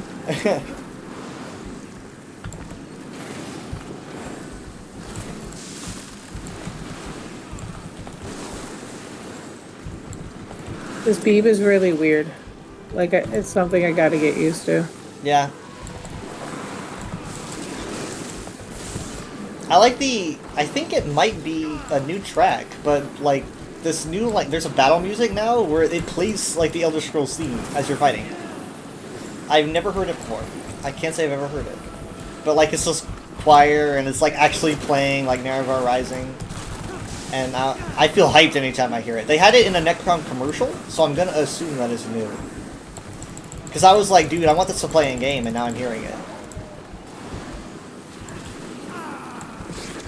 I'm really glad they actually used the theme for this game and didn't try to make like a different theme, because it's like, oh, it's ESO, it's a different game. It's like, nah, just use the actual theme. And so it's cool that they get to use that. Oh, I just got a deck fragment. Sweet. Yeah, Alexia is the new deck. I don't know much about it. I haven't tried it, but You have it? I've got a bit of it, but Okay. not all of it. There's a lot of stuff I haven't done yet. I haven't done any of the world bosses. I know that there's 2 that I've got. I guess there's probably just 2 here. I think that... I mean, it tells you. I think this will probably work the same as Fargrave and Oblivion or whatever, so the markers on the side probably cover both zones. Yeah, it does. Which always gets really confusing when we were doing the Sky Shard hunting, and I would... And it's like you're missing 13 more or some Mom and shit. Dad would always be like, it says here that I'm missing this many, and I'm trying to explain, like, because the DLC came out with 2 zones. Because it's 2 zones, yeah. I'm like, there's a zone that's associated with it, and it's doing both, and it's kind of confusing, but... I prefer it that way, obviously. I just think that's confusing at first. I mean, it goes, it just shows that it's considered one DLC, or one chapter. So, let's see. Let's grab Kimona Droon, or that Kimona Rune. I keep saying Droon. Kimona Rune, and the Edifice. Because that's what the new world event locations are called, edifices. Oh, okay. And we'll also go past the Clamor Clap Bowl. Which I don't... the Clamor Clap Bowl.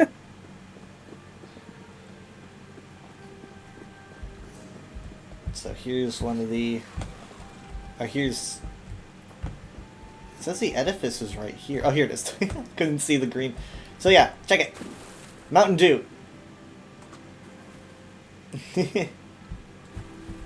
I guess. Look at these guys. They're stalking me. Oh, they blink. Oh man, I wish they followed us. At least they have an animation. I love that they blink.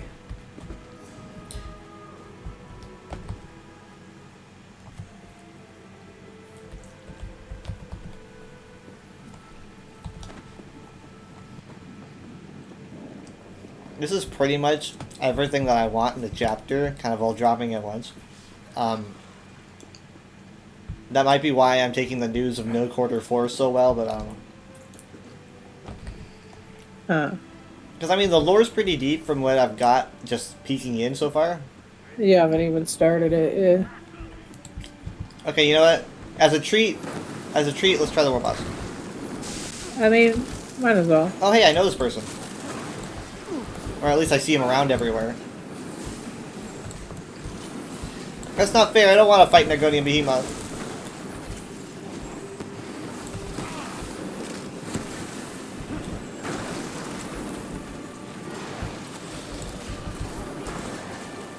Oh wait, I'm even more upset now.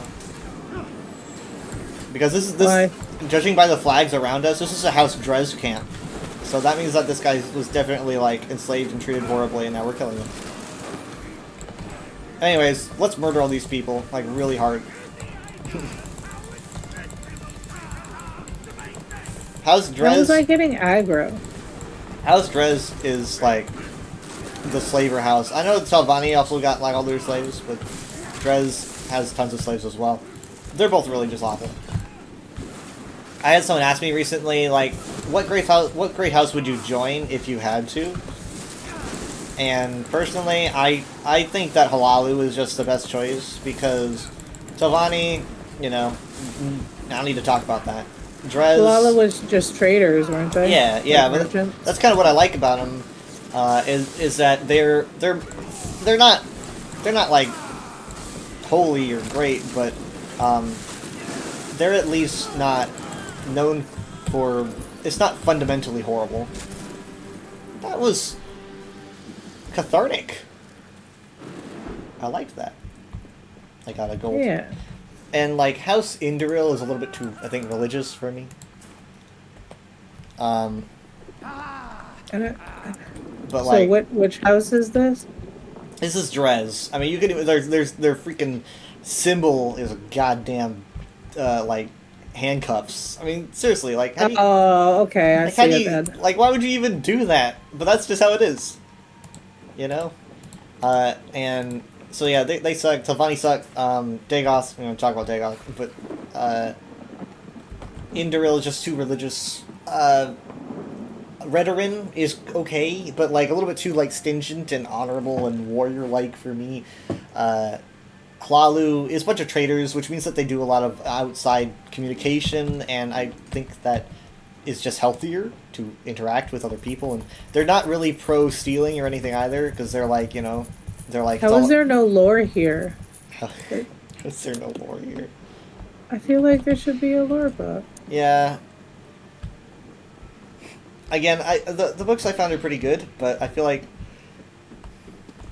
there's less than there usually is, but Yeah, usually there's like certain hot spots, and you know, it kind of seems like this would be one of them. Soul Gem. But part of me is like, there's probably a decent amount There's of coins books. here that you can rob.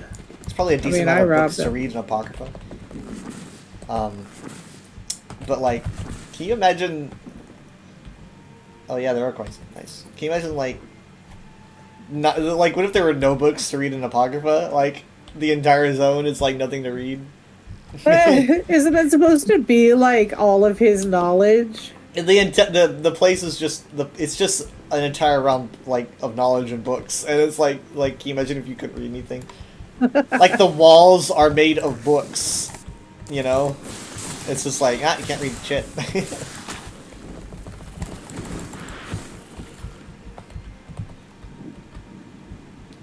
But yeah, I mean, like, how much have you seen of Apocrypha so far?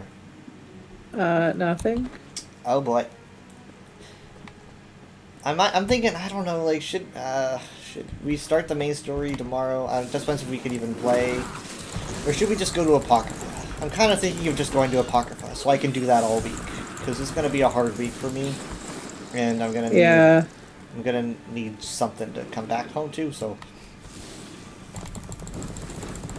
I'm thinking probably just maybe going to Apocrypha tomorrow. I'm just really worried about spoilers, because at some point people are going to lift that spoiler veil when they feel it's comfortable enough, and Yeah. gonna try to get us to play, like, do a story quest twice a week.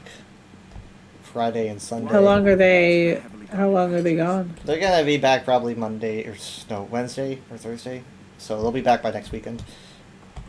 I keep trying to get her to come here for vacation. I'd like to do that.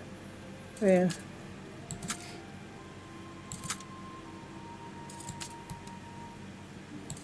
I mean, might as well do it now because it's like the summer, so it'll be like the easier transition than if they came when it was colder. I mean, and I say that, but it's been like in the 50s to 60s all week. Ah! But you know, I mean, it's not like 50s to 60s in winter at least. It's been pretty... we get pretty good weather in June. Honestly, sometimes just like June and August. All of summer can be okay. Not really, like, temperature-wise, it can get really hot, but you can get some August good clouds. and July is the worst time of the summer. You can get good clouds and good storms, you know? Like, Uh, really good storms. I mean, we had flooding. I was gonna say last we don't really have that. But I can't say that's how it is in Texas because, again, Texas is huge. But where I am, it's kind of how it is. Death to the Drez! Death to the Drez! All the Drez need to die. There's a lore page, camp update. Camp update. There's a couple enemies.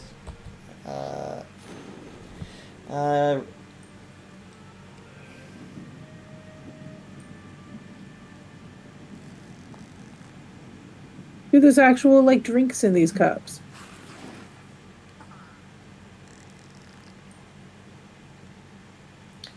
Wow. Yeah. All these like annoying things, and he says Halver sneaks food to the slaves is one of the terrible things apparently that people do. Who wrote this? It doesn't say. Oh, let's just kill everyone. I'll probably get who it is.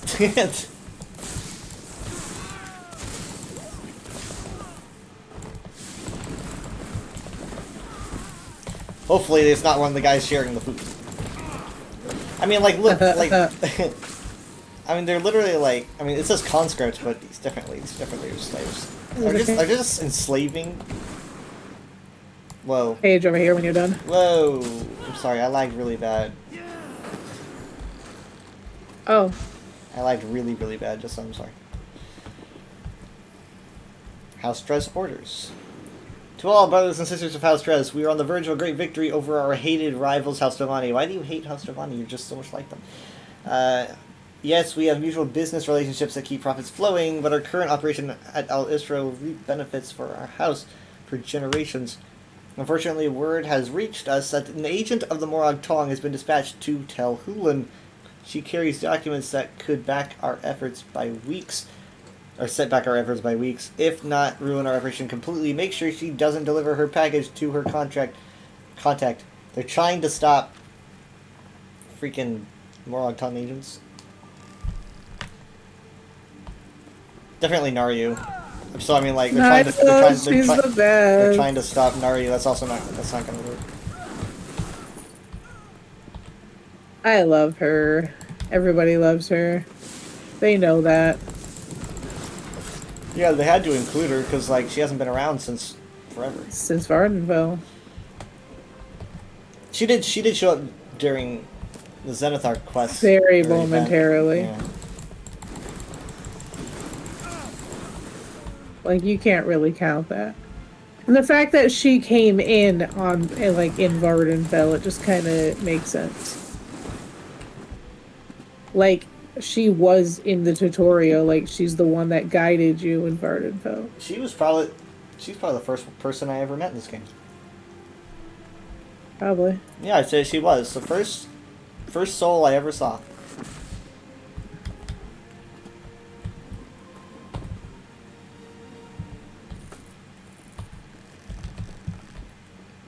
But we came from this way. I was wandering around now. Oh. I mean, like we went like in a loop. Oh yeah, there was one thing I want to show before I need to maybe just get another drink, but let's use the way shrine up here. It's funny that Mom's got a thing for Morrowind, like the whole aesthetic, and she likes this music and all this stuff. It's because she started here, right? I mean. Yeah, In Morrowind, she started in Vardenfell, so Morrowind is like something that is nostalgic to her. But like, I can totally tell if we started like in High Isle, you know, she would be like, I don't like Morrowind, it's too alien. I feel like it's just the nostalgia that makes her like it so much. Well, I think that's kind of why like I'm not really attracted to the zone so much because I don't have the nostalgia that everybody else does. I don't necessarily have the nostalgia. I just hold on. We're gonna be going to the Great Arm. You do have a nostalgia though. Yeah, but I think it's, you know, part of my brain just says Morrowind equals like mushrooms, ash, volcanoes. So Yeah, it all just kind of like looks the same to me. Like nothing really like super stands out. Like I don't know. Necrom stands out though. I mean, like I think that feels very different, but I mean, in general, like if you don't consider like the building structures themselves, if you just consider like the zone itself, it just looks like Morrowind to me.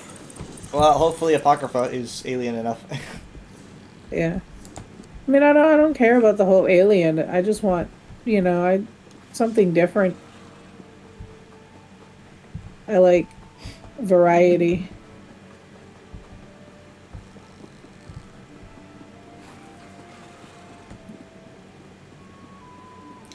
Here we are. The door that leads nowhere. It is locked. And is probably not part of a story quest or anything either. You want that? Oh, thank you. Huh? So, you can't go through here. It's completely blocked. I think, if you look up on the map, you can see that it leads north. It goes to the next area, So, yeah. But obviously there is no quarter 4. So, that would be at a future time, right? Yeah, it's probably just a space just for like when we get to it. Yeah. Or, like when we need it. But it's always super exciting when I see something like that, because it's just kind of a thing that shows the devs are thinking about it, right? It's like it's on our mind. We know that we might open up into this next zone. Well, if they put it in now while they're making the zone, they don't have to go back and do it later. Right? Yeah.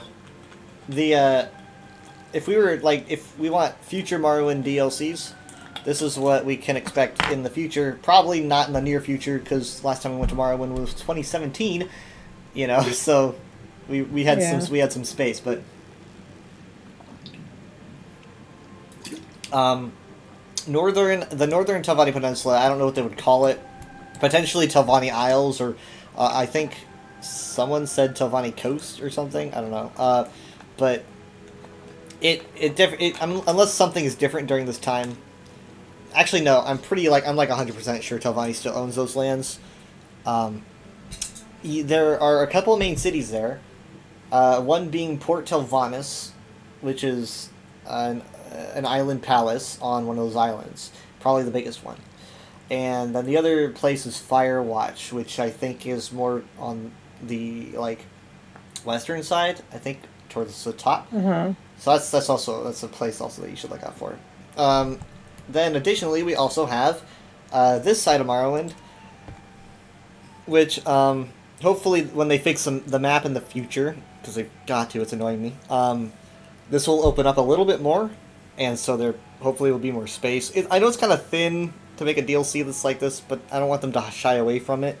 Yeah. This has Blacklight. Blacklight is over here somewhere. So that could be a DLC. I remember that being mentioned a lot when people were guessing what the papers meant. Yeah, because it had the Blacklight message on it. So everyone was like, oh, it means Blacklight, but it just wasn't related at all, apparently. And then we have, down here at Tyr, which I can't I bet mark, they but did I've that done on before. purpose to throw everybody off. Maybe. I was really thrown off by Hermaeus Mora in general. I was like, oh god, wait, hold on, Hermaeus Mora is involved in this. I don't know how this all fits in. Are we going to Apocrypha, or are we going to Morrowind? What's going on here? It turns out it's both. So yeah, Tyr is down here. Turns out it's both. Tyr's down here, and that could be a thing. It would be a small zone though, but Yeah. Tyr would be a small zone. If we ever get Soul Rest, that'll be a small zone. But in terms of Morrowind, yeah, I could see us doing at most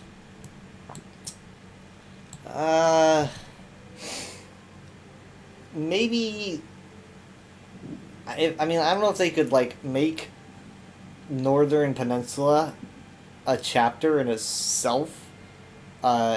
Maybe they could, but it is a bit big. You know what? They definitely could, because this zone right here is this zone and Apocrypha, so up there it would be the mainland and the islands would be that zone. Obviously, they would have to make it very different.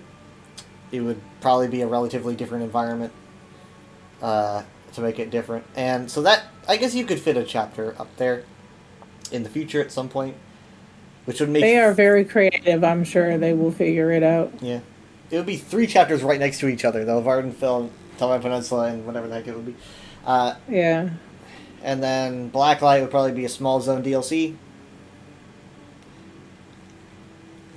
And so would Tyr. I mean, they are resourceful. I think they could fit it. They could fit one more year in Morrowind before we're done. But giving the entire peninsula to the Telvanni was a choice. It kind of restricts them a little bit. Yeah. They give Telvanni more, like, so much land. It's like more land than any house has. But They don't deserve it.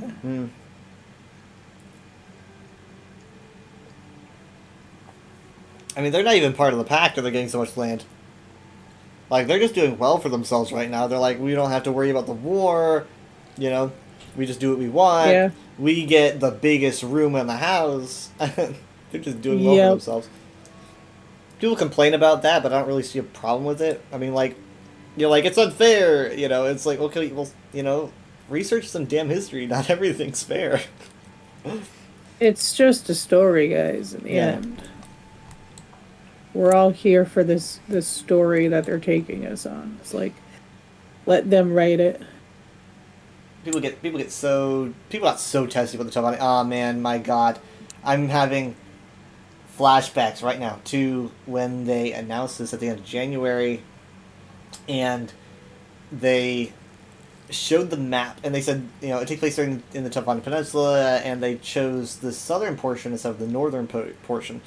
The northern portion that we don't have is what's what people usually think of when you say Telvanni Peninsula. It's that it's the point and then the islands. This area is mostly, like, people know it as being like, oh, Indoril or Dresslands, but like there's nothing that's said that either house has owned this land at this time, you know.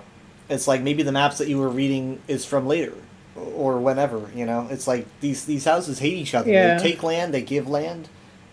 You know, things change all the time. And so it could be that Indoril just ends up, like,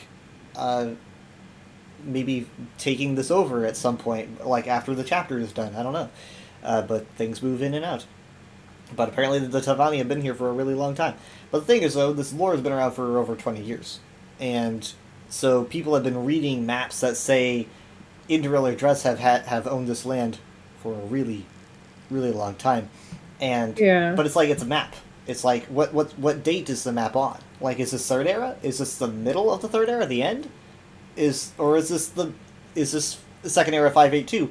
You know, I think the most source we have is Pocket Guide to the Empire, which, one, isn't really known for being super accurate, but two, said that House Indoril was at its strongest during the second era, and I think that's what a lot of people were complaining about. But it's like, one, strongest, I guess, doesn't necessarily mean owns all the land. If anything, you might be stronger if you don't own all the land, because your forces are more constrained to a certain area. But but I mean, even so, after this chapter, for all we know, Indoril could, like maybe the Ebonheart Pact falls apart, because it does eventually. And I was gonna say, I'm pretty sure it does. And so Necrom would fall out of being neutral territory because there's no longer an Ebonheart Pact to keep it neutral for, and so therefore Indoril might decide to, like, make a claim for Necrom. I think Indoril actually owns Gorn, which is interesting to take note of. In fact, let me pull out a book. They might have done this on purpose. Let me see here. Indoril owns Gorn right now, which is interesting, you know, because it's just right north of Necrom. So who knows? Maybe, like, after Ebonheart Pact just falls apart, it could be that Indoril maybe moves out of Gorn and just takes Necrom, and they're like, no, well, this is our city now. And then, even though it looks like Necrom's roots are more associated with Telvanni, I don't know. This saint of theirs seems to be behind a lot of its expansion, but it's a very religious site, and Indoril's a very religious house, so I could see them probably taking it over at some point and moving forward with it. In the meantime, I mean, that would be politics, you know. That's politics. Yep. They just give it to They just give it, honestly though, like, from an out of out of lore perspective, I think they just wanted to do something Telvanni-ish because they're exciting. Yeah. No.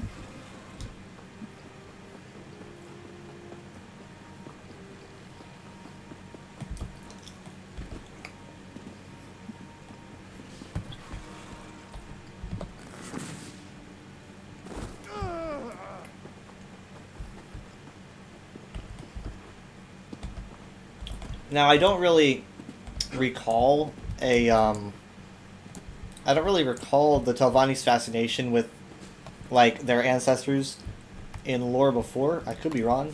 But I'm reading a lot of books in this DLC that are talking about the Telvanni and how important their ancestors are and venerating them, which I think is a new thing that hasn't really been talked much about, because I don't recall ever reading that before. But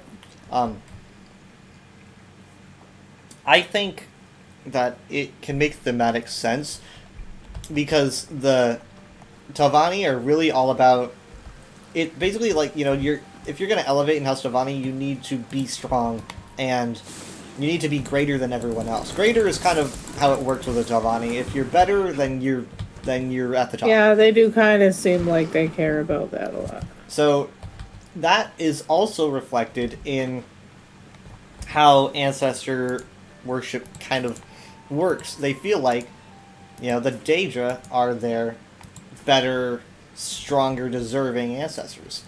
And so I guess it kind of makes sense that Telvanni might be really interested in that, because they're like, they give respect to those who are deserving of it. But I'll see if they go anywhere with that.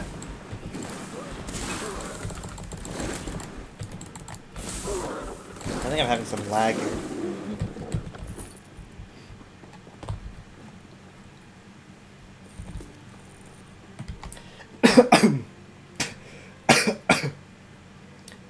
Spelled the wrong way.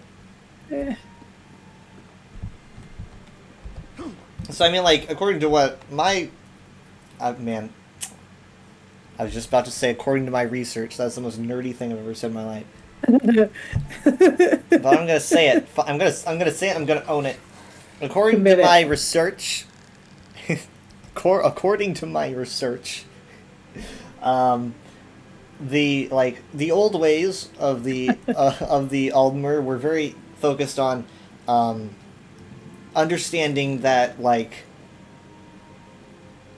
their ancestors were like greater beings in a past life that achieved their incredible status. So it's like, you know, the stronger of a god you are, the more impressive you were in a past life. It's very confusing because it's like, you know, what past life if you're a god? It's like, well, where did you come from? Yeah. That's... I don't really like getting into this territory, but I've only got 3 viewers, so I'm going to do it. But that's kind of where the concept of... Probably where the concept of kalpas comes from, where a kalpa is like the life cycle of a certain of a universe. So like, imagine you make a Minecraft world, and you have all these different people that are in the Minecraft world. You invite your friends, and you're doing all these things, and certain people start kind of taking charge in this Minecraft world and making cool structures and whatnot, and eventually the Minecraft world is just set for deletion. It ends and everything's gone. But these people that you've been playing with for a long time, your new close friends who took charge and knew what they were doing, you decide to start another Minecraft world, but they're now kind of mods. Because, you know, they were so impressive with the last one. And so now, in this new life cycle of this universe, they are bigger and better than they were in the past one. The past one, they were just players. So it's not Now that they're the mods. gods died, it's that the universe died. From what I understand, it's kind of confusing to me, but it's more like the idea that like the gods were just in a previous cycle of the universe were actually just more impressive beings and became that from what I can understand. I'm not entirely certain how like it works if you're a god. Like if the universe, if the entire Arbus was to like somehow just blip and be destroyed, I don't know like what would happen to the gods in general. I mean, would more impressive individuals in the Elder Scrolls end up becoming gods for the next cycle of the universe? I don't really know how it all works out. It's all very metaphysical, and I'm sure. I mean, there's... that's like super philosophical. Yeah. It's that's why you never hear me teaching this stuff, right? I mean, because it's a lot of it's very theoretical and theological, and it reaches the point where I just don't feel confident teaching people about it because it's like there's some people that you know might know they probably know more about it than me, but there's other people that might think things about it that haven't been confirmed by Bethesda, like by a long shot, and they're gonna act like it's common sense, and that's not territory I want to get involved in at all. It's something that I'm actually always afraid of. Like, you know, if Michael Kirkbride said something in 2009, well, he wasn't even working for Bethesda, and they read it and took it as solid lore, and they're like, how don't you know this? You know, it's like, dude, that's not something that Bethesda's probably thinking about, so it's not something that I'm thinking about. Kind of how I work. So I only work with what we have, and I'm just trying to make deductions based on that. But yeah, so essentially, Kalpa is like a universe life cycle beginning, and then it ends, and it's like, okay, well, that Kalpa ends at this point, and then a new world begins. So, like, I think they say the previous Kalpa ended, like, in the Dawn era when this universe began, because it's a new one. So, but man, that's like a you know, it's an old Elder Scrolls term. I think it's got its roots in, like, maybe Hinduism or something. All like Morrowind, very, very influenced by, you know, a lot of Indian culture and religion. Very, Which very, is pretty very, cool. very, very, yeah. But I mean, they just sort of take turns from it, you know, and stuff. So.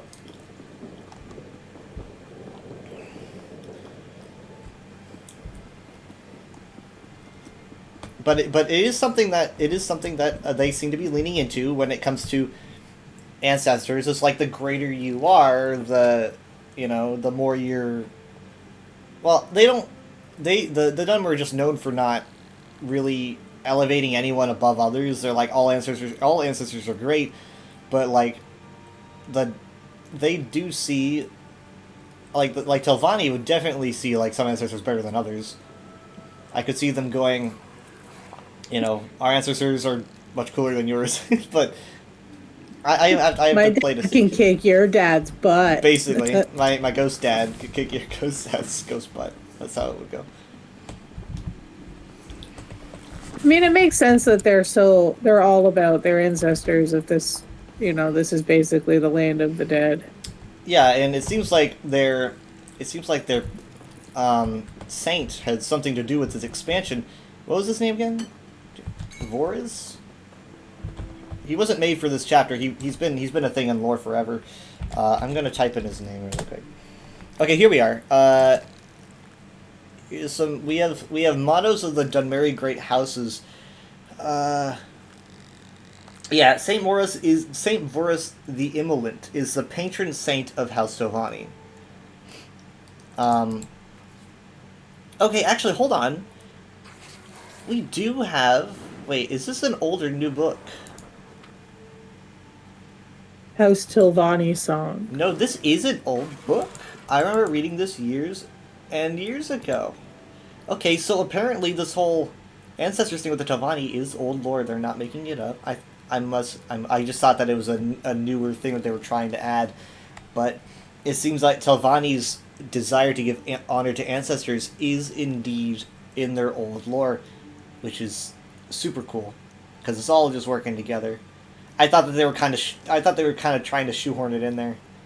This could really work out. I mean, there's a lot. What was that book that you saw that was a song for what? There was a book in the inn in Netcrom that has a song called "The Waiting Door."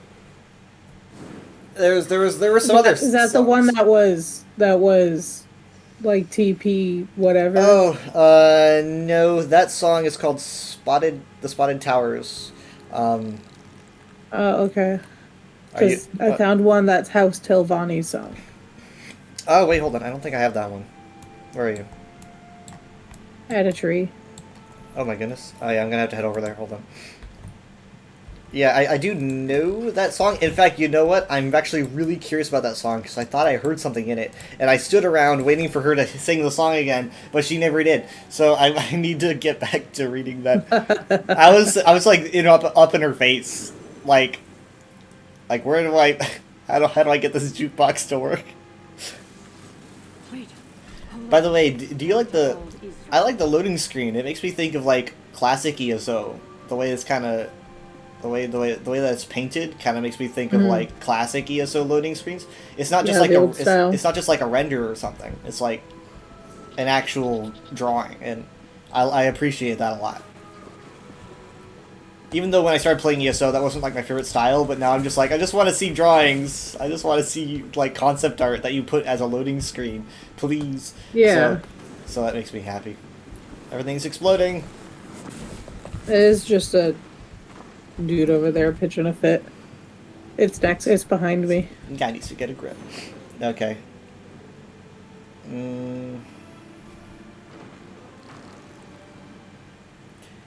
Okay, yeah, this will be good to have.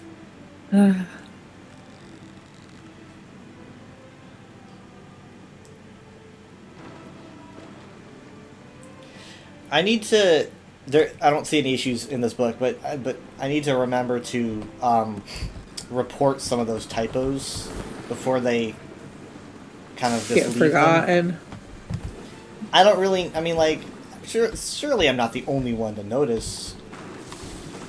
Probably not. I think I'm the only one that I've ever seen notice the huge glaring issue in Bolsonaro, though. I don't think they fixed that. Kind of makes me sad. I mean, it's text. You just gotta rewrite the text. Like, I know it can be annoying for the UESP, because it's like, oh, we gotta go back and fix it. But I mean, like, it's worth it. This mushroom's burnt. You can even see the. I mean, he was kind of throwing fire around. Yeah, but I like the detail. Yeah.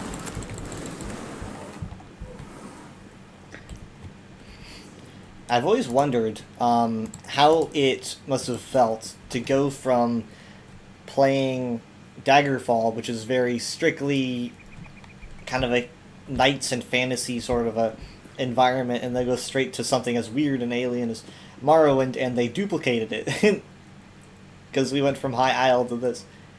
And Yeah. I was hoping they would, because I'm like, if they do this, Different teams working on it at like at the same time kind of thing. It's not the same people. what's the they have like two totally different teams working on DLCs at the same time? I don't know. There was at one point the stream team had gone there. It was a long time ago, like before Elsewhere came out.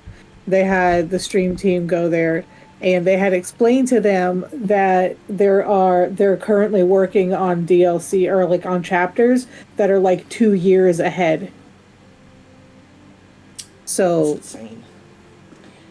they always have like one or two, DLCs or chapters or whatever being made at a time.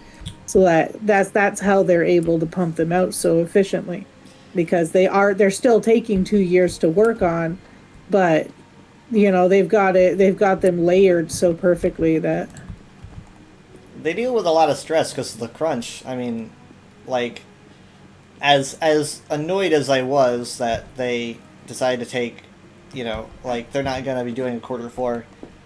Looking back on it, it's like I was gonna go towards the other mushroom. there's a lot of freaking stuff they're doing, Yeah. and it's like, yeah, you have like World of Warcraft and Final Fantasy. They don't get new stuff every year. No, but so 14, it takes 2 years to get a new DLC, which, or like a new chapter or whatever, which, like, you know, it takes ZOS 2 years to do it, but they're doing it in an efficient manner that they're able to pump it out every year. Yeah, but they you know, I mean, again, It's definitely not to the scale Yeah. as 14, but once you complete the story in 14, like, you've reached the end of current content. And whereas ESO kind of feels like they're able to make it last longer. Wait, You Wait, know, does 14 not have side quests? old Isra. they do. I can complete a chapter in 14 in like a couple days. And then there is just 2 years of filler trials until you get the next chapter. Oh, right. It So literally just feels like the same exact thing for like 2 years until you finally get the next story update. they keep dropping like little fill-in trials and dungeons. Yeah. Yeah, it's just constantly that for 2 years. And then it's like, the frustrating thing is by the time you know, because they're just increasing, you know, oh, well, this is a new set. And then you finally complete, like, you haven't even completed that set yet, and they've already dropped another trial that nullifies your set. Like, there's no point of even going for it anymore, you know. And it's like, I don't know, it's frustrating. I got pretty frustrated with it. Oh, this is Belfoyen. This is where it all started. We've gotten a complete loop. We have. It's That funny. was not the tree, though. I wanted to go to the tree, and I did not go to the tree. I told you that. Oh, you want to go to Aldisra? I wanted to go to other tree. Other tree. It's a mushroom. Yes, but it's a tree on the map. To me, it's a tree. It's a mushroom on the map. That's a mushroom symbol. It is. It is. But, you know, I was kind of appreciative that they made a mushroom symbol. yeah.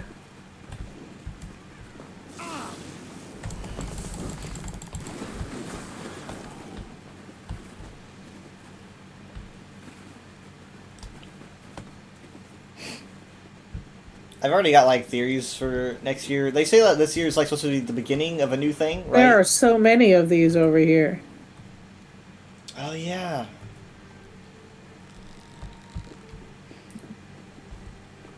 Like, somebody could just complete their daily just by coming over here.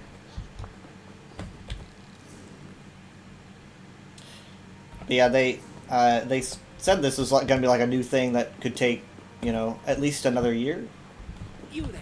So You it's look like, a capable forward. where are we gonna be going next? I've already got my theory, Can we talk? kind of Yeah. solidified, and my friend Otter kind of added on to that theory. I think they might end up doing like a Blackwood thing with half Cyrodiil, half Hammerfell. Fate needs I could see them doing that next year. Probably just calling it Calovia, to be honest. I mean, there was a Cyrodiil map.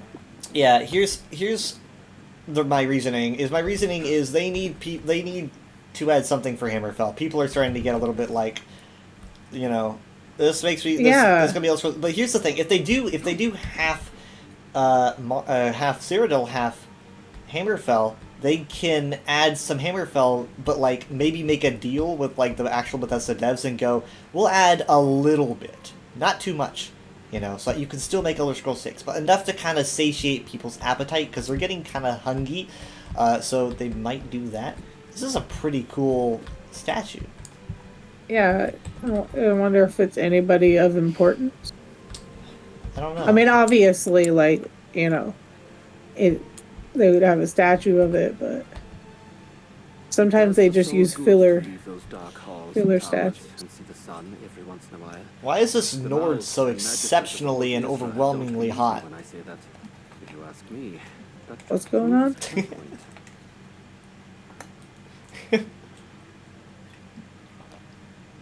Huh.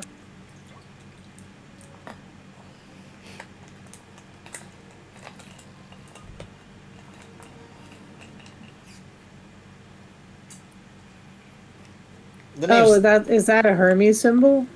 No, this is a House Telvanni symbol. Kind of looks like a Hermie. Yeah, I never really Big thought about circle body. Never really thought about what it looked like. Now you got me thinking about things. I don't miss the cold. Good. I get plenty We don't of really it from the see. elves. So here's kind of an issue that I've had with. I think I talked about this relatively recently with ESO, and it's that a lot of times when you have Nords, they often kind of get turned into the Don't expect comedic your characters. kindness or helping hand. Yeah, they do. They're often kind of these. It's I don't know why, but they're like aren't Oh, too they're funny. just the local drunk. Yeah, kind of. They get kind of treated that way. I mean, I like these Nords. Discovered we Um, can take as many breaks as we like, and so long as it looks like you're praying at the meditation pool. It's interesting. I like that. I just want them. You know, they're gonna do more Skyrim DLCs, Whiterun, Winterhold, probably, and I kind of want them to be more serious. Because Nords are, you know, an interesting culture, and I think it might be something to do with them thinking, Oh. Have you gone inside this mushroom yet? not yet. Which one is that? Hild may have suggested otherwise. Praying. The one that we're at? Sometimes it lands far from home. Alright, I'll head to Praying you. to whoever might hear me. There's 2 lore books right in the entrance. Great houses and their uses, Um. and We Reject the Pack. Oh, really? Uh-huh. The one of those is purple, right? Because I already have it. Yeah, one of them's purple. The We Reject the Pack does not. Yeah, that's probably about the probably about Telvanni and how they don't want to be part of the pact. Let's see what they say about that. We reject the pact with salutations, appreciation, and deep respect to the Mercy Mother. Oh, this is probably like an official statement that they I was got. gonna That say they got. deep Like, respect. they definitely got this like in the mail in a fancy like envelope. It's sealed with a wax. With salutations, appreciation, and deep respect to the Mercy Mother, Master, and the Father of Mysteries, we, the undersigned, summarily reject the offer to join the Ebonheart Pact alongside the other great houses of Morrowind. House Telvanni stands alone. Our august body has been a bastion of power and excellence since Vardenfell was young. Before the excavation of the Library of Andúril, the Esrotic Schism and the War of the First Council, the Battle of the Red Mountain, or the disappearance of the hated Dwemer, we have kept our counsel and chosen our own path. The Telvanni lands east of the Stonefalls region and north of Deshaan will remain held in trust by the Council, and any attempt by Pact forces to enter these holdings will be met with a swift and vigorous rebuke. Attached to this missive, please find several codices outlining our recommendations regarding trade, defense, maritime navigation, taxation, embassy rights, and travel protocols surrounding the ancient city of Necrom. Our coterie of representatives from the Barristers Guild will be in touch by Archmagister Nellis Autheri. Also signed onto this is Master Barrow, Mistress Dratha, there's a name, Magister Meln, in absentia. Meln, might want to remember that name, Meln. He's not here apparently though. Meln is M-E-L-N, Meln.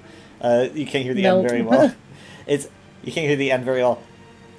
Yeah. But he's not. He's not there. It says in absentia. Magister Gothrin, he's an asshole. Actually, they're all kind of assholes.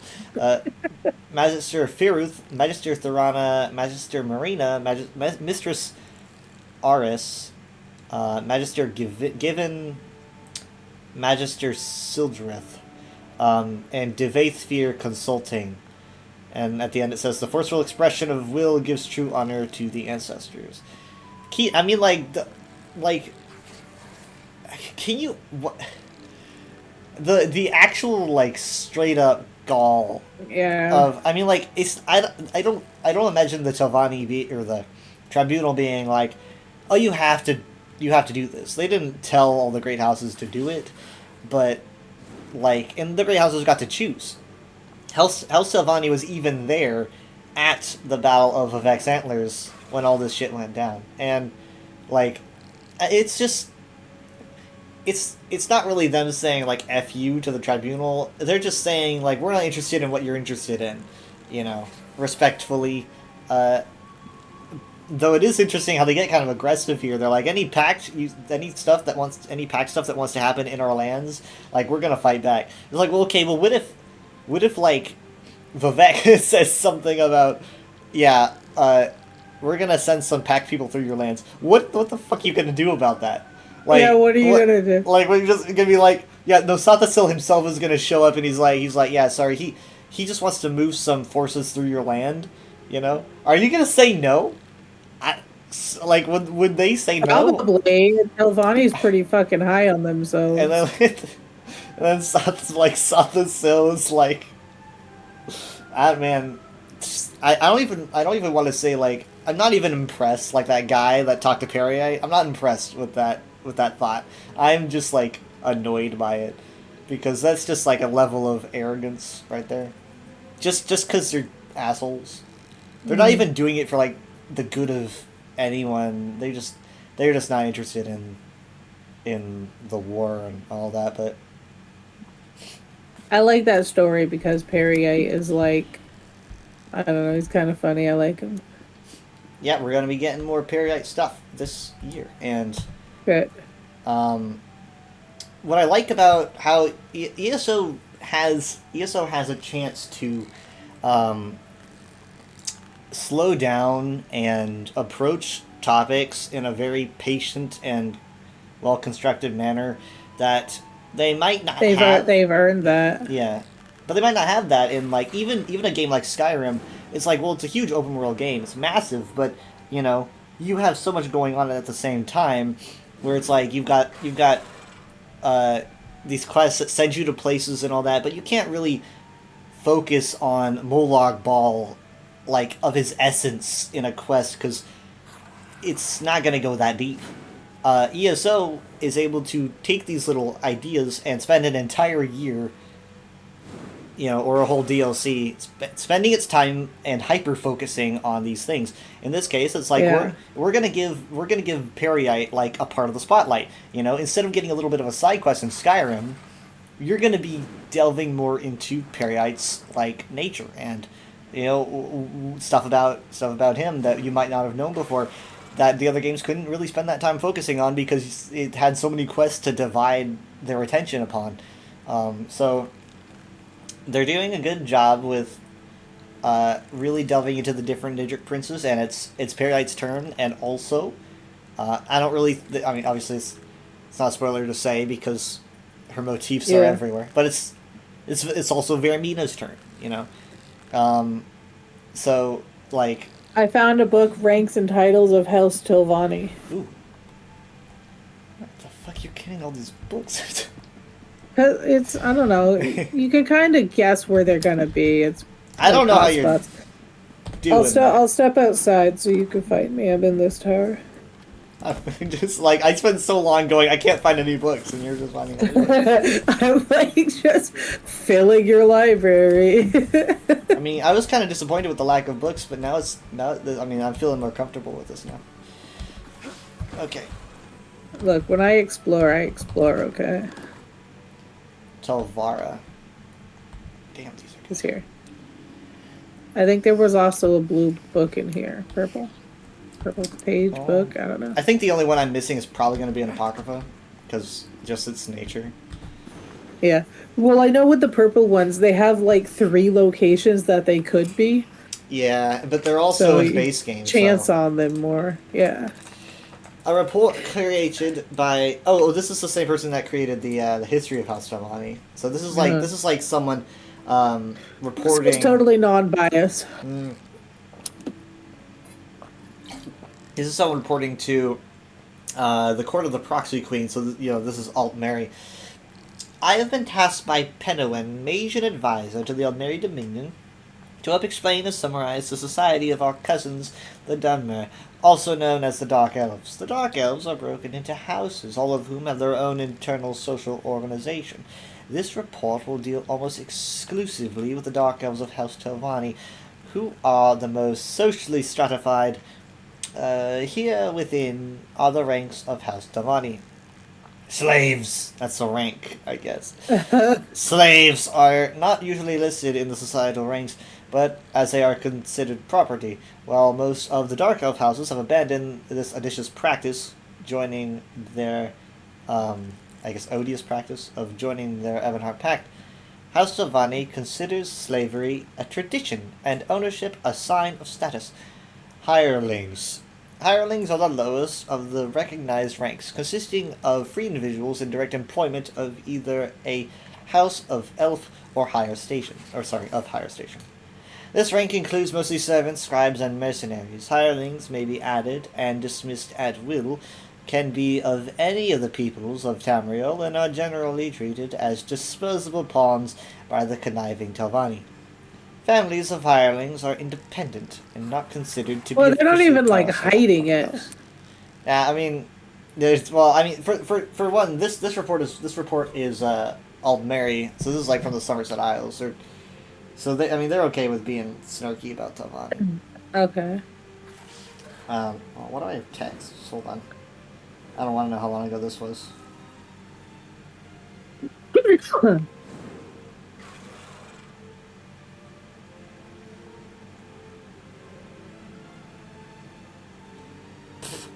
It's typical. Okay.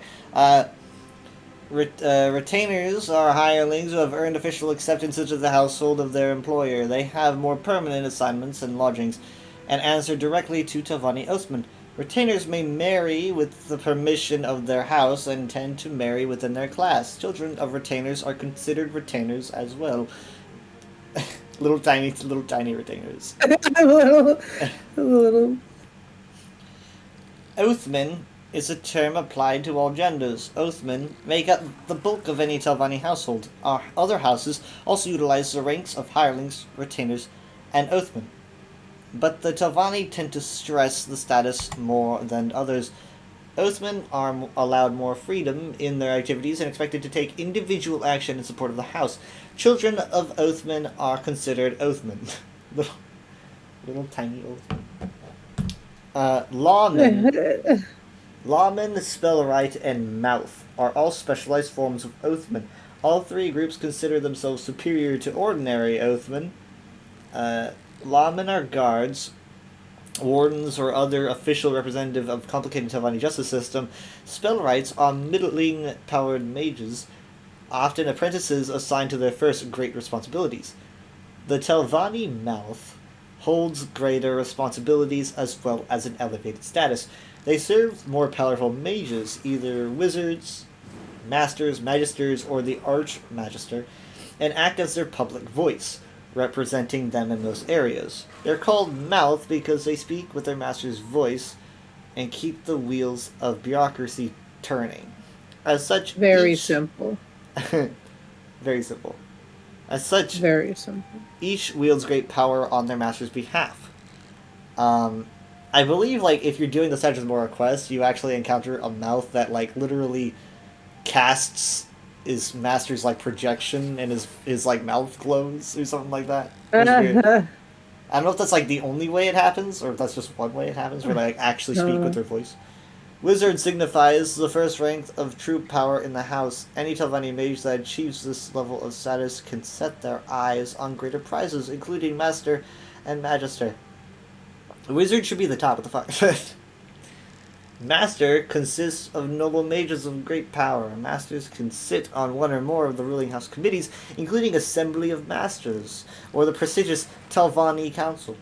Membership to the council is by invitation to the council itself. The Archmagister leads the council and the group responsible for dealing with major threats to the house and choosing a Hortador in times of crisis. Hortador, which is a fun word to say. Hortadors are rare and usually singular in nature. They can be found in all the Dark Elf houses and are the highest non-magical rank within Telvanni society. Hortadors are appointed in times of emergency and granted wide sweeping authority. Past Hortadors have included powerful warriors, talented oathmen, and even ordinators. Hortadors serve as war leaders for only as long as the emergency lasts. The Hortador outranks the Masters, but Masters can revoke their power at any time. In Morrowind, you I think like your goal is to become Hortador of like every house. So like you gotta Like you're earn that. higher than the master, but the master can still take your rank away. I guess so. You Like, what outrank the them, heck? but the master can. It's like you outrank. And then you're except for one not higher thing. than him. Like, I think like I'm at the point in the main quest of Morrowind where you have to become the Hordador of like every house. I think. yeah. It's like, oh god, why? Magisters are the most powerful. The mages earning the master's rank, whether through consensus or by otherwise convincing the other masters. A magister title indicates that the wizard in question is powerful enough to be considered the equal of the archmagister, or even their better, when the time comes to make a challenge for the position. Archmagister. Archmagister is the official leader of the House Tavani, selected by the Tavani Council. The current leader is no less Aetheri, who wants nothing more than to be left alone with his studies. Same.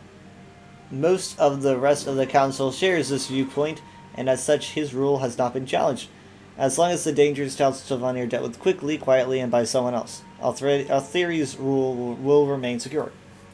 Progress between the ranks is possible through effort. A limited number of available positions results in great competition for promotion, and often lower-ranking Telvanni may conspire to remove their superiors through politics or poison, in order to create opportunities for advancement. Opportunities for advancement. There's an opening, because I made an opening. right where I made an opening. right where your heart used to be. Oh no.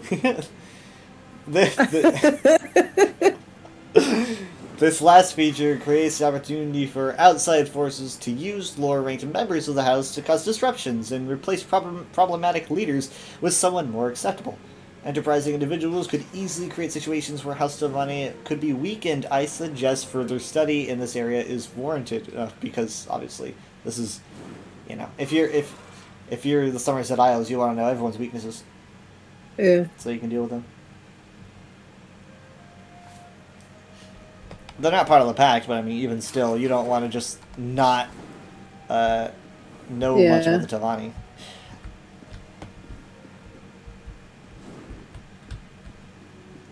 You done with that one? Yep. I'm going to take I this. found a hireling's tale. What is a hireling, like an Argonian?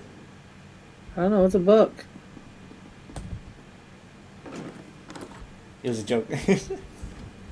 I didn't read it. I can't answer that. No, I was. You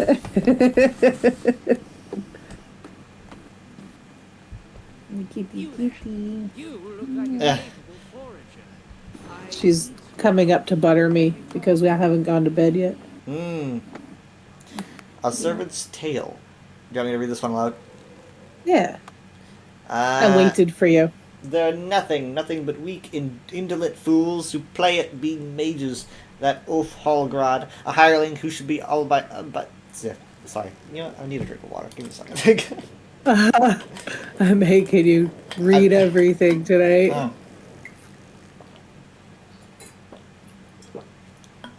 That Ulf Hallgrad, a hireling who should by all accounts be swiftly expelled from his position to give room to those who rightly deserve a position. How he even got the position under Spellwright Vasva is a mystery that Sathasil himself could not unravel. Snivelling Balver, always whining, a cretinous retainer who thinks his scheming goes unnoticed, but not by my watchful eyes. Not when his back is turned, and he thinks he's safe. No, I observe his every movement, and know of his plots. Worst of all, he reeks of some pungent stink. Then there's Uthman Laro, a churlish upstart who will sooner than later fall. He may hold rank for a short time, but sooner rather than later he will err, and I will capitalize on his hubris. Spellwrights Vasva and Morin will see that I am worthy than all of those before. These imbeciles, and that even though my ability to weave magic may leave something to be desired, I'm still a servant whose ambitions surpass even the highest of magisters. I alone can maneuver the ranks and find openings where they are left open for me, and create my opportunities where at first they may have appeared invisible to those untrained. The magisters will soon see the talent they've overlooked, and what a sharp mind and deft hand can bring for them, if only I can get my opening. He just kind of leaves this around I guess no one Yeah, knows that's who wrote kind it. of. I wouldn't do that. It's like, you know, he doesn't have a name on it, so he's like, they'll never know who wrote it, but it's like the only person who's not in his book. It's like he's talking about everyone else. It's like Steve, this is you. How'd you know it was me? You're the only one who isn't being like made fun of in this book. Yeah, talk crap. It's gotta be you, Steve. It's like when your siblings write your name on the wall and then try to blame it on you, and it's like, why would I write my own name on the wall? Me and my siblings were too well behaved for that. Oh, my sister used to do that shit all the time. I did crayon on the wall once or twice though. But I mean, it's just common sense. I mean, it's a big white canvas, you know, and I've got crayons. Like, what the hell? I remember once very specifically that she did that. She wrote my name and tried blaming it on me. Wow. What? And no, they yelled at her and she's like, "How do you know I did it?" And I remember they were like, "Because she can't even write her name yet." Destroyed with facts and logic. What the heck? Little did they know that you did learn how to write your name, and this was you. It was showing me off. all along. I had a Restoration staff? Whoa. Oh no, when did I change my staff? Uh-oh. Back. I'm stuck over here. Oh well. This map felt so alien, you know, like on Monday, but now I know it so well because I've just spent every day wandering around the same area. Yeah. I mean, you spent more time wandering around than me, and I feel like I'm finding all the books. Yeah, that's kind of why I make loud squeaky sounds when you find one.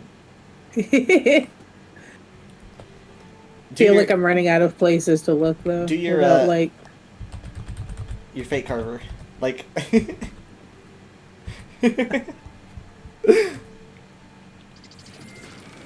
Oh, it shoots straight. No, whoa! Oh no!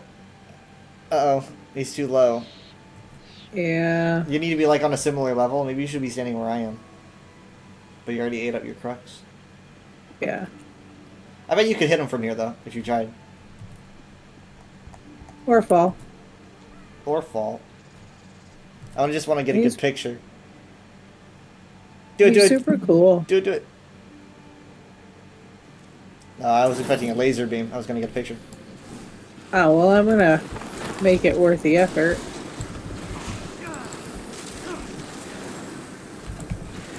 Did I Nice. even hit him? I can't even Yeah, tell. you did. You did. I have, do you have, like, damage numbers on? Yes. Yeah. I know it's like, sometimes it's like, wait, do I? Because you just kind of Yeah, don't I don't notice. really notice. Yeah. But I try to put on all the stats, even if I don't fully understand. Like, I have, like, all buffs and debuffs showing as, like, even though I don't really know what they mean. God. Yeah, I don't turn that on. That's too much clutter. It makes me look impressive. I keep it on. No. Well, like, it's just too much on the screen. I used to watch, a lot more WoW than I do now, and, like, you should see some of their UIs. It's nuts. Oh, yeah, I know. 14, I had, like, insane UIs, too.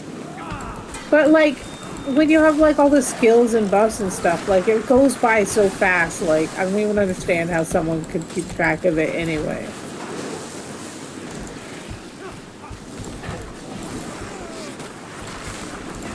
I can't believe it. We fought, like, what, 3 of these now, and we haven't gotten that Daedra that I want to see.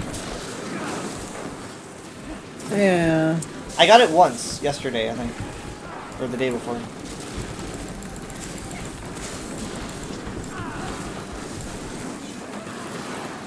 The sound effects from this keep making me think that, like, there's someone, like, Serenity's behind me or something.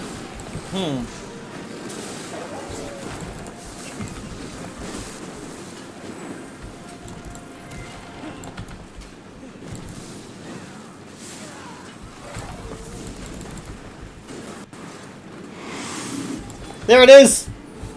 There it is! What the creepy, heck? this creepy thing. Kill it, kill it, kill it, Like- kill it, kill it, kill it. Slenderman. God, this thing freaks me out. Now kill this good thing fast. So like, oh god, its legs creep in on itself like a dying spider. It Oh disappeared. man, I know, but I've never seen that before. Its legs do the spider thing. Hey, I got a deck piece. Hey. God, I mean, like, I love him because I hate him, if that makes any sense. I'll stay longer so I can see you. I get it. They gotta despawn so that they can respawn. Do you want me to send you a picture of a seeker? I've got, I mean, like, I know really good pictures, like that they have on the website. I just want to see what they look like. Then that's a yes. I'll get one. I like character art is super cool. Like, Yeah, they did a really good job on the Seekers. They look just like they do in the the Skyrim DLC, and they added some extra detail. Like they gave them cool bands with writing on it, like on their arms and tentacles. that's cool. The Mind Terrors are all new and horrifying. They don't seem to be apocryphal.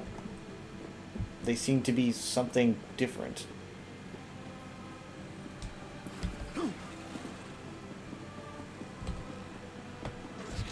Here's Bloof.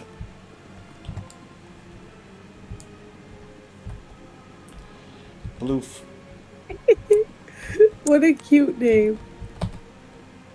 I saw an Ashlander the other day. Surprising, considering that few make their homes here in the Telvanni Peninsula. We had a nice chat while he looked over my goods.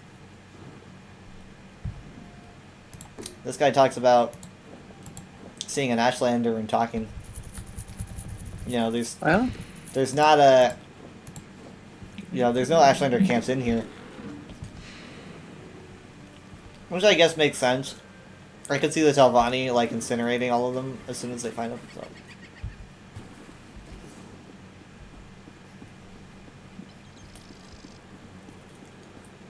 is that the Netch talking? I'm sorry, do you hear a voice? I mean, it kind of sounded like a whale. Oh.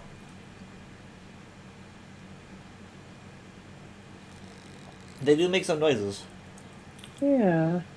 Let me look at your tummy. It's got like a mist that comes out of him. Yeah, it's like, kind of methane, I think. They used to keep afloat. That's cool. If by horrible chance you happen to see one die, you can see all of the methane escaping No. because they're dead. Only in the dungeon that forces me to fight one. Yep, that's what I was thinking about. Darkshade. Why would you do that to me, Darkshade? I know. Some people just do it because Dad gets really mad at them. Yeah, they're innocent. And whenever they attack you, they netch slap you.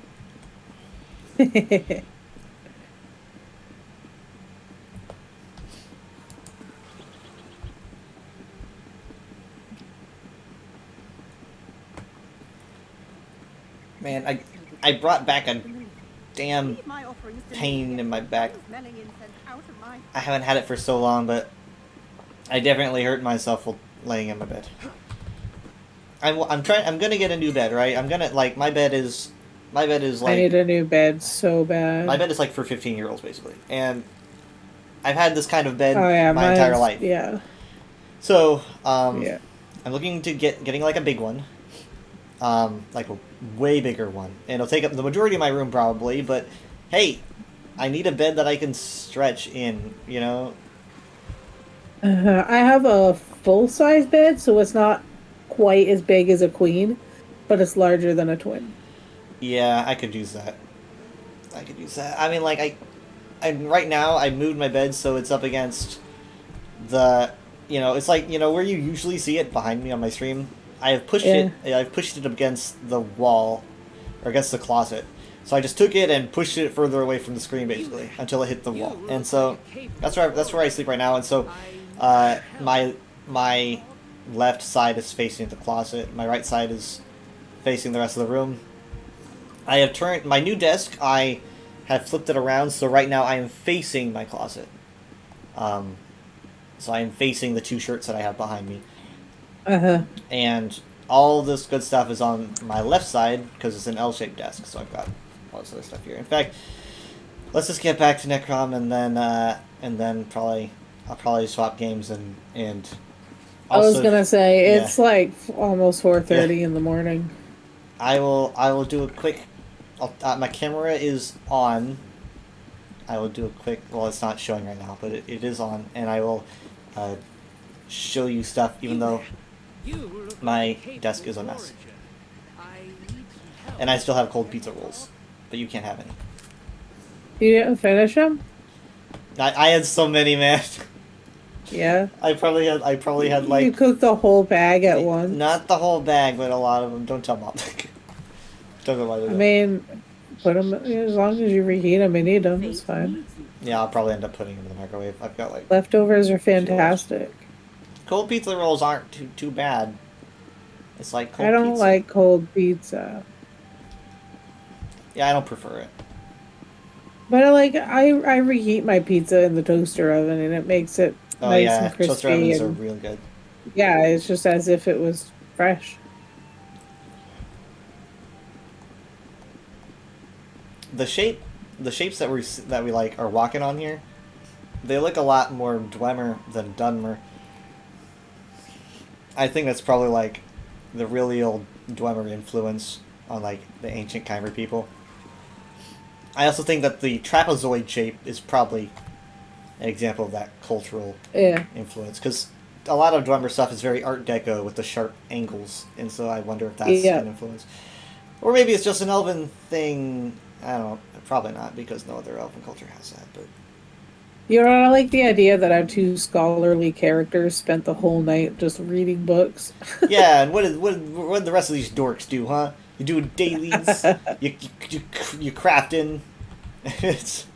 We read books. Read a book. Read a book, guys. Touch some mushrooms. I had to have you read it to me because I can't see. Oh yeah, yeah, Dad's. Yeah, Dad's this. Yeah, like someone just has to read to you. You look all wise with your eyes all covered up, and you're like, I can't see shit. I need someone to read something to me. I'm not blind. This is a style choice. Read me a bedtime story, please. Let me get my. I have my ring light now. It's behind my computer. Basically, my room is a mess. Well, kind of a little bit. It's a mess, but it's like understandable because I'm moving stuff around, and I've been so exhausted lately. I haven't gotten to actually fully setting everything up. But hey, step 1 is done. Can I tell you the name of this person talking in zone chat? Sure. Lord Plebeian Scrub of Noob. It definitely new. Definitely. It's all like no spaces or anything, and like the only capital is the first one, so it took me a minute to figure out what it said. Pretty funny. Okay, so here we are. Let's see. It's me. When was the last time you guys saw me? What, has it been a week? Or something? When's the last time I saw you? As you can see, nothing's behind me. And my lighting isn't perfect and all that. You don't have no colored lights behind me because I'll be moving those when Yeah. I do have my thing set up behind me. So my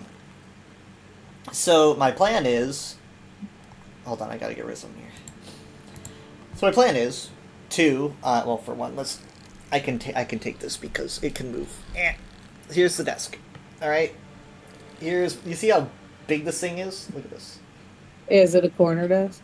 Yeah, it's a corner desk, but it's not in the corner actually. It's just It's its own corner. yeah, basically. I just wanted it so I could have more space. So got all Yeah. this stuff. Got my condiments here. These are important to me. And here's my water bottle, my UESP water bottle.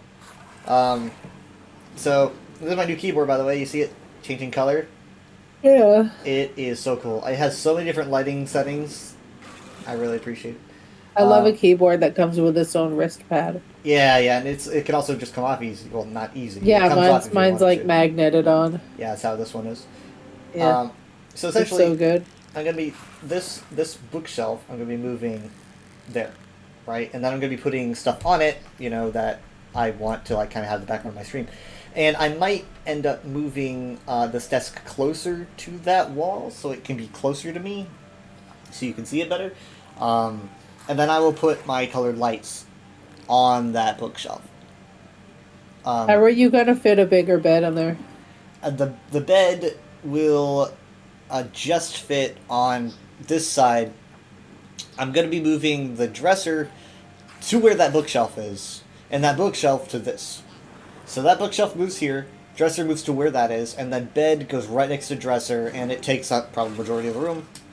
But it will be like right here, like where right next to the desk, and we measured. So it should fit, just barely. Like I don't think there'll be any way to get around the bed. I will have to climb over it, but this is my room. I do what I want. So, Yeah. it's cozy, and being able to just kind of like crawl off of my computer and onto my bed might be nice. So, camera weather. Olivia's here. Like, when was the last time I was seen? I like have like a huge beard, and I could not grow a beard. I could not grow a beard in like 50 years. I'm sorry. But yeah, so. And I haven't really been paying attention to what shirt I'm Mountain wearing. Man either. weather here to report. I'm not. I mean, like, I don't really upkeep how I look on stream because I haven't been on camera for so long. So it's like I don't think I'll have I worn this shirt before. Is this shirt wrinkled too much? I'm not even wearing pants right now, so I don't really. That was a joke. That was a joke. Hey, it don't matter. You could even. Camera don't show it. I did an angle down, so that would have been. That would have been on Twitch. But yeah, so I mean, like, fair.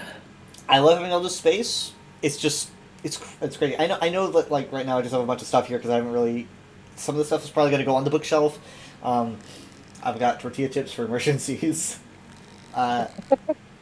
and yeah. So I've got some neat stuff here, and a lot of space, just tons of space. My old desk, the one that I used to use, the one that I've used since 2015.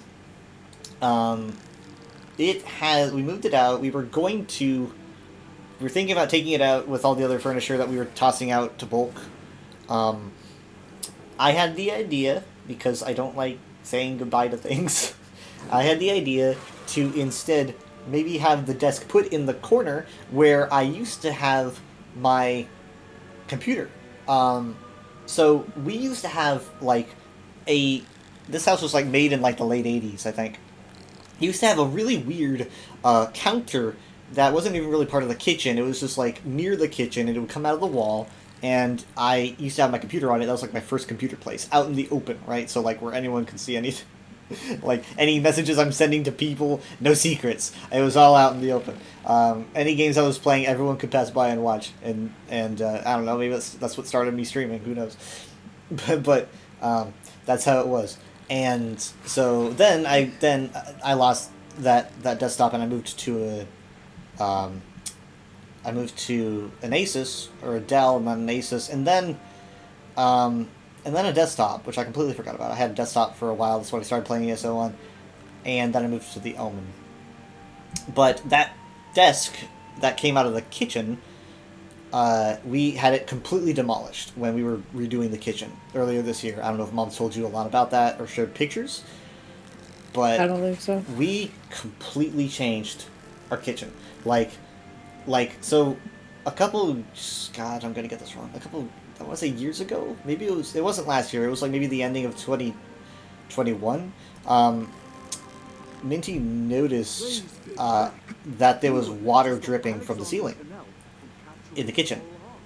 See, I do remember that you guys like had that all sorts of renovated and stuff. Yeah, so we after that we were like, there's a leak, and so they had to remove a bunch of stuff to fix it, and so we had this huge hole in the roof, massive gaping hole in the roof, to the point where we had it for so long I completely forgot that it wasn't normal to have a huge hole in your roof. But it was there. Yeah. And it would lead up to like, you know, it would lead up to not like to the open sky, but to like upper portions of the house, and so you can see the piping and stuff. And we just decided, we were like, you know, we're just gonna redo the whole kitchen. All mom and dad's like planning, like genius planning. That kitchen is so much better now. Like they took out the cabinets, new faucet, new sink. We used to have a pantry that was like right next to the washroom. They demolished the wall between the two rooms, and so now it's just one big room. That is a pantry washroom, and so all of that was done, and I completely forgot why I started talking about the kitchen. Why did I start talking about the kitchen? There was a point to the story. Oh, I don't remember. I'm too tired for a train of thought. I'm gonna get it. Because we got rid of that desk over by the kitchen while they were demolishing everything, right? So that desk that I have so many memories on, the desk that I had so many, like, that was when I started my internet presence, was at that desk, and they just destroyed it, right? Like while I wasn't looking. It is a desk. And it would just made me sad. So it was just gone, and so basically that means that there's kind of a desk-shaped groove where there's nothing there. It could definitely just be left alone. Desk-shaped groove. Desk-shaped groove. There could be. I mean, you could leave nothing there, right? But there's a little bit of a corner that looks like you could put something there, a table or something. So I was like, hey, why don't we take my old desk, which is wooden, and just fit it in there, and it would fit snugly, and it would match the wooden floor and the dining room table. And we put it there as a test, and just to see if they liked it, right? Me and Jared put it there. And then, like, next day or whatever, I come downstairs and I see that Dad's got his computers on it, you know, his whole little setup, you know. So he's basically situated where I used to be situated, and so now it has been reborn. That area and that desk, both places where I had long memories of being my desk locations, have combined into one, and now that's what Dad uses. Meanwhile, I have this like $75 desk that I use now that I wouldn't have if Minty didn't help me put it together, because I completely don't know how to follow instructions somehow. Oh my god, man, I put my desk together and it actually has, like, in the directions as like tools you will need, it specifies as 2 people, and I didn't have 2 people, and I was like, well, all right. Yeah, mine said preferably 2 people, and I was like, I'll just do it by myself, and I started making mistakes, and so I was like, I asked Minty for help, and we were putting it together, and like I made big mistakes that I wouldn't have noticed, or I didn't notice. Minty noticed, and I'm like, God, I can't do this by myself. I'm not actually that smart, you know. So, luckily, we managed to like go back a few steps, fix the desk, and now it's all put together, very sturdy, high quality, a lot of space. Have you gone in the room with the portals yet? I have, but I haven't actually gone through the portals. So there. So you got this lore book? Maybe. I've only actually been in there once because I didn't want to touch myself. It's a purple. What's it called? I don't remember because I collected it, and then now it's not there because I collected it. Do you think that you could have read it, or do you think it was a... Hold on, I forgot to swap my camera. So the reason I don't have my actual camera set up is because of the coding issue.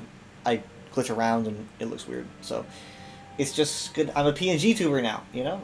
Which I think people like more, to be honest. So... no, it's not here for me. Yeah. So yeah, I'm guessing this is like Laramil's study or something. Oh hey, I can read this book stack. Hey! Yeah, that's what I'm doing. Red diamonds. Red diamonds. Yeah, I saw that too. There's one, yeah, right there you can read. Right here. Oh. Orlingia Sentinel. I'm trying not to activate. I'm trying not to go into the portals. You can read this right here. I know, me too. Because oh, Cath Berdrad. Because like, You can Yeah, read this after bookshelf. after whatever Fallout or Minecraft, depending on what we do, we're gonna be back here. There's some music for this that. Oh, hey, nice.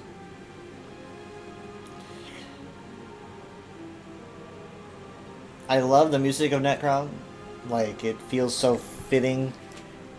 There's a certain type of point. I didn't where, even see this book here. I thought it was glowing because of the candles. Ooh, hey, yeah, I didn't see this one. Right? Do you want me to read it? Yeah, go ahead. Master of the Tides of Fate by Larimel the Wise. She's the quest giver who keeps trying to give us the quest. Oh, okay. Hermaeus Mora, the Daedric... Oh, you know what? I did read this one online because I did post it, but I'm going to read it. Hermaeus Mora, the Daedric Prince of Fate. It was like a promotional thing. Goes by many cognomens, including the one who knows the Lord of Secrets and the Master of the Tides of Fate. This latter appellation always intrigued me, so I decided to dig deeper into the origins of that particular title for the Keeper of Forbidden Knowledge. I suppose the question begins, what exactly is fate? That depends on the philosophy you follow, of course, but the predominant viewpoint describes fate as the development of events as determined by a higher power. While the nature and identity of that power remains in contention, there's those two words, nature and identity, by the way. Yeah. It is clear that Hermaeus Mora has dominion over at least some aspect of fate. As the ever-singing eyes, he constantly scries the tides of fate to determine what is destined to happen next. Hence, he is called the Master of the Tides of Fate. These no longer sound like words. We're saying fate for too many times. I know. As far as I can... tell Serenity whenever she's writing her papers, and I'm like, you gotta figure out a different way to say this. Thesaurus! Get out the thesaurus! Yeah. As far as I can tell, the one who knows does not alter or direct the way fate unfolds. He does, however, observe where the threads lead and follows them to their inevitable conclusion. Forgive me for mixing my metaphors, but describing fate can be challenging. Some see fate as a loom, constantly spinning out threads of destiny. Others construe it as a vast ocean, with currents and tides that ebb and flow forever into the future.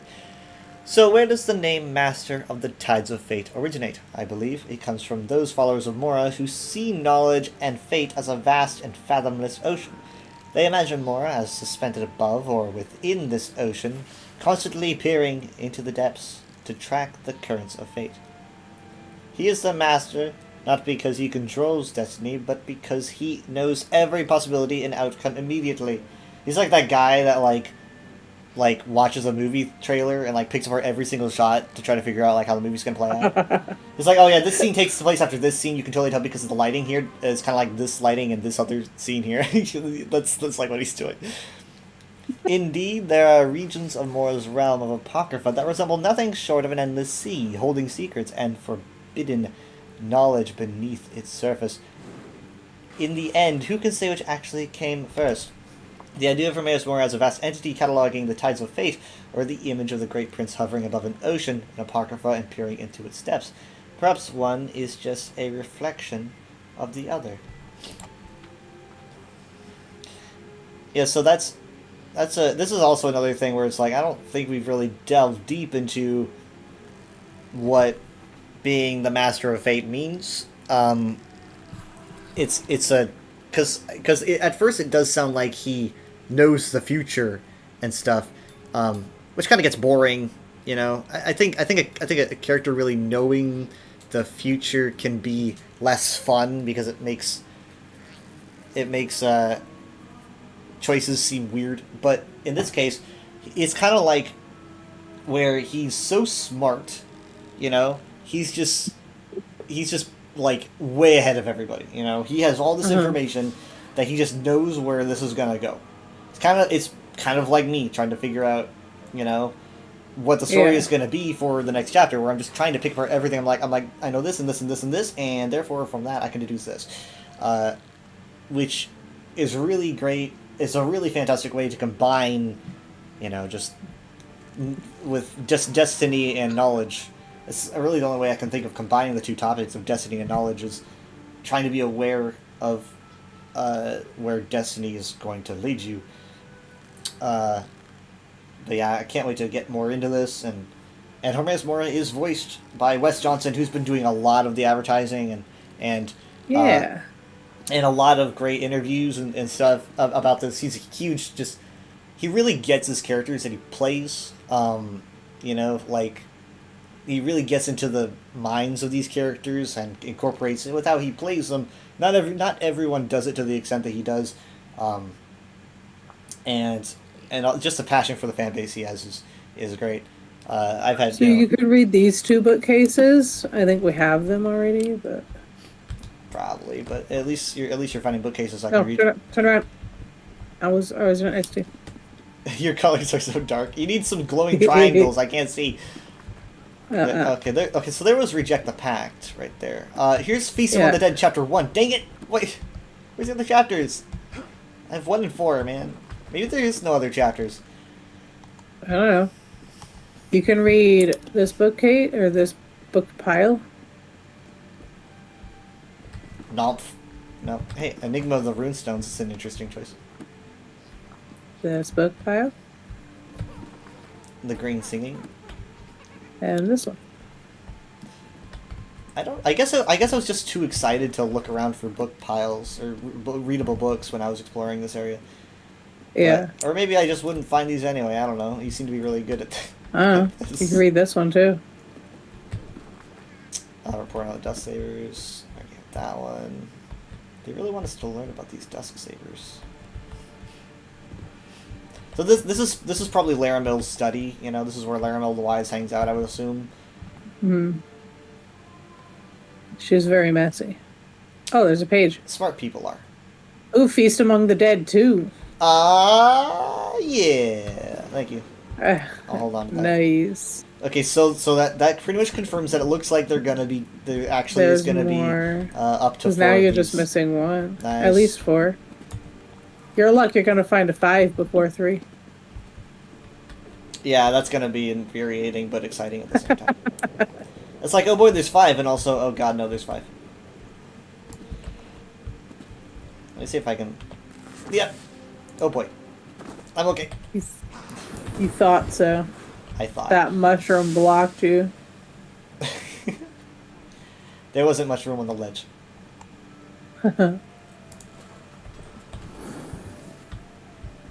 Did you see? Oh wait, never mind. We went in there already. It was...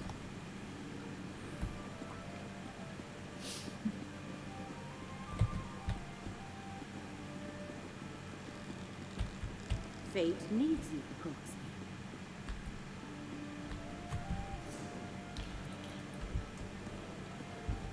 I think this is their best design city.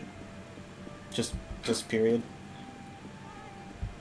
I mean, like, I really can't think of a better example of an originally designed city by this team. Like, this pretty much just has everything. Don't think I want those more books, but I mean, it's got the motifs. It's got great music. It's got a super unique design. When I first saw it, it immediately felt like it fit in. It didn't feel like I didn't feel underwhelmed or anything. I was like, this just feels like how it should look. Like if Necrom looked any different, I feel like I'd be uncomfortable with it. I don't know. It's just a weird feeling. But The necropolis is closed. That's never happened before. yeah, it's great. We keepers of the dead understand your frustration. I suppose there are also more people to talk to about things. Like no one's even talking about the huge ass statue here. Yeah. But I mean, like I feel like Necrom is a city where you could take if you took someone that has never played an Elder Scrolls game and said, yeah, there's certain areas that they designed for this game and other areas that they took from other games, they couldn't tell with Necrom. Like they would probably guess that Necrom was from one of the main games because they'd be like, it's just got that all that thought put into it. They accurately got the vibes.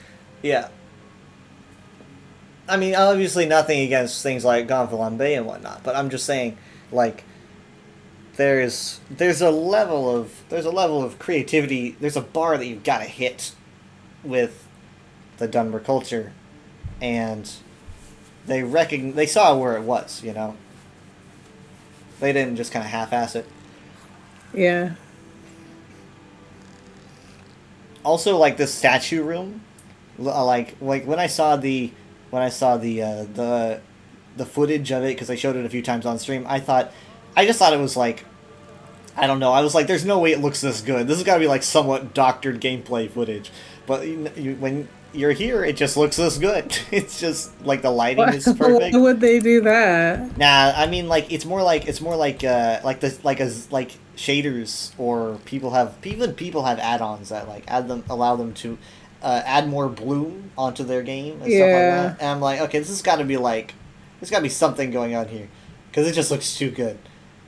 Like it won't look. Basically, I thought it won't look good on my computer. It won't look this good, but it does. It looks this good. Joke's on you. And they even have there's a very somber attitude. Like you can hear people selling things and people crying at the same time.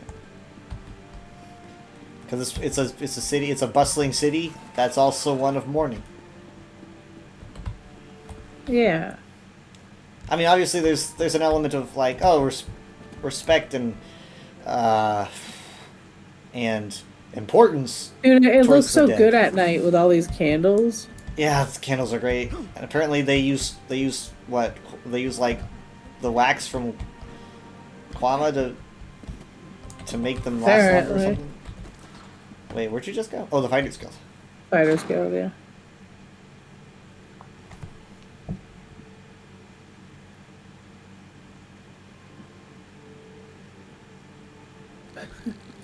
They speak tough words, but their spines are willow branches.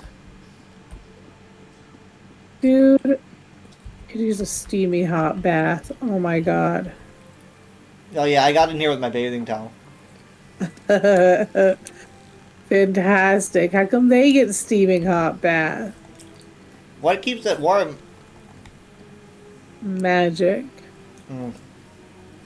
It's a fighter.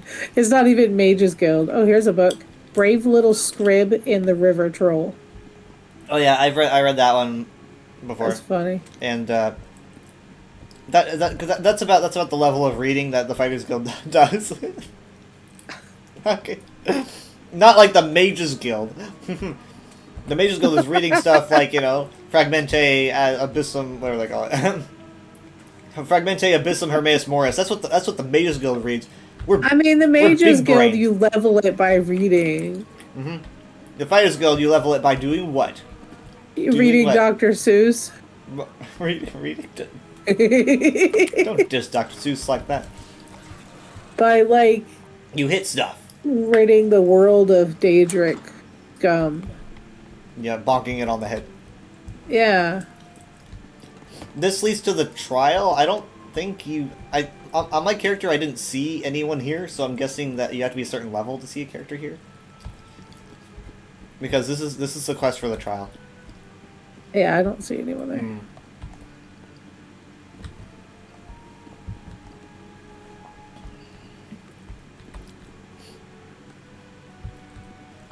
It just looks really good. I mean, this statue is like the highest quality statue in the entire game. I can't think of a higher quality statue, and they gave it to a representative of one of the coolest sermons, that I remember reading ages ago. It's pretty cool. Even though, but I find it equally frustrating, but also really nice that they aren't over explaining the statue. I assure you, 80% of players that walk into this and see this cool statue. Have you read the book Apocrypha? Yeah, is that by Maurian Zenes? I don't know. Does it say? It doesn't say. Maybe I'm wrong. Let me go check. Is it a lore book or a? I found it in a bookshelf in the Mages Guild. I don't know if I know it. It sounds like a Maurian Zenes thing, but Okay. It's hard about to. Hermaeus Mora. I can imagine. Yeah. It's hard to breathe deep with this ache in my back. You're fine. No, I'm actually dying. But, um, right. I do have this one because it's an older book. But hey, it might be good for you to kind of read on Apocrypha stuff before, Yeah, I kind of read it. before you get in there. It's a short one. So So- we have been to Apocrypha before in the series in the Dragonborn DLC for Skyrim back in 2012, I believe. So I actually did that for the first time last year or earlier this year, I forget. I do remember having a quest with Hermaeus. Yeah, he has showed up a little bit in this game. Obviously not a lot, Yeah. but that's kind of good because that means that we get more of him now. He has a different voice actor as well because they went back to get Wes Johnson. Yeah. But They got the OG. they got the OG guy. So they're using the general style of Apocrypha was obviously designed for Skyrim, the whole green thing, and the design for the Seekers and Lurkers. But in Skyrim, the way that you go into Apocrypha is like basically you read a black book, which like sends you to Apocrypha, and essentially Apocrypha is like little dungeons where it's kind of an A to B thing, like a Zelda dungeon sort of. And you do that, and you get to the end, and then you get like sent back into, the world, and then you can find another book and read that one, and it's just kind of like that. Not really an open world experience, more of a puzzle solving one where you fight enemies. Yeah. Here in ESO, obviously now it's an open map, so they decided to show a different portion of Apocrypha. Obviously, I think I remember someone telling me that it wouldn't really work because they're like, well, we see it in Skyrim, it's just been hallways and platforms, and I'm like, dude, we're talking about Oblivion here, a realm of Oblivion. Do you think that you just explored an entire realm of Oblivion? You just saw a fragment, right? You were exploring the equivalent of a cupboard in a goddamn city, So it's huge. And so what they did for ESO is they took the true essence of what Hermaeus Mora is, and then built that upon what we see in Skyrim, and combined the two to give us another area of Apocrypha that we can explore that has the same vibe, so it looks like the same realm, but also we get to see a deeper glimpse into Hermaeus Mora, his essence, and who he is, and other things. And honestly, I've explored the zone I've explored the zones for 5 days now. And I think I've probably discovered every world boss in Delve, which means that the majority of the world bosses in Delves have got to be in Apocrypha. Because I see 2 world bosses here and 2 Delves, and so this is kind of like Amanos, sort of. There's not as much here, so the majority is probably going to be in Apocrypha. So that means that there's a lot of stuff. You have the Spears of the 34th Sermon. I do. It's actually a really good book. I did a reading of that one, I think, on the 5th. It is obviously it's about that sermon. I mean, I've already read through it. I don't know if you want me to do a reading, but Yeah, no, you're good. Okay. I found it. You can just watch my I thought I'd VOD. ask. Watch my VOD from the 5th, and I do a reading.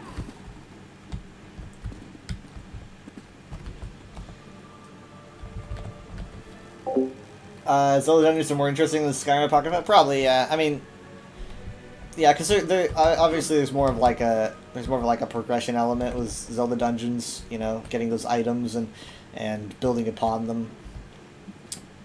But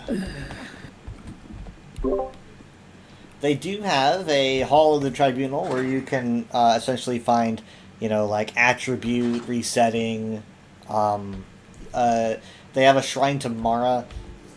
Obviously, it's not an actual Shrine to Mara, because that would be weird in lore. Yeah. So on the thing, it says Shrine to Mara, but it says Shrine to Mother Morrowind, because it's that's actually what it's called. It works like a Shrine to Mara, but it's a shrine to Almalexia in lore. So it proves it uses its function without really messing up the lore. Uh-huh. The only thing that is weird about this is that they once again use the goddamn models It has a V at the top of every single one of these. There's a V, there's a V, there's a V. They're never gonna fix this. I shared it on Twitter a while ago because they use these same assets in Vivek City, and So they just didn't change them. I just didn't change them. It's funny though because I just recently pointed it out, and here they are reusing them. But I had people on Twitter being like, "Sauce doesn't care about the lore or whatever like that." I'm like, guys, this is just a weird asset thing. It happens sometimes. It always happens.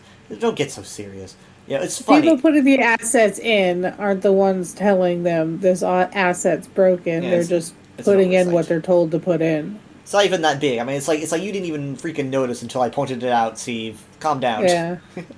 So, but I did have some funny people saying like, the ending of the words is VVV instead of CV. It's just VVV. Yeah. Also, Dungeons actually having unique gimmicks. Yeah, I mean, I guess, I mean, I've never, I've heard a little bit of Tears of the Kingdom. I don't know much about their dungeons. I hear that they have them though. Does anyone here know if they're any good? Like, I'm used to like Ocarina of Time, Majora's Mask dungeons, so. But man, like, I don't know. Maybe I should make my like a couple weeks ago or something. I did a breakdown of the architecture of Gonfalon Bay, and like I did like a lore breakdown and stuff because I really liked it. People found it fascinating. I wasn't really expecting the outcome that I got from it. People really liked it, and like in Necrom, it just feels like a buffet. Like I don't know how many tweets I could make about it, but I'll try to condense it down. But I want to do another one. Oh my god, there's a potter over here. There's actually somebody making pottery. Oh yeah, over by the statue. That. Oh my god. The real Arcanist. It's the true Arcanist. That is awesome. You can't say they I didn't wonder have if an they Arcanist. did that because of the original meaning too. I don't know, but we're probably gonna get that as an emote or something. Making pottery? Yeah, I mean, if he's doing it, it's a new thing. They're probably gonna sell it to us. This is a girl. This isn't even near the statue. Oh well, they over by the statue. There's a guy making pottery. Yeah, there's a girl right here making it. You see, Relin de Vaith here. This guy Yeah. with his little Vardvark. This Yeah. is the artist of the Mercy Mother body markings. Oh, they put him in the game? He's in the game. They put his character in the game. Good on them. I'm sure he also got. I'm sure they also got paid. You know, Compensation, yeah. I'm sure they got probably paid. Their names, hopefully, their names in the credits as well. I don't know, but yeah. So also their character. That's pretty awesome. Yeah. Is India's always wild. He just walks around like. Wait, can I pickpocket him? What? That's the first thing you think. Yeah, I played Tears of the Kingdom. Okay, Yeah, at least okay. didn't Well, ask if I could I've blade seen him. some. Whoa. People love it a lot.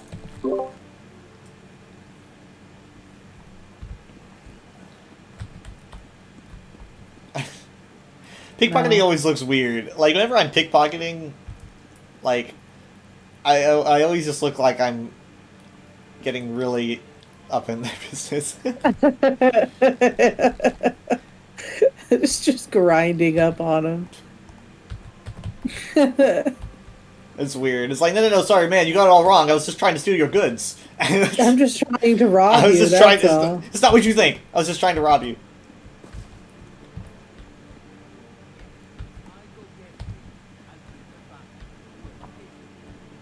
So yeah, here's a lot of gravestones here. Yeah. There's this really cute exchange down here by the stairs where this Dunmer and Argonian is discussing their like funerary practices. The grave singer delivers the final song.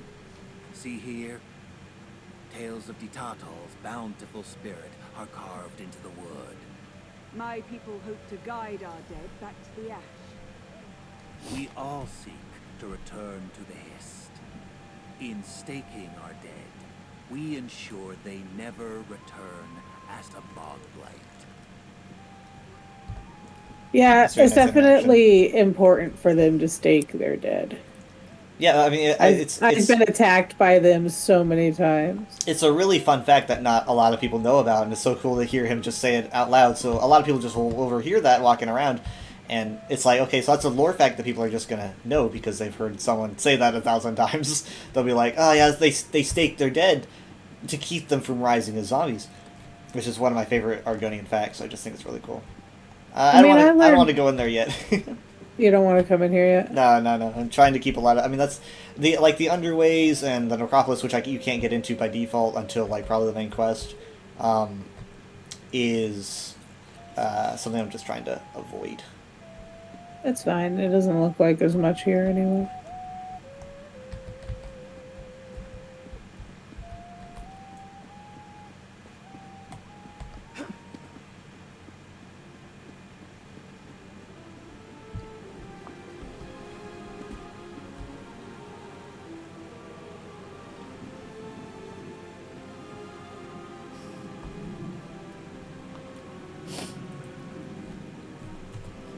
I mean, like, I think what a lot of people were looking forward to when this was announced was they were like, they want Apocrypha and the Arcanist, but for me, the Telvanni Peninsula zone was all I really was like what I was really wanting. I was like, I want to see big mushroom towers, and I want to see the city of Necrom and how the culture works, and I want to see like.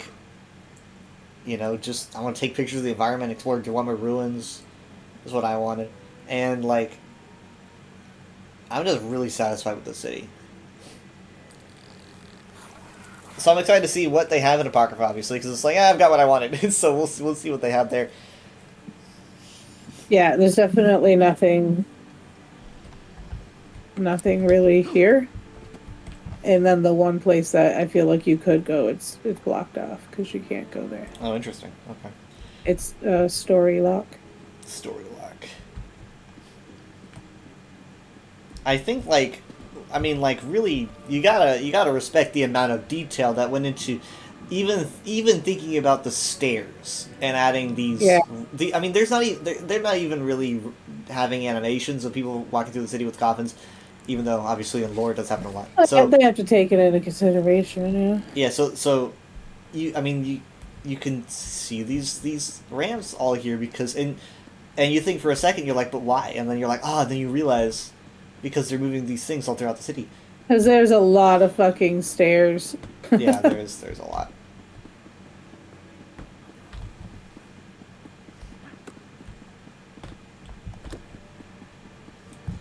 Should probably add one here. They've taken out the ramp here. They should probably add one. There doesn't seem to be any ramps in this area. I wonder if they just move them in and out.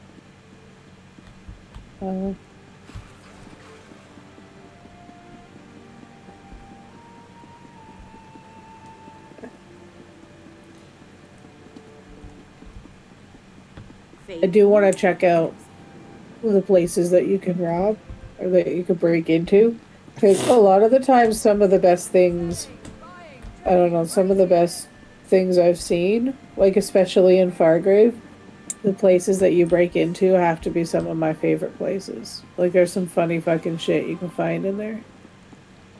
But I'm definitely going to do it on my other character. Well, we rely, at the USP, we rely on people who do that so that we can document all those random treasures that get added. Well, it's like, cats sitting at the dinner table and, there's, one of them has like a Banekin and a crib and stuff like that. So I just love seeing that kind of stuff. It's pretty fun. But I noticed that the majority of these wooden ramps are actually coming from the docks.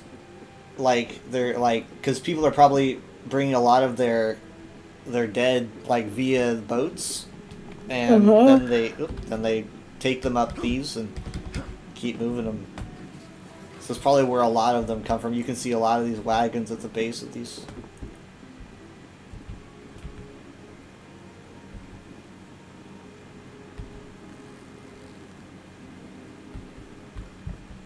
I've heard of countries taking other people's trash, but you know, never considered them taking their dead. What? Well, I mean, yeah, I mean, like, it's a place where you know, the Dunmer will take their own dead. I honestly don't really remember what the rules are on taking any other dead. I think, God, no, I can't say. I don't know if they would accept, like, Argonian dead. Uh-huh. I don't know, I can't say, because right now it's a neutral ground. No house can tell each other what to do, so I guess it would be up to the keepers of the dead. Honestly, I feel like Necrom should always be a neutral ground. It's not up to me, but I think that, like, in lore, I think it would make sense if Necrom was just always a place that you just don't fuck with. Like, it's not even up for debate. It's just like, this is the place where we venerate our ancestors. We all do that, you know. It's just a place that we all use. We're not going to stop each other from doing that. Like, I mean, maybe the area around Necrom you can claim ownership to, but like Necrom itself, I feel like no matter what, it should be off limits. But I could see it probably going to Indoril at some point in the future. I don't know if they gave Gorn to Indoril for that reason, but they might. I don't know, but I logged off because it's 5 in the morning and my brain's shutting off. Yep. I went to go do my work training for a few hours yesterday. It was supposed to be 4, but I got it, and I was like, I think I've got it, and he was like, okay, we'll do 3. So I did 3 hours, and then went home, and then fell asleep.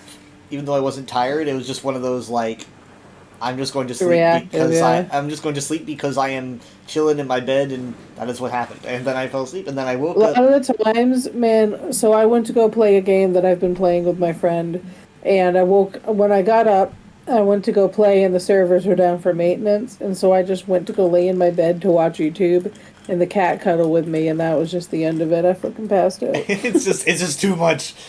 The cat cuddles The were sleepiness just is overwhelming. win.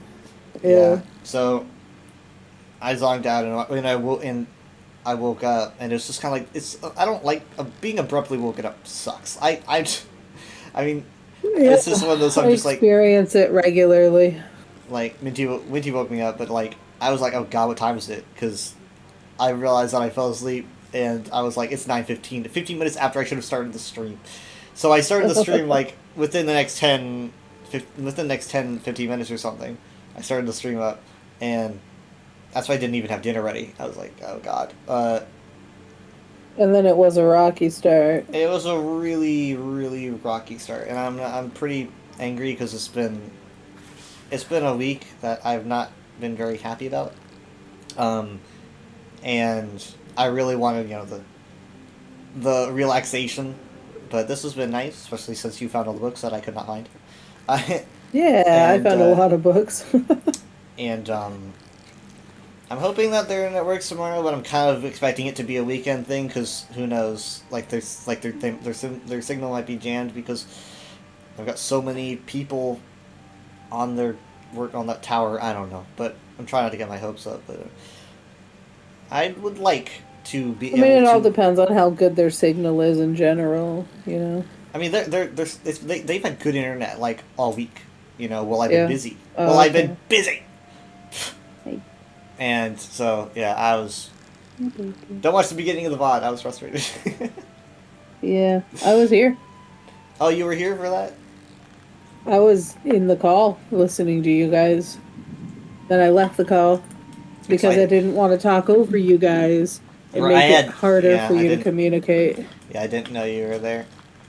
But, and then Dad's trying to talk to me, and he's like breaking in and out, and I'm like, yep. That was kind of why I was like, I'm just gonna leave, because like, there isn't gonna be a time for me, because I just wanted you guys to make sure you could talk to each other. And Jared bought Necrom, because he bought Necrom 4 tonight. Like, we were going to do a thing where we were going to explore Apocrypha. That was kind of what I planned on. I worked 43 hours this week. Looking forward to this. So I don't think Jared's going to join us tomorrow. He might. I don't know. But even if he doesn't, He might, because it's like if you guys end up doing, like Fallout, he'll probably be there for that, and then it's a lot harder to get away from the group after that. he manages. I mean, he's because I go to work at 3 in the afternoon, and he goes to work way earlier than that, so he has to go to bed earlier. So Yeah. whereas I'm okay with it, he would probably prefer his free time. So I'm not really getting my hopes up as to him playing tomorrow. So here's my plan is to I get home at probably like 5, or I get home at probably like 10 or 10:15 on Fridays, and then I'll have dinner like immediately, start my stream ASAP, at the very latest start at 10:30, and hopefully at that point I can have mom and dad, right? And because it'll be earlier, and so maybe mom and dad will play for an hour, and we can do a story quest, and then that's Friday's stream. Saturday's stream will be with Jared. We will explore things and not do any story quests, because Jared can't do the story quest because he can only play 1 day a week, and we're not doing the story 1 day a week. So he will just do other side quests with us or whatnot. And so he doesn't really care about that. I mean, he's okay with that. So then we do a story quest on Sunday. So that means that story quest on Friday, story quest on Sunday, and then just kind of exploring on Saturday. I just want to organize this, but knowing the universe, it's all going to fall apart.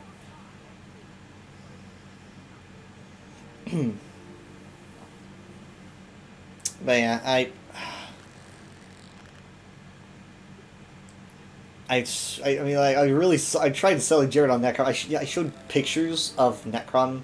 I shared a bunch of pictures to him, and he was like, I was like, you want to see what it looks like? I shared it, and he really loves the design and everything.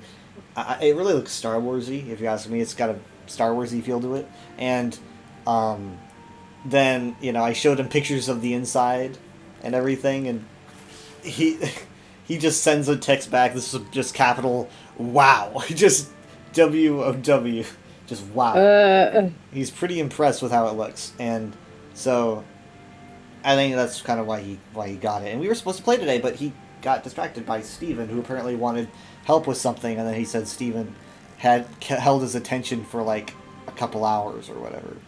So that didn't happen. I mean, that happens with friends. He said, I said, hey, Mom and Dad can't play, do you still want to? It was at 9:30. He says, I'm troubleshooting something with Steven.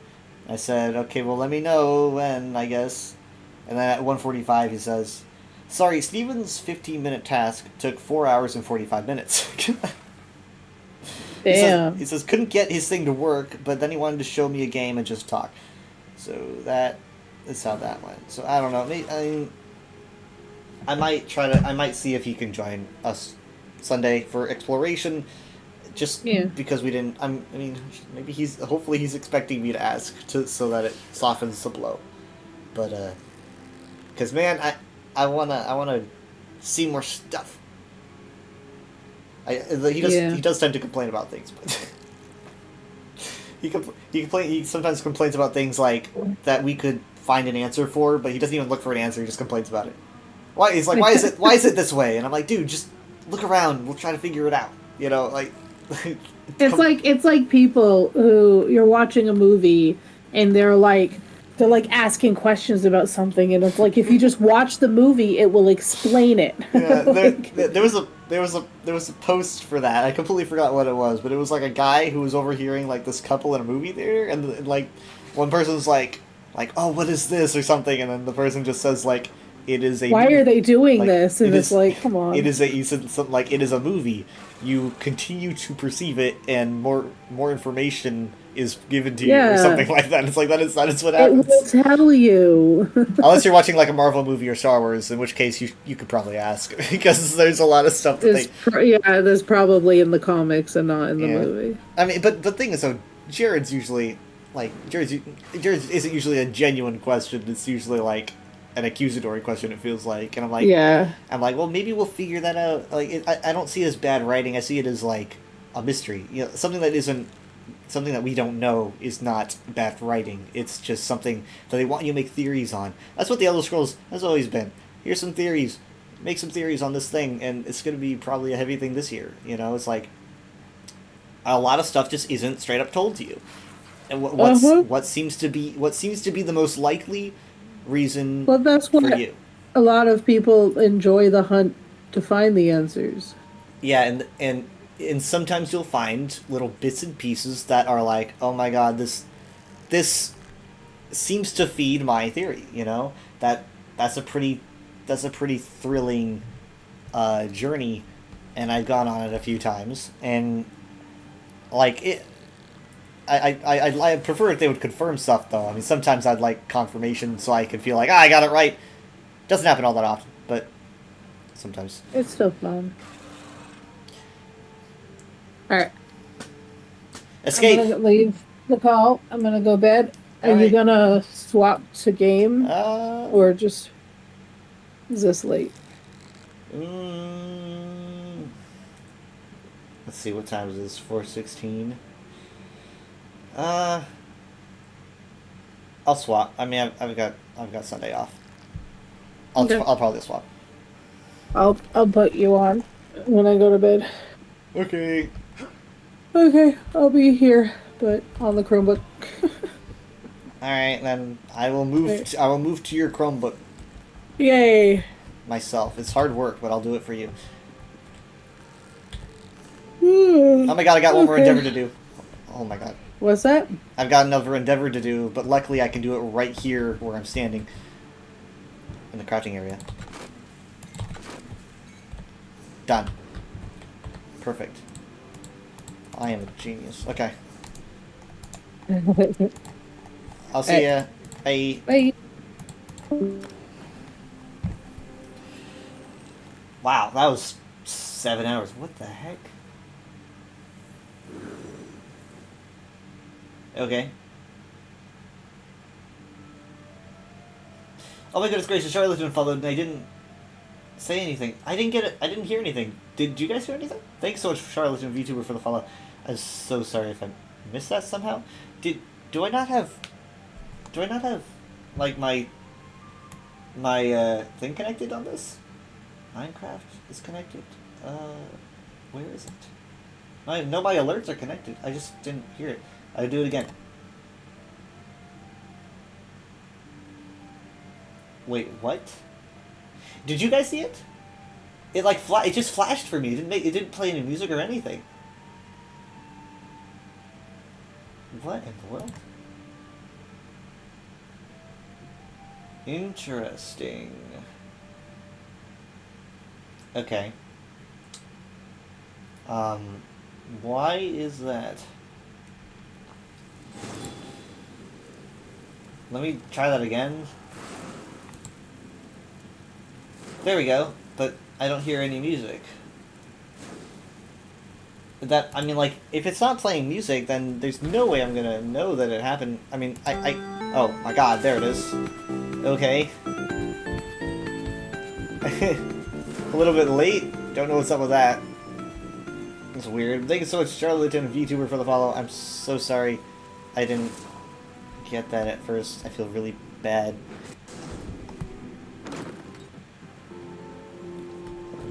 Man. Nothing always works.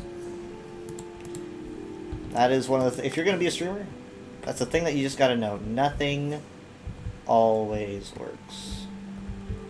In fact, you know what? Let's broaden this. This is kind of like a rule for life. Nothing always works.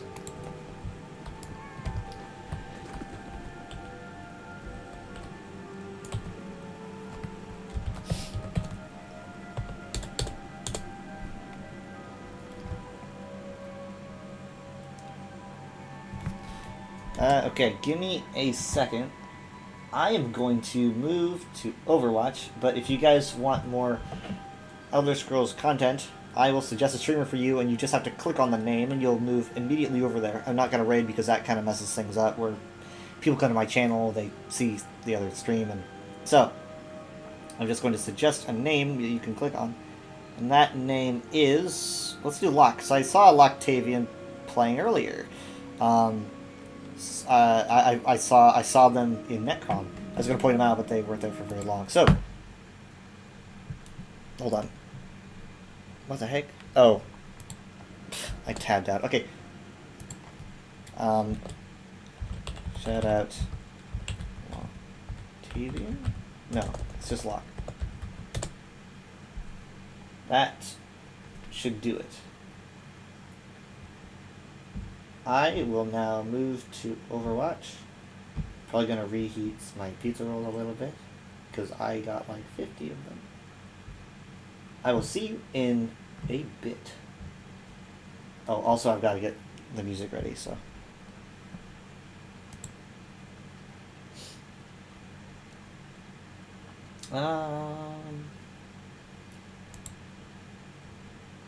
Here we are.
I am back.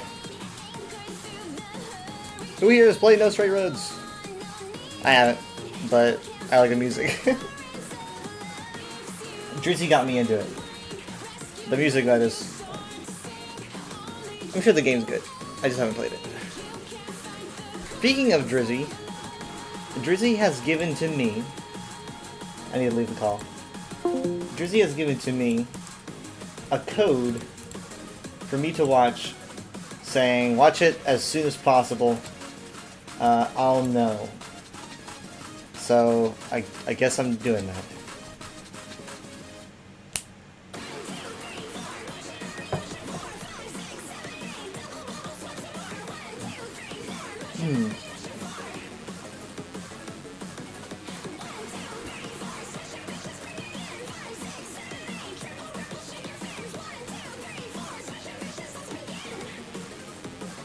Why are so many Twitter notifications? Look.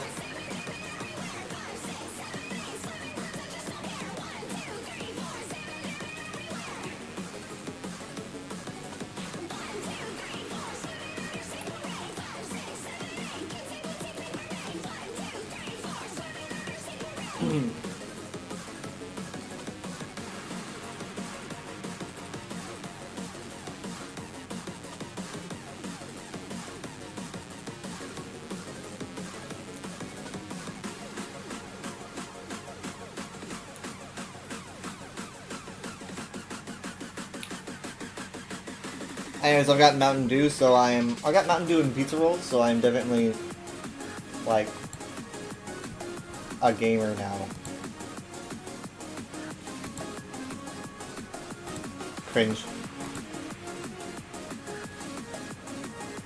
How do I...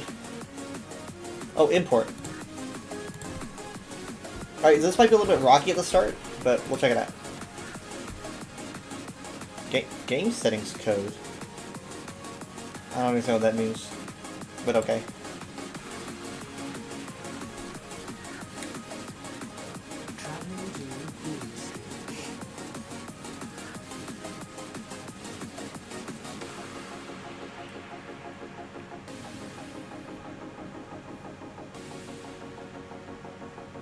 Ready for battle. Okay, so let's see. Drizzy is F10. What? Why? What is she doing? 5, 4, 3, 2, 1. All right. I mean, let's see what happens here. She's playing Moira. Like, what spectacular thing could happen while she's playing Moira?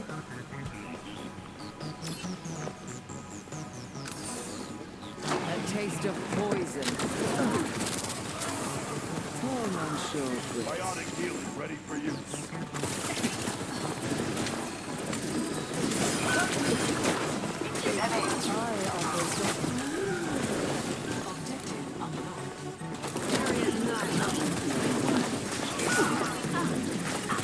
Okay. Oh, you know what? She's doing this. She's doing this to hurt me. Oh my god. Is she doing any healing at all? Oh god. Well, actually she is killing everyone. And they are dying. But has she done any heals at all? Let's go.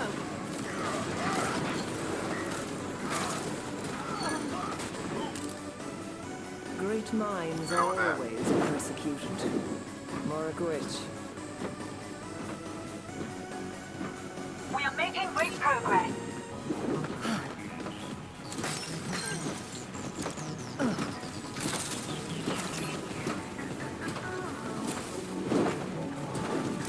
Cure for all the tales. How does it never... Okay, she is doing some heals. You can't say she didn't. Yeah, you gotta hurt some to heal some.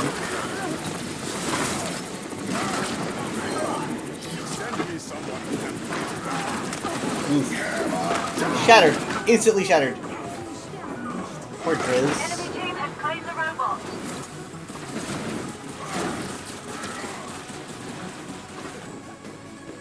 Evolution is a themselves to walk.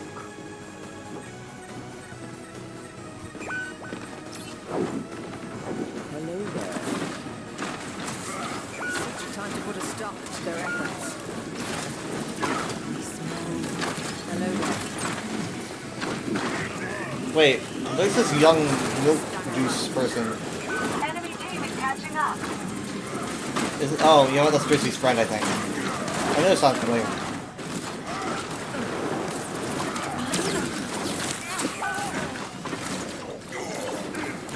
Oh.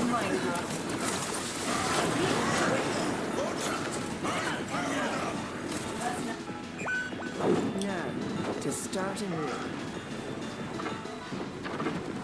Receive my surrender to my will. Here's the coalescence.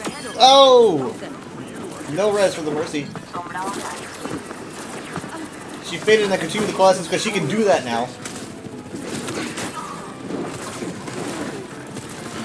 Yeah, she's getting really bloodthirsty. Robot secure. Repeat. Robot secure. Did anything fetch me my beer? She's taking a beating. I don't know why she's spending so much time attacking them. We've lost possession of the robot.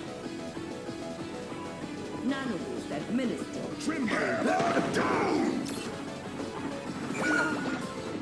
Dang. Is she typing? Just pathetic.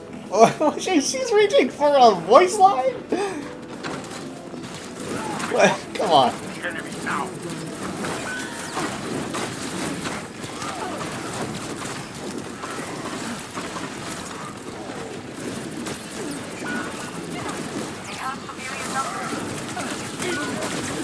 What are you doing, Grizz? Why are you doing this? Grizz! You've been anti. What are you doing? This better end well. You know, but it's not looking great right now.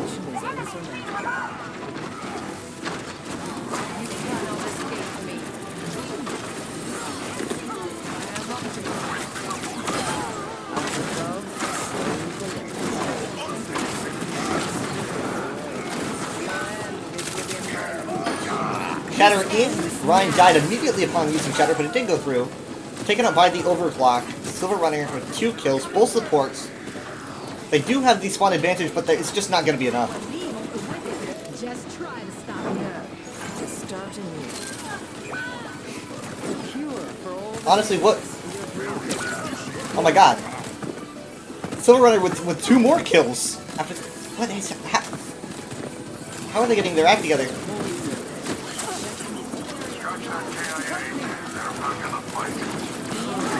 EMP is in. Coalescence is in on top of the EMP. Drizzy tracks down the Mercy, of course, who's doing all those heals. Good God. What a save. How did they manage that? It was like all but over with those. I mean, like, Silver Runner is seething right now, I swear.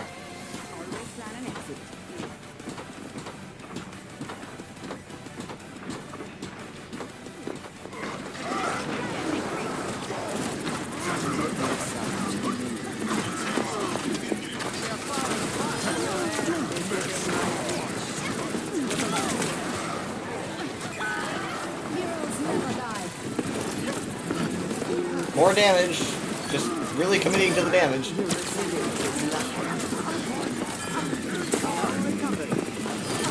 Oh my god. She's feeling it.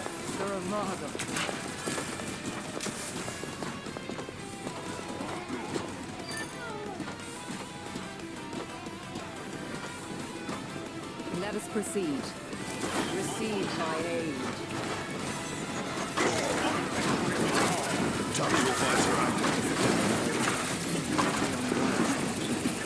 I keep forgetting who's the enemy and who's the ally because of the colors.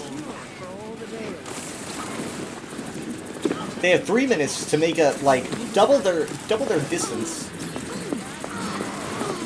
Mercy tries to go Bloodthirsty, obviously falls because Moira's got that auto lock. Shatter in. Goes immediately for the Moira, obviously, because she's a support. Which is getting that heal from the Mercy, who's not really being targeted. Mercy reses the Moira, so both supports back into the fight. Main tank pushing forward, so that's kind of a decent advantage with the DPS in the back. But honestly, they're not getting as much value as they hoped that they would get. Spawn in. Pulpum did not get anybody, but I think the Mercy was hit, at least grazed by it, because she like that at the same time. Both teams lost their Mercies. Wow. Drizzy just force choked the Tracer to death. Both DPS out of the fight. They do have both supports and a main tank, I believe. Support down, and main tank being healed, the enemy main tank is being damaged. Mercy really has nowhere to go. So she uses Valkyrie and puts in a res. Res is the main tank. So they have Ryan in. They've also got the spot advantage, and he had ult, which is probably why the Mercy committed that Valkyrie and res. EMP is in, not entirely sure who it got, as what the fighting is over here. Let the push commence. Drizzy is pushing. No way. I was like, there's no way. I refused to believe it was going to be a back cat. I was like, that's not going to work here.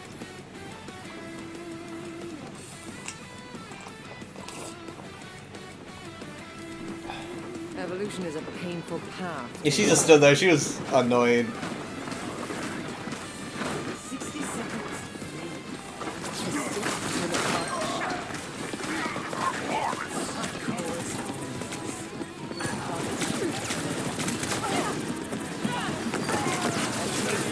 More damage being done. All support's down and a DPS. Okay, now it's starting to look good, but, you know, the closest that they get to this spot over here is their spawn. You know, so that adds just more and more and more pressure. It gets more and more difficult the further that they're going, and they still have, 40, you know, meters to make up here. Visor's in, but Soldier was just killed. They're, I mean, like, they just lost one of their supports. No. No way! No way! No. No, no, no, no, no. Okay, no, Soldier and Founder. And so now Kiriko is healing the Soldier, so you got DPS being killed by a support. Ah, oh, no way! Shit! Ah, God, it was just too much.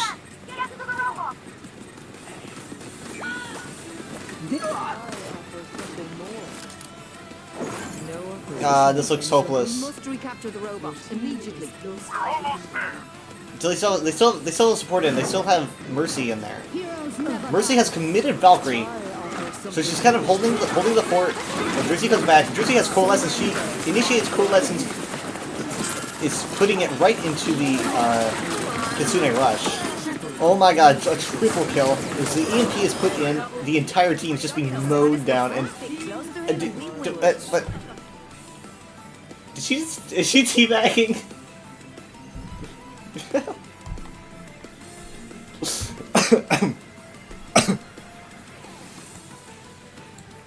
Nuisances and nothing more. Wait.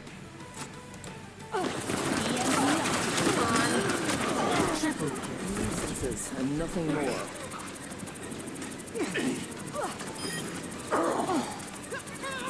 Double.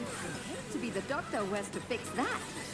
This is absolutely teabagging. Absolutely teabagging on them. That's what she's doing. Stay close to him and No question. Approaching the final destination.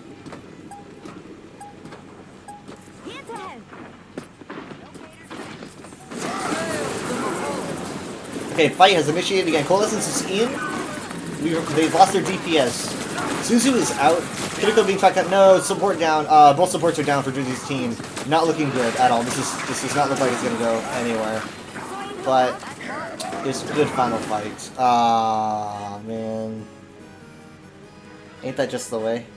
It's, man, I mean, like, it's just, when you're just getting closer to the spawn, it gets so hard. That's why, like, you know, any length gained by a team in push can just mean so much, because it's like if you're trying to do what they did, you know, you're getting closer and closer to their spot, and they're gonna reach you. Man. I think she wanted me to see the teabagging.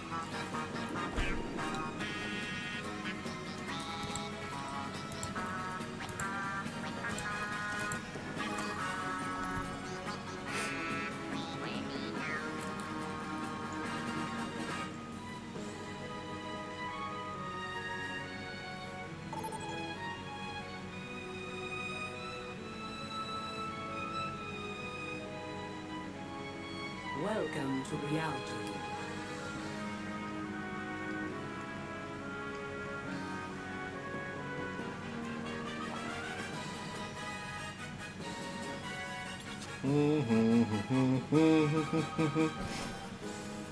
Stewie says, morning. Come on, you gotta finish it. You gotta finish it. Ah, someone's gotta do it. Spend every moment growing into who you truly are. Find your strength. We are soon to need it. I was gonna do like an Overwatch version, but I'm really bad at Widow, but I want to play her before she gets nerfed. I've never been more ready for adventure. Look at the travel of this heal, though. You see that? Look how far off you can be. You know, you have that focus. It just homes in. Like, look at that. Look how it drops. You know, you could be like way over here and just tracks them down. You know, it's nuts. Crap. 5, 4, 3, 2, 1. Okay. Attackers incoming. Can't have it getting worse. So yeah, you can heal around corners. It's okay. It's okay. I gotta pick a choice. Who do I want to save? Who do I want to save? I'm gonna save Marissa. Stay here. I had to make a choice. It wasn't easy. No one should be put in that kind of position. Oh shit. The soldier's alive. No one died. No one died yet. Hello.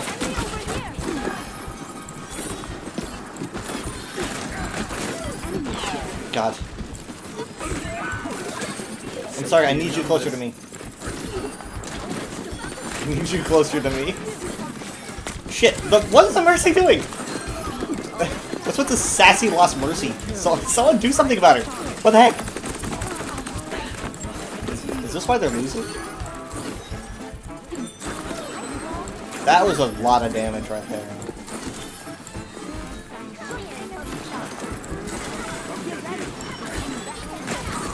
Didn't mean it to go to her, but she did need it at the moment. Shit, she was caught in the trap, man.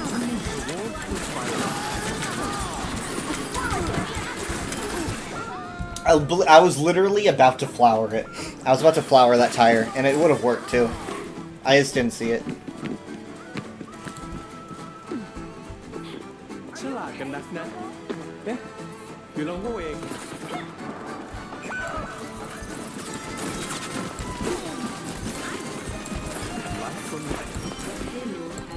Well, they made it.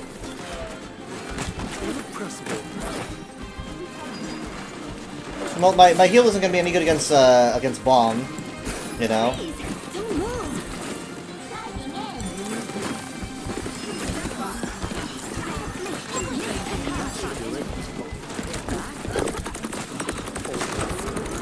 No. That was close. Shit. She came into my view like last second, you know.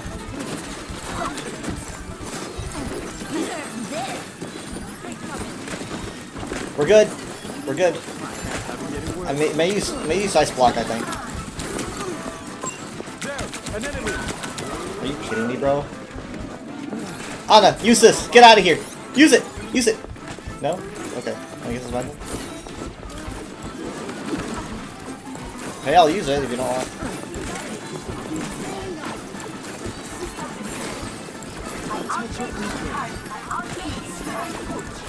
We've been doing like no damage, bro. Ow.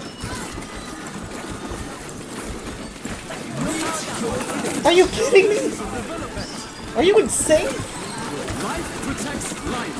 Tactical visor activated. I didn't even do shit. I didn't even do shit with that. I mean, like, I had to heal. I had to, just period. We needed the healing, you know? I needed to commit ult. I just was not in the place to do anything offensive with that ultimate. I'm sorry. I don't think she meant to give it to me, obviously, but... Sorry, did they just copy me?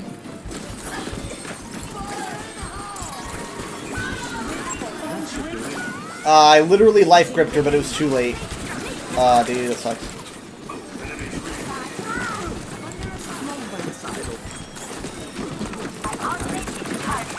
I should have gripped her.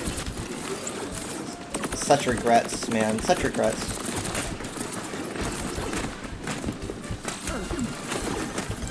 We gotta touch. We gotta touch. We gotta touch. We gotta touch. We gotta touch. We gotta touch. We gotta touch. Fucking shit, man. I didn't want to do it because, you know, I'm a flimsy support. But I had to, and I almost died, and I didn't even make it. You know, it sucks. Oh, God.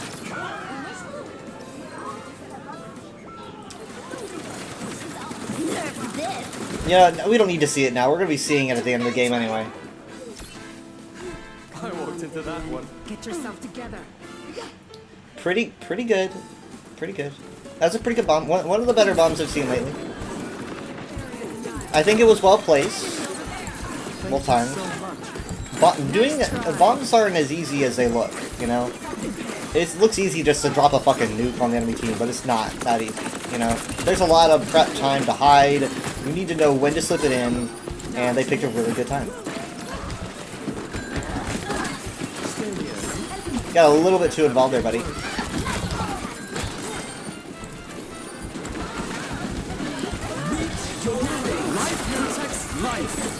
We committed a lot of ultimates to this. We gotta win the fight.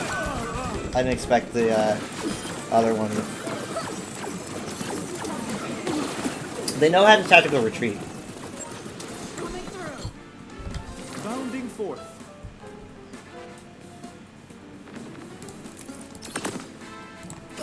I see an enemy.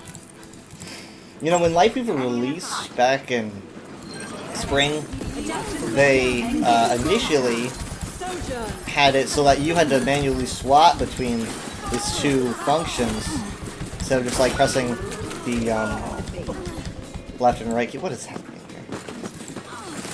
Oh, she slept her! Hey!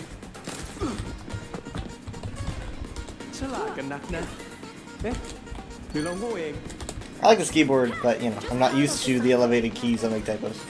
Irrepressible.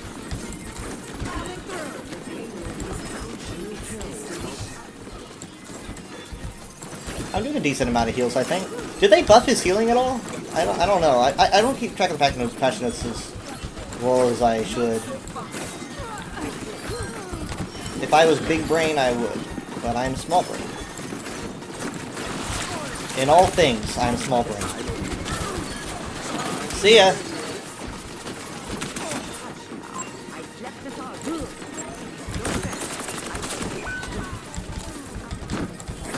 We gotta help out our team.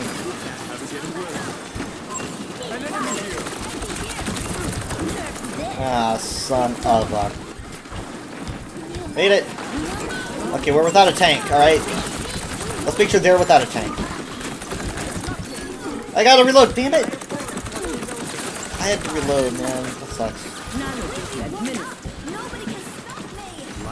It's amazing how little damage Weave does.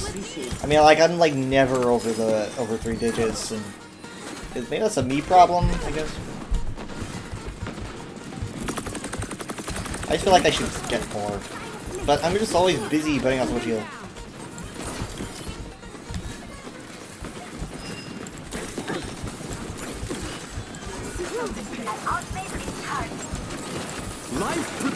Get in, get in, get in! I couldn't put it there because of the goddamn wall. Fuck. That wasn't even what the wall was meant for. I mean, I guess it kind of was, but man, this Mercy is bloodthirsty.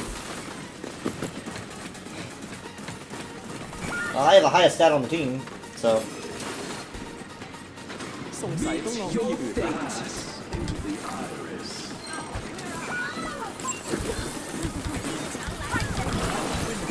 Hey! Wrong button, actually. Get over here.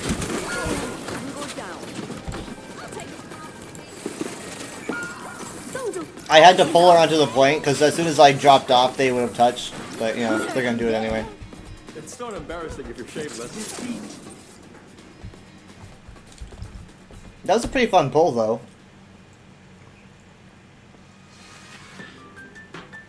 Play of the game.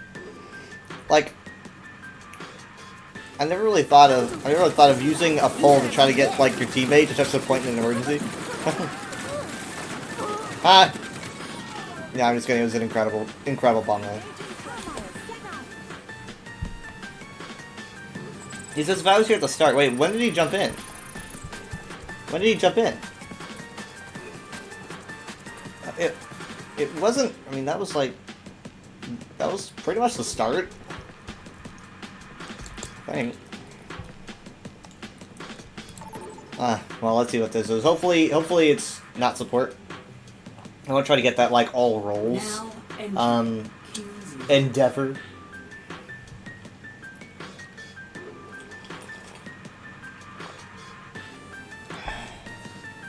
Okay.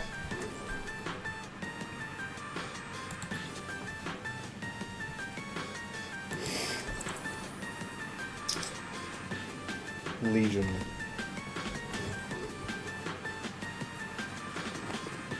Time to save the world? Game on! I prepped all night for this mission. Well, maybe I gained a little too.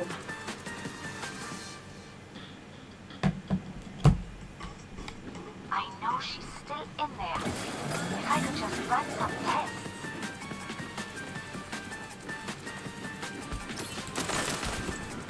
Do not get in my way.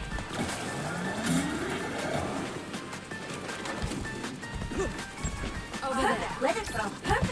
Perfect weather for a hot dog. That wants to watch the opening for a sniper. You ready? You ready? Here we go. Initiate defense matrix. Defend objective A. Shit. She's like the bloodshed begins and gets her head taken off, yeah.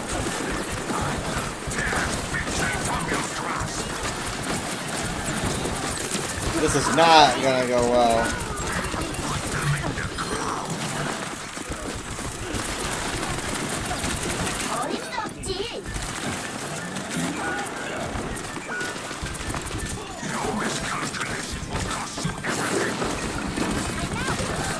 Sorry, I'm not good at math.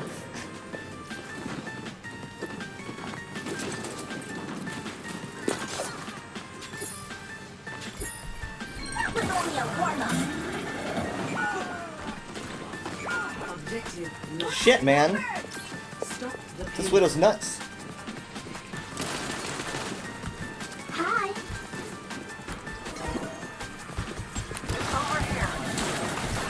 Got it. Defense matrix.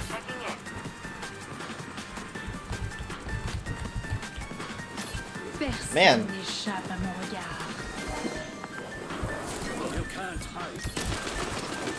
I probably shouldn't have done that, should I? He's teabagging. He's like, eh. Damn it, what? God. Let's go.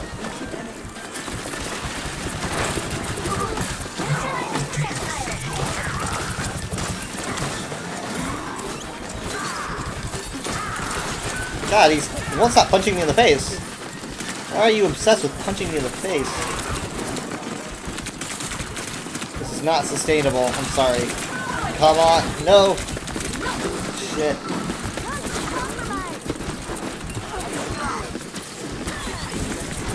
I'm gonna take you down in Baby Diva form. Well, that's not gonna happen. I had a remake! Fuck. I had a remake. I just didn't manage? It's okay, Widow. Do your best. Oh, wow. Okay. Keep doing that.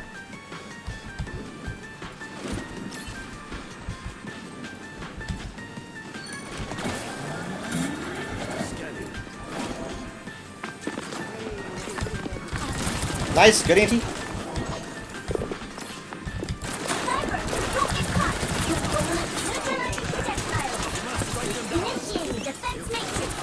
Well, I have bomb. Man, not worth it. I should probably swap something more manageable. Shit, what? No way. Hi. Yeah, we all see her now. Can I have shield? Can I want him to put out shield.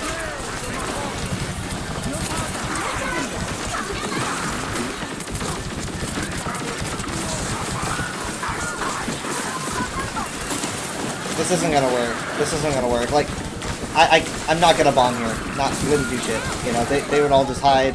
I need to hold on to it, but God, it hurts.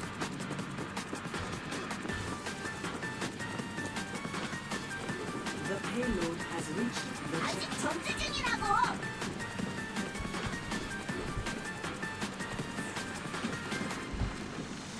Personne n'échappe à Hold on.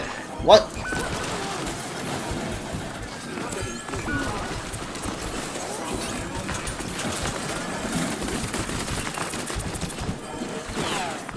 Alright, well, let's give it a shot then. Enjoy?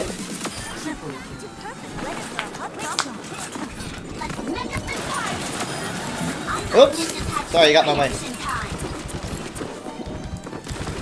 See, like, for a bomb like that, it's not just like dropping the nuke. What you need to do is, like, keep in mind, like, I kept in mind that the Ramatra just put out his shield, and I know that there's a long cooldown on that, right?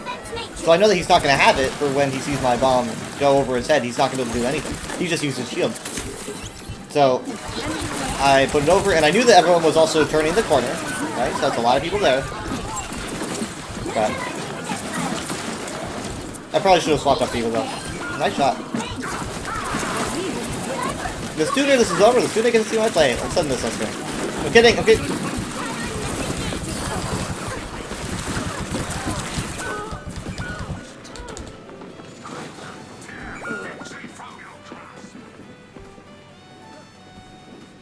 The Widows are being nice to each other, man.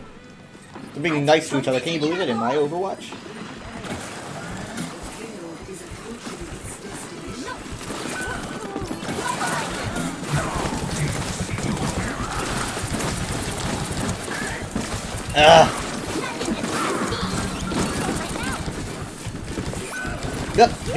Yep. I shouldn't be living this long, but I am. Oh, the attempt to revive. Good try, though.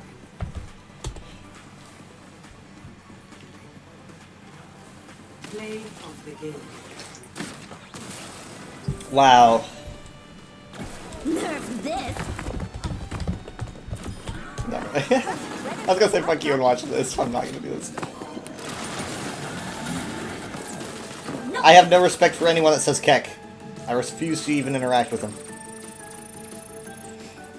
I was like saying fuck you and watch this, like, sounds more like edgy and generic than I thought it did, so I was like, nah, I'm not gonna say that.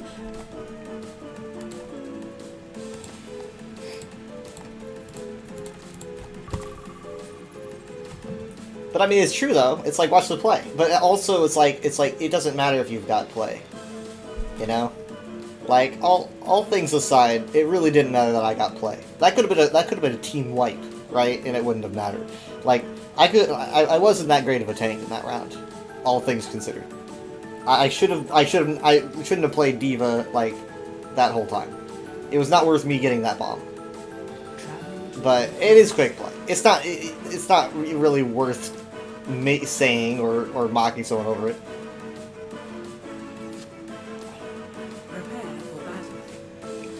So basically, I believe he was right. I wasn't a very good tank. But I also believe that he was wrong in how he pointed it out.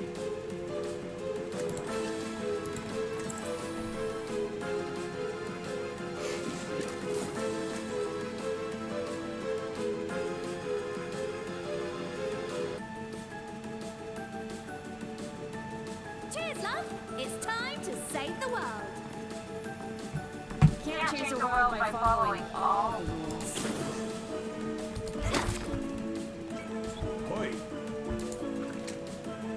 Goed. You are 5, 4, 3, 2, 1. Objective under This is my least favorite map in the game right now. It's newly added with Overwatch 2, meaning that it's been around since October. And it's not like I hate it, but it's the one that I just like the least. It's a push map, and I like push as a game mode. One of my favorite new maps is push. Coliseo is push, and I really love that. I just don't like New Queen Street because there's so many openings. It's basically a long squiggle, right? Oh God, this bastion. It's basically like a really long squiggle, like two S's that are attached to each other, right? And then there's like these alleyways that allow you to cross the squiggles, right? So it's essentially like the walls that make up the squiggles aren't really even walls a lot of the time, and they make problems. And so therefore it kind of feels more like an open battlefield than it does a trail. And I get really overwhelmed.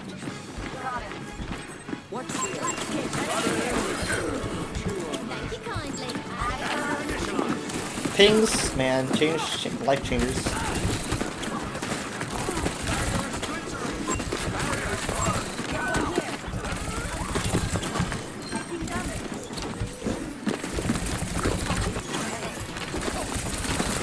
It's a cherry bomb. People whose names are cherry bomb really enjoy playing Mercy. That is just a rule.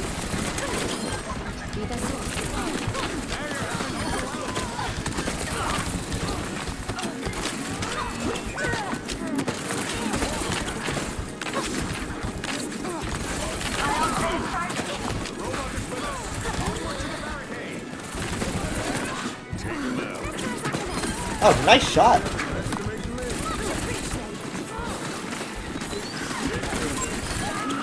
Beats, dude. He's doing so much damage.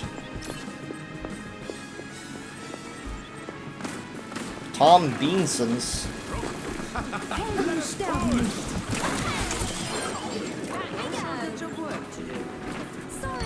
I didn't know he was gonna die so quick, you know?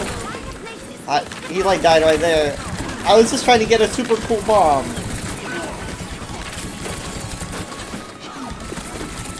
Oh shit, you're shitting me. Okay.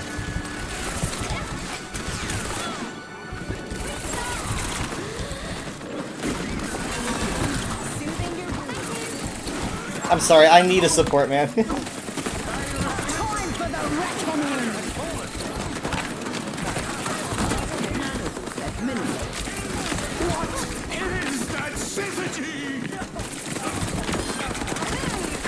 Wait, what did he say? What is that? What? Hi, Reno Boy! How you doing? A lot of maps in Splatoon 3 are hallways with touch blocks and you hate it. At least Overwatch is interesting maps. Yeah, Overwatch is pretty good at map design. Oh, sorry guys, I didn't look at my chat. I'm sorry. I don't expect people to be here this late. I don't really think to look at the chat. I'm sorry. My bad.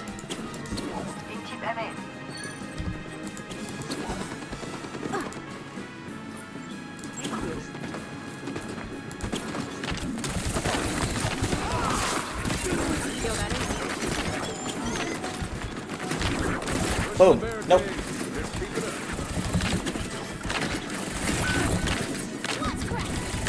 I know, I shouldn't be chasing you. Come on, I gotta do this. I gotta do this! I got somebody!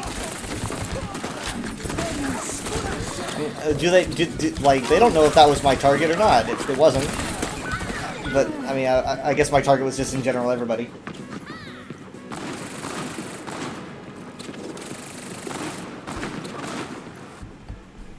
Perseverance is my middle name.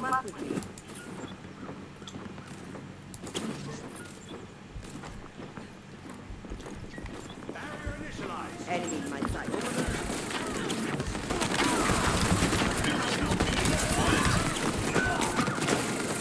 Don't let them push any further.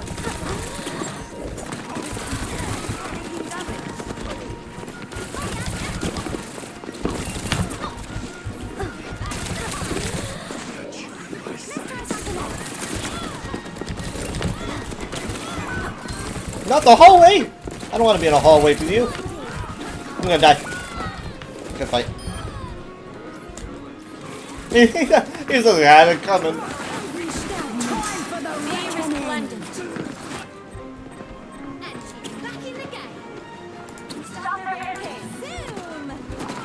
I don't know why people complain about Overwatch. Like, saying it's so different than it used to be or whatever. I'm like, I don't know, playing Tracer still feels the same. In fact, there was a long portion of Overwatch 1 where, you know, like, playing certain characters felt like a chore and a slog, but like, I don't know, I feel like it's a pretty open era at this time. I feel like I'm having fun playing pretty much any hero. I'm sure there's a meta up in comp right now, you know.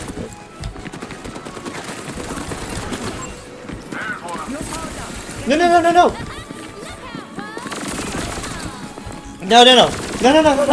Hi, wait. Okay, I got it! I actually did it! I got it! I got the stick! I'm so happy. Oh, well. Yeah, there's always someone who wants to be better.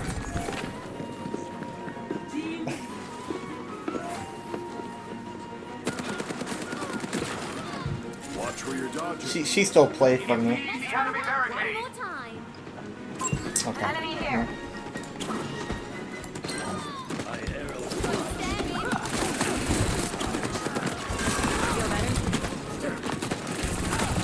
If I could just focus.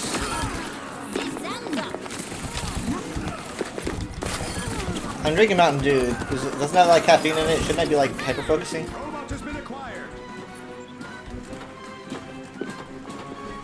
Shot through the heart.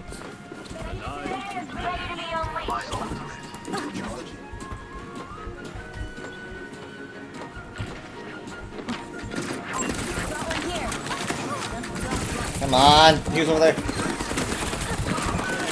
You know, it used to be the only supports in Overwatch could see where their allies were, because, you know, then you could see who needed healing or whatnot. It used to be that way for like years. I was always a firm believer that every teammate should be able to see where their team is at all times, and they eventually added it. I don't know what. Come on, what's the people teabagging on this map? I don't remember when they did, but it was at some point when I was playing. I guess that's not saying much considering I've been playing for like 98% of this game's life, maybe 90. The robot is in our possession. Why didn't you hit the robot with the rock?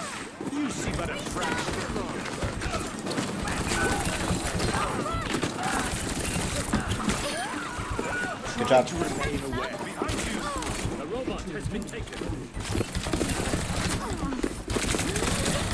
Okay, I need some heals. I'm not getting that healing. Oh, thank you. Damn, dude. That was horrible.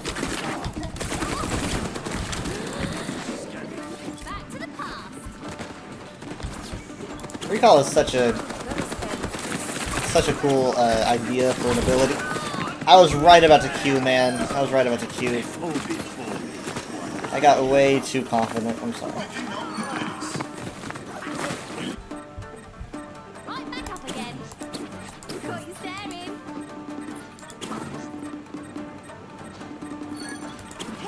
Come on. Ah, shit. Oh, shit. Oh, shit. Oh, shit. Come on, come on, come on! Come on. Oh, fuck. I don't get it, man. I just suck at pulse bombs so much. There's gotta be something that it's gotta be like the same reason I can't aim. Maybe once I learn how to aim, I'll learn how to use a pulse bomb properly, you know? But until that day, I am going to suck.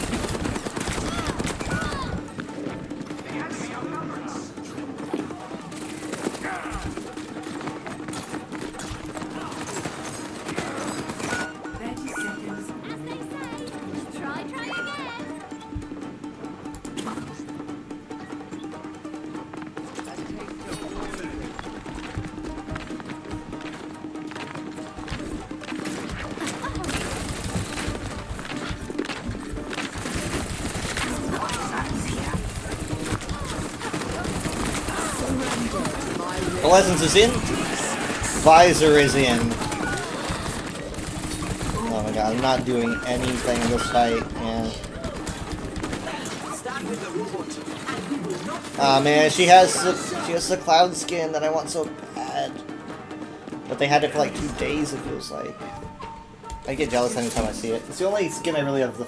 I really sit there and I'm like, ah man, I'm missed out. They said they'd bring it back at some point. I guess I should just always watch for it. Play.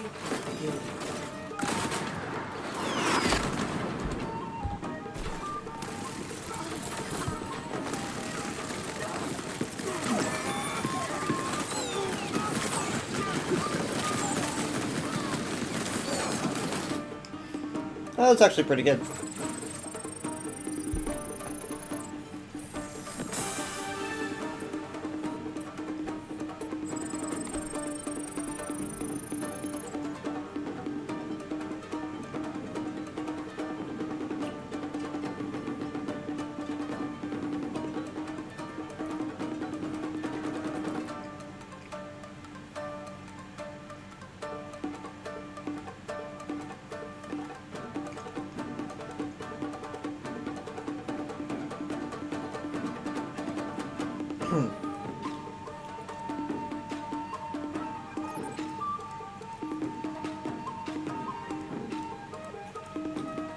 Welcome to Oasis.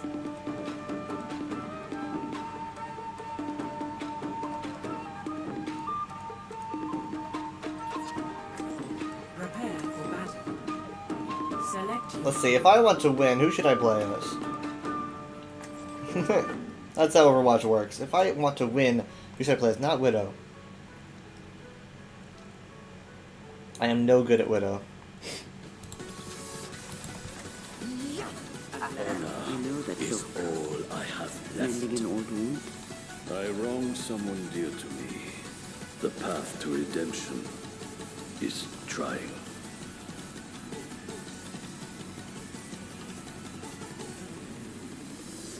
They just swapped characters and then swapped back. So Anna's still here, but they didn't get to finish the line. But Anna comforts Hanzo when he says that. But she didn't get to say it because he swapped off.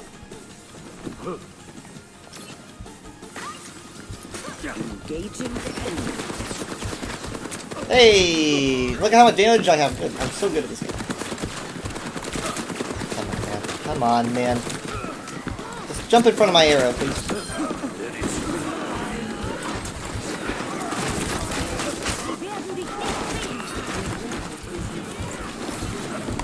Come on, come on, come on!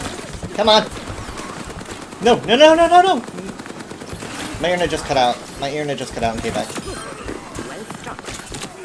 think the soldiers can do it. But he's trying, you know?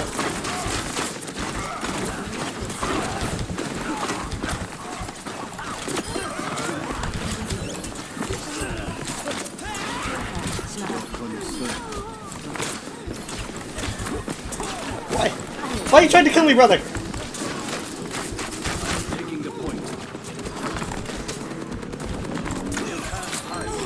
Oh, thank God. I don't want to do that. Too emotionally destructive.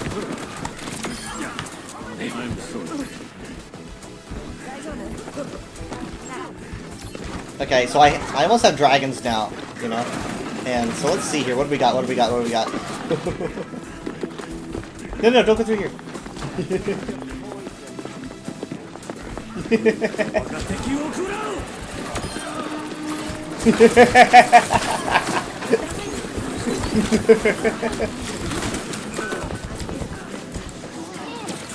What a way to go out, though.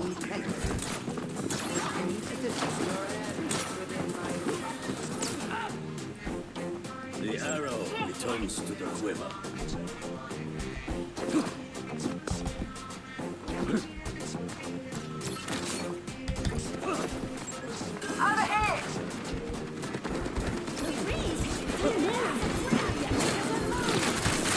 Okay, they've gotten a reset now.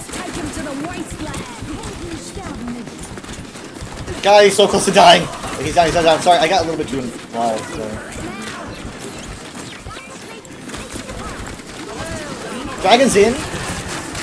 Man, this might be play. It's just so involved in it.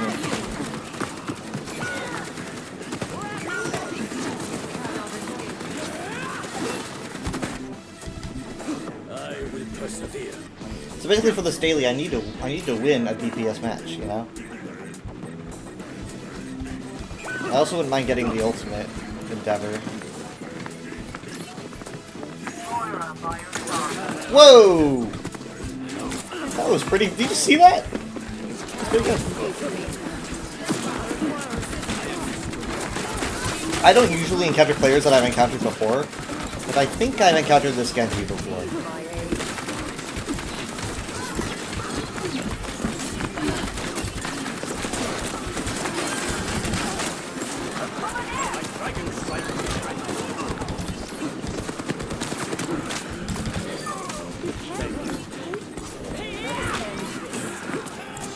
No.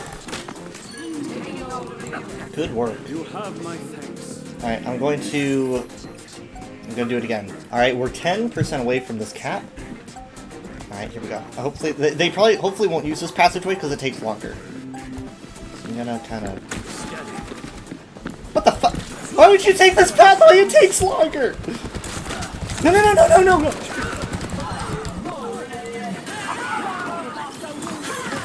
I guess the one thing that I failed to anticipate was complete idiocy. And it killed me. This time, I will be sharper. I overestimated my opponent and it led to my death. Alright, let's see what I can get here. Come on, come on. Alright. Here we go!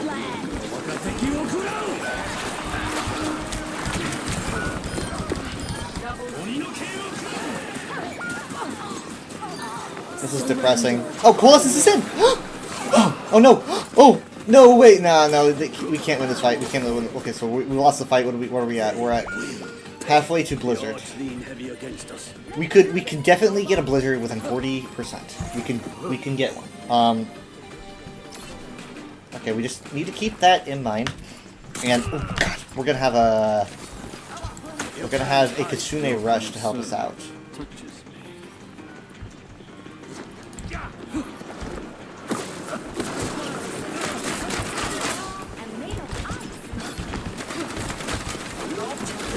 No way I'm getting a dragon in this time. Use Kitsune Rush.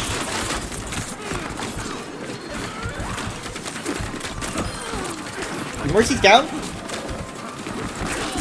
Reaper's down. Blizzard is in. Here it is. Orisa's using Fortify, so she's not really affected. Where is down? Orisa is back to spawn. Come on, come on. I am grateful. I'm over halfway to dragon, but let's see if they can even touch. They have a Reaper who's trying to touch and can't make it. Alright. Time to eat now. Score 1-0.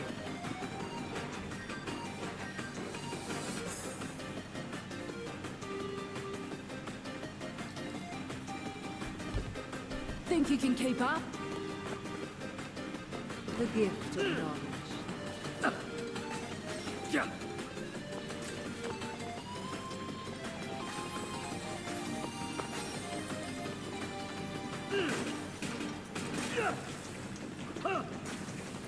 Five, four, Over here! 3, 2, 1. Round 2. Capture. We're gonna go this way. So yeah, I mean, remember a cool fact about the control maps is that they do all take place on the exact same map. So yeah, the big university that we were just fighting at, it is literally that university you see in the distance. That is literally where it is actually contained on the map. Because when you're watching a replay, you can fly over there, you know, and just kind of sit inside.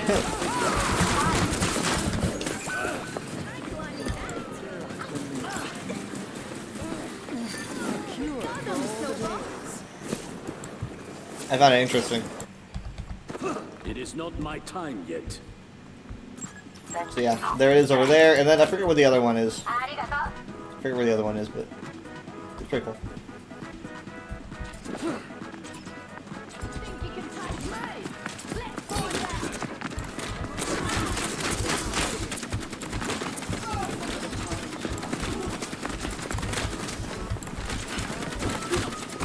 Does it look like, I mean, like, I've never asked this before, does it look like I'm bad at aiming? Or does it look like I'm good at aiming and I just can't seem to hit? Oh god. That was not my smartest decision. I deserve death for that.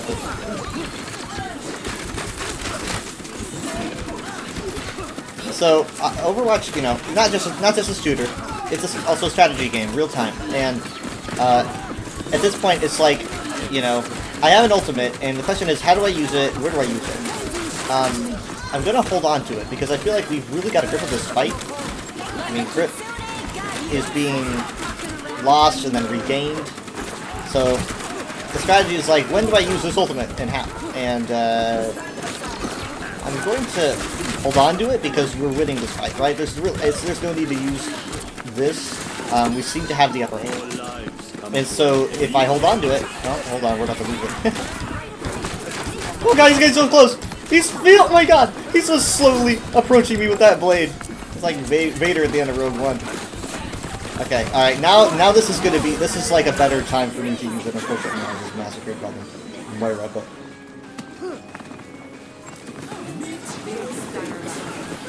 That was definitely a more suitable fight for my ultimate than the other one.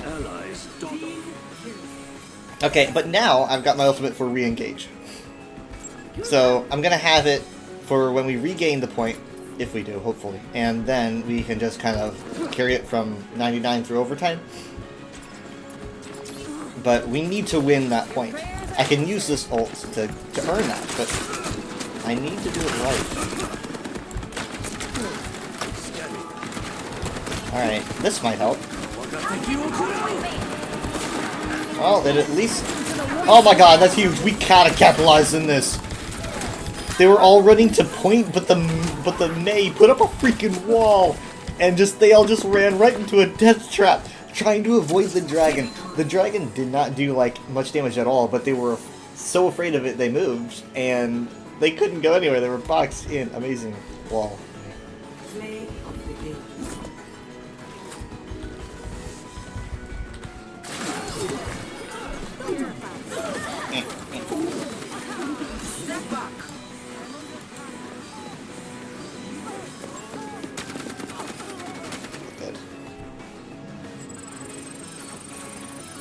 Okay, so I did get this one. I should have gotten the other one. I don't... Was that the first win of the... Oh god, was that the first win of the game, of the day? Ugh.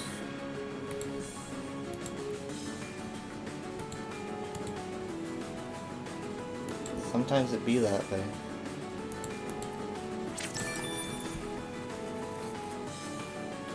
Ah, and I'm out of pizza rolls. As was foretold.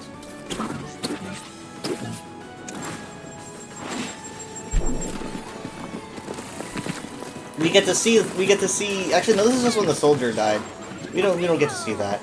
But, hey, I did it. It was because of me. I didn't stick him though.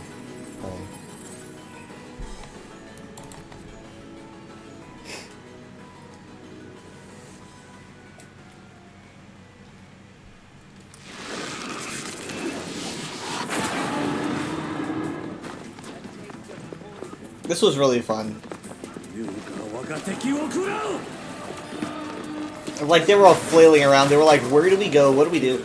I mean, a dragon, if you're not going to do damage with the dragon, it's a great way to get people to move. And, I mean, that final fight where I wasn't trying to get them to move for that final fight. That was not my intention. My intention was to destroy them all. But they did move. And they moved back to the point.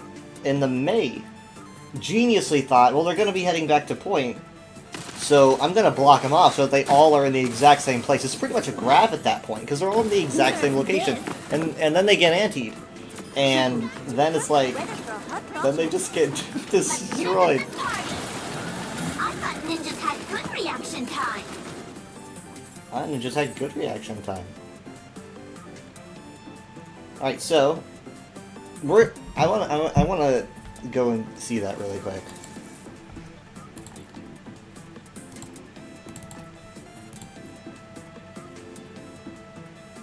Welcome to Oasis. Ready for battle.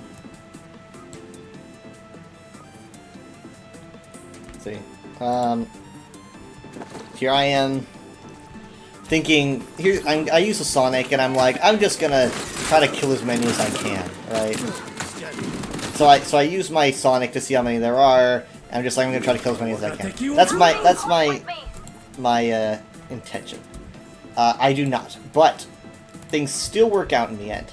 Because watch this. I know where they are because of my Sonic. I'm sitting there at the opposite side of the wall. Dragon comes in, and our Mei... Oh! Wait! Where is she? Wait. Oh, she's on point when she did it.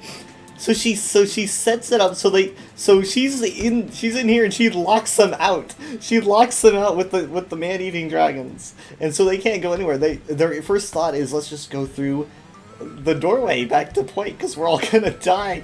And so they start taking damage, and the Genji's crawling up the wall, ends up making it, but the soldier is stuck, the Orisa and Moira are stuck, and they get antied. You see that? There's the anti. I mean, look at them in the top left. That is just pitiful.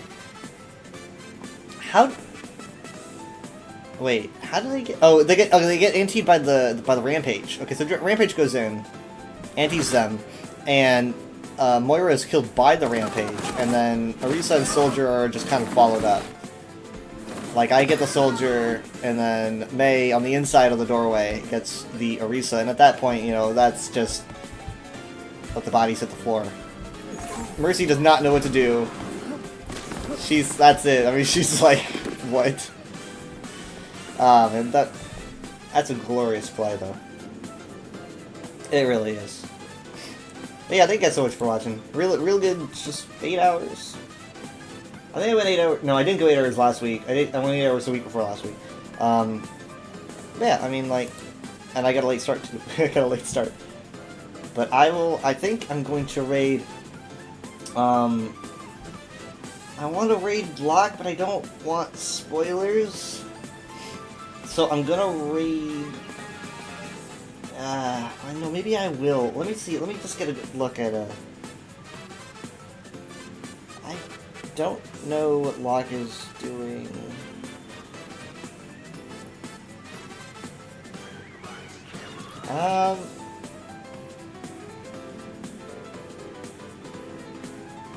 You know what, let's do Locke. I'll just let Locke know that I'm, you know, I probably won't stay. I'm probably gonna like keep him on as a view, you know, for support, but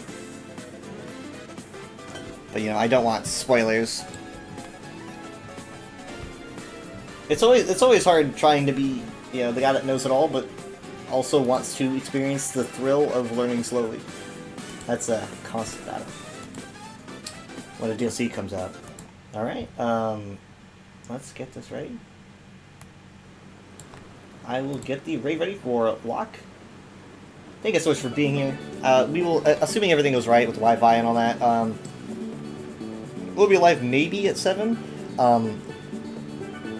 If the internet isn't too great for Mom and Dad, then I might end up starting at 9. We will see, though. I'm hoping that their internet's better today. But yeah, we'll see. I'm hoping to get to do some Apocrypha stuff, you know? Well, because we're gonna start that, hopefully. That'll be exciting. Let's see, I said Locke. If anyone needs to get into contact with me, you know, !point Discord, I got my Discord chat, and Twitter is a really good way to get into contact with me, to be honest. Wow. Hold on. Okay, perfect. I think Locke has drops on as well. Alright, let's raid Locke. I will see you guys next time.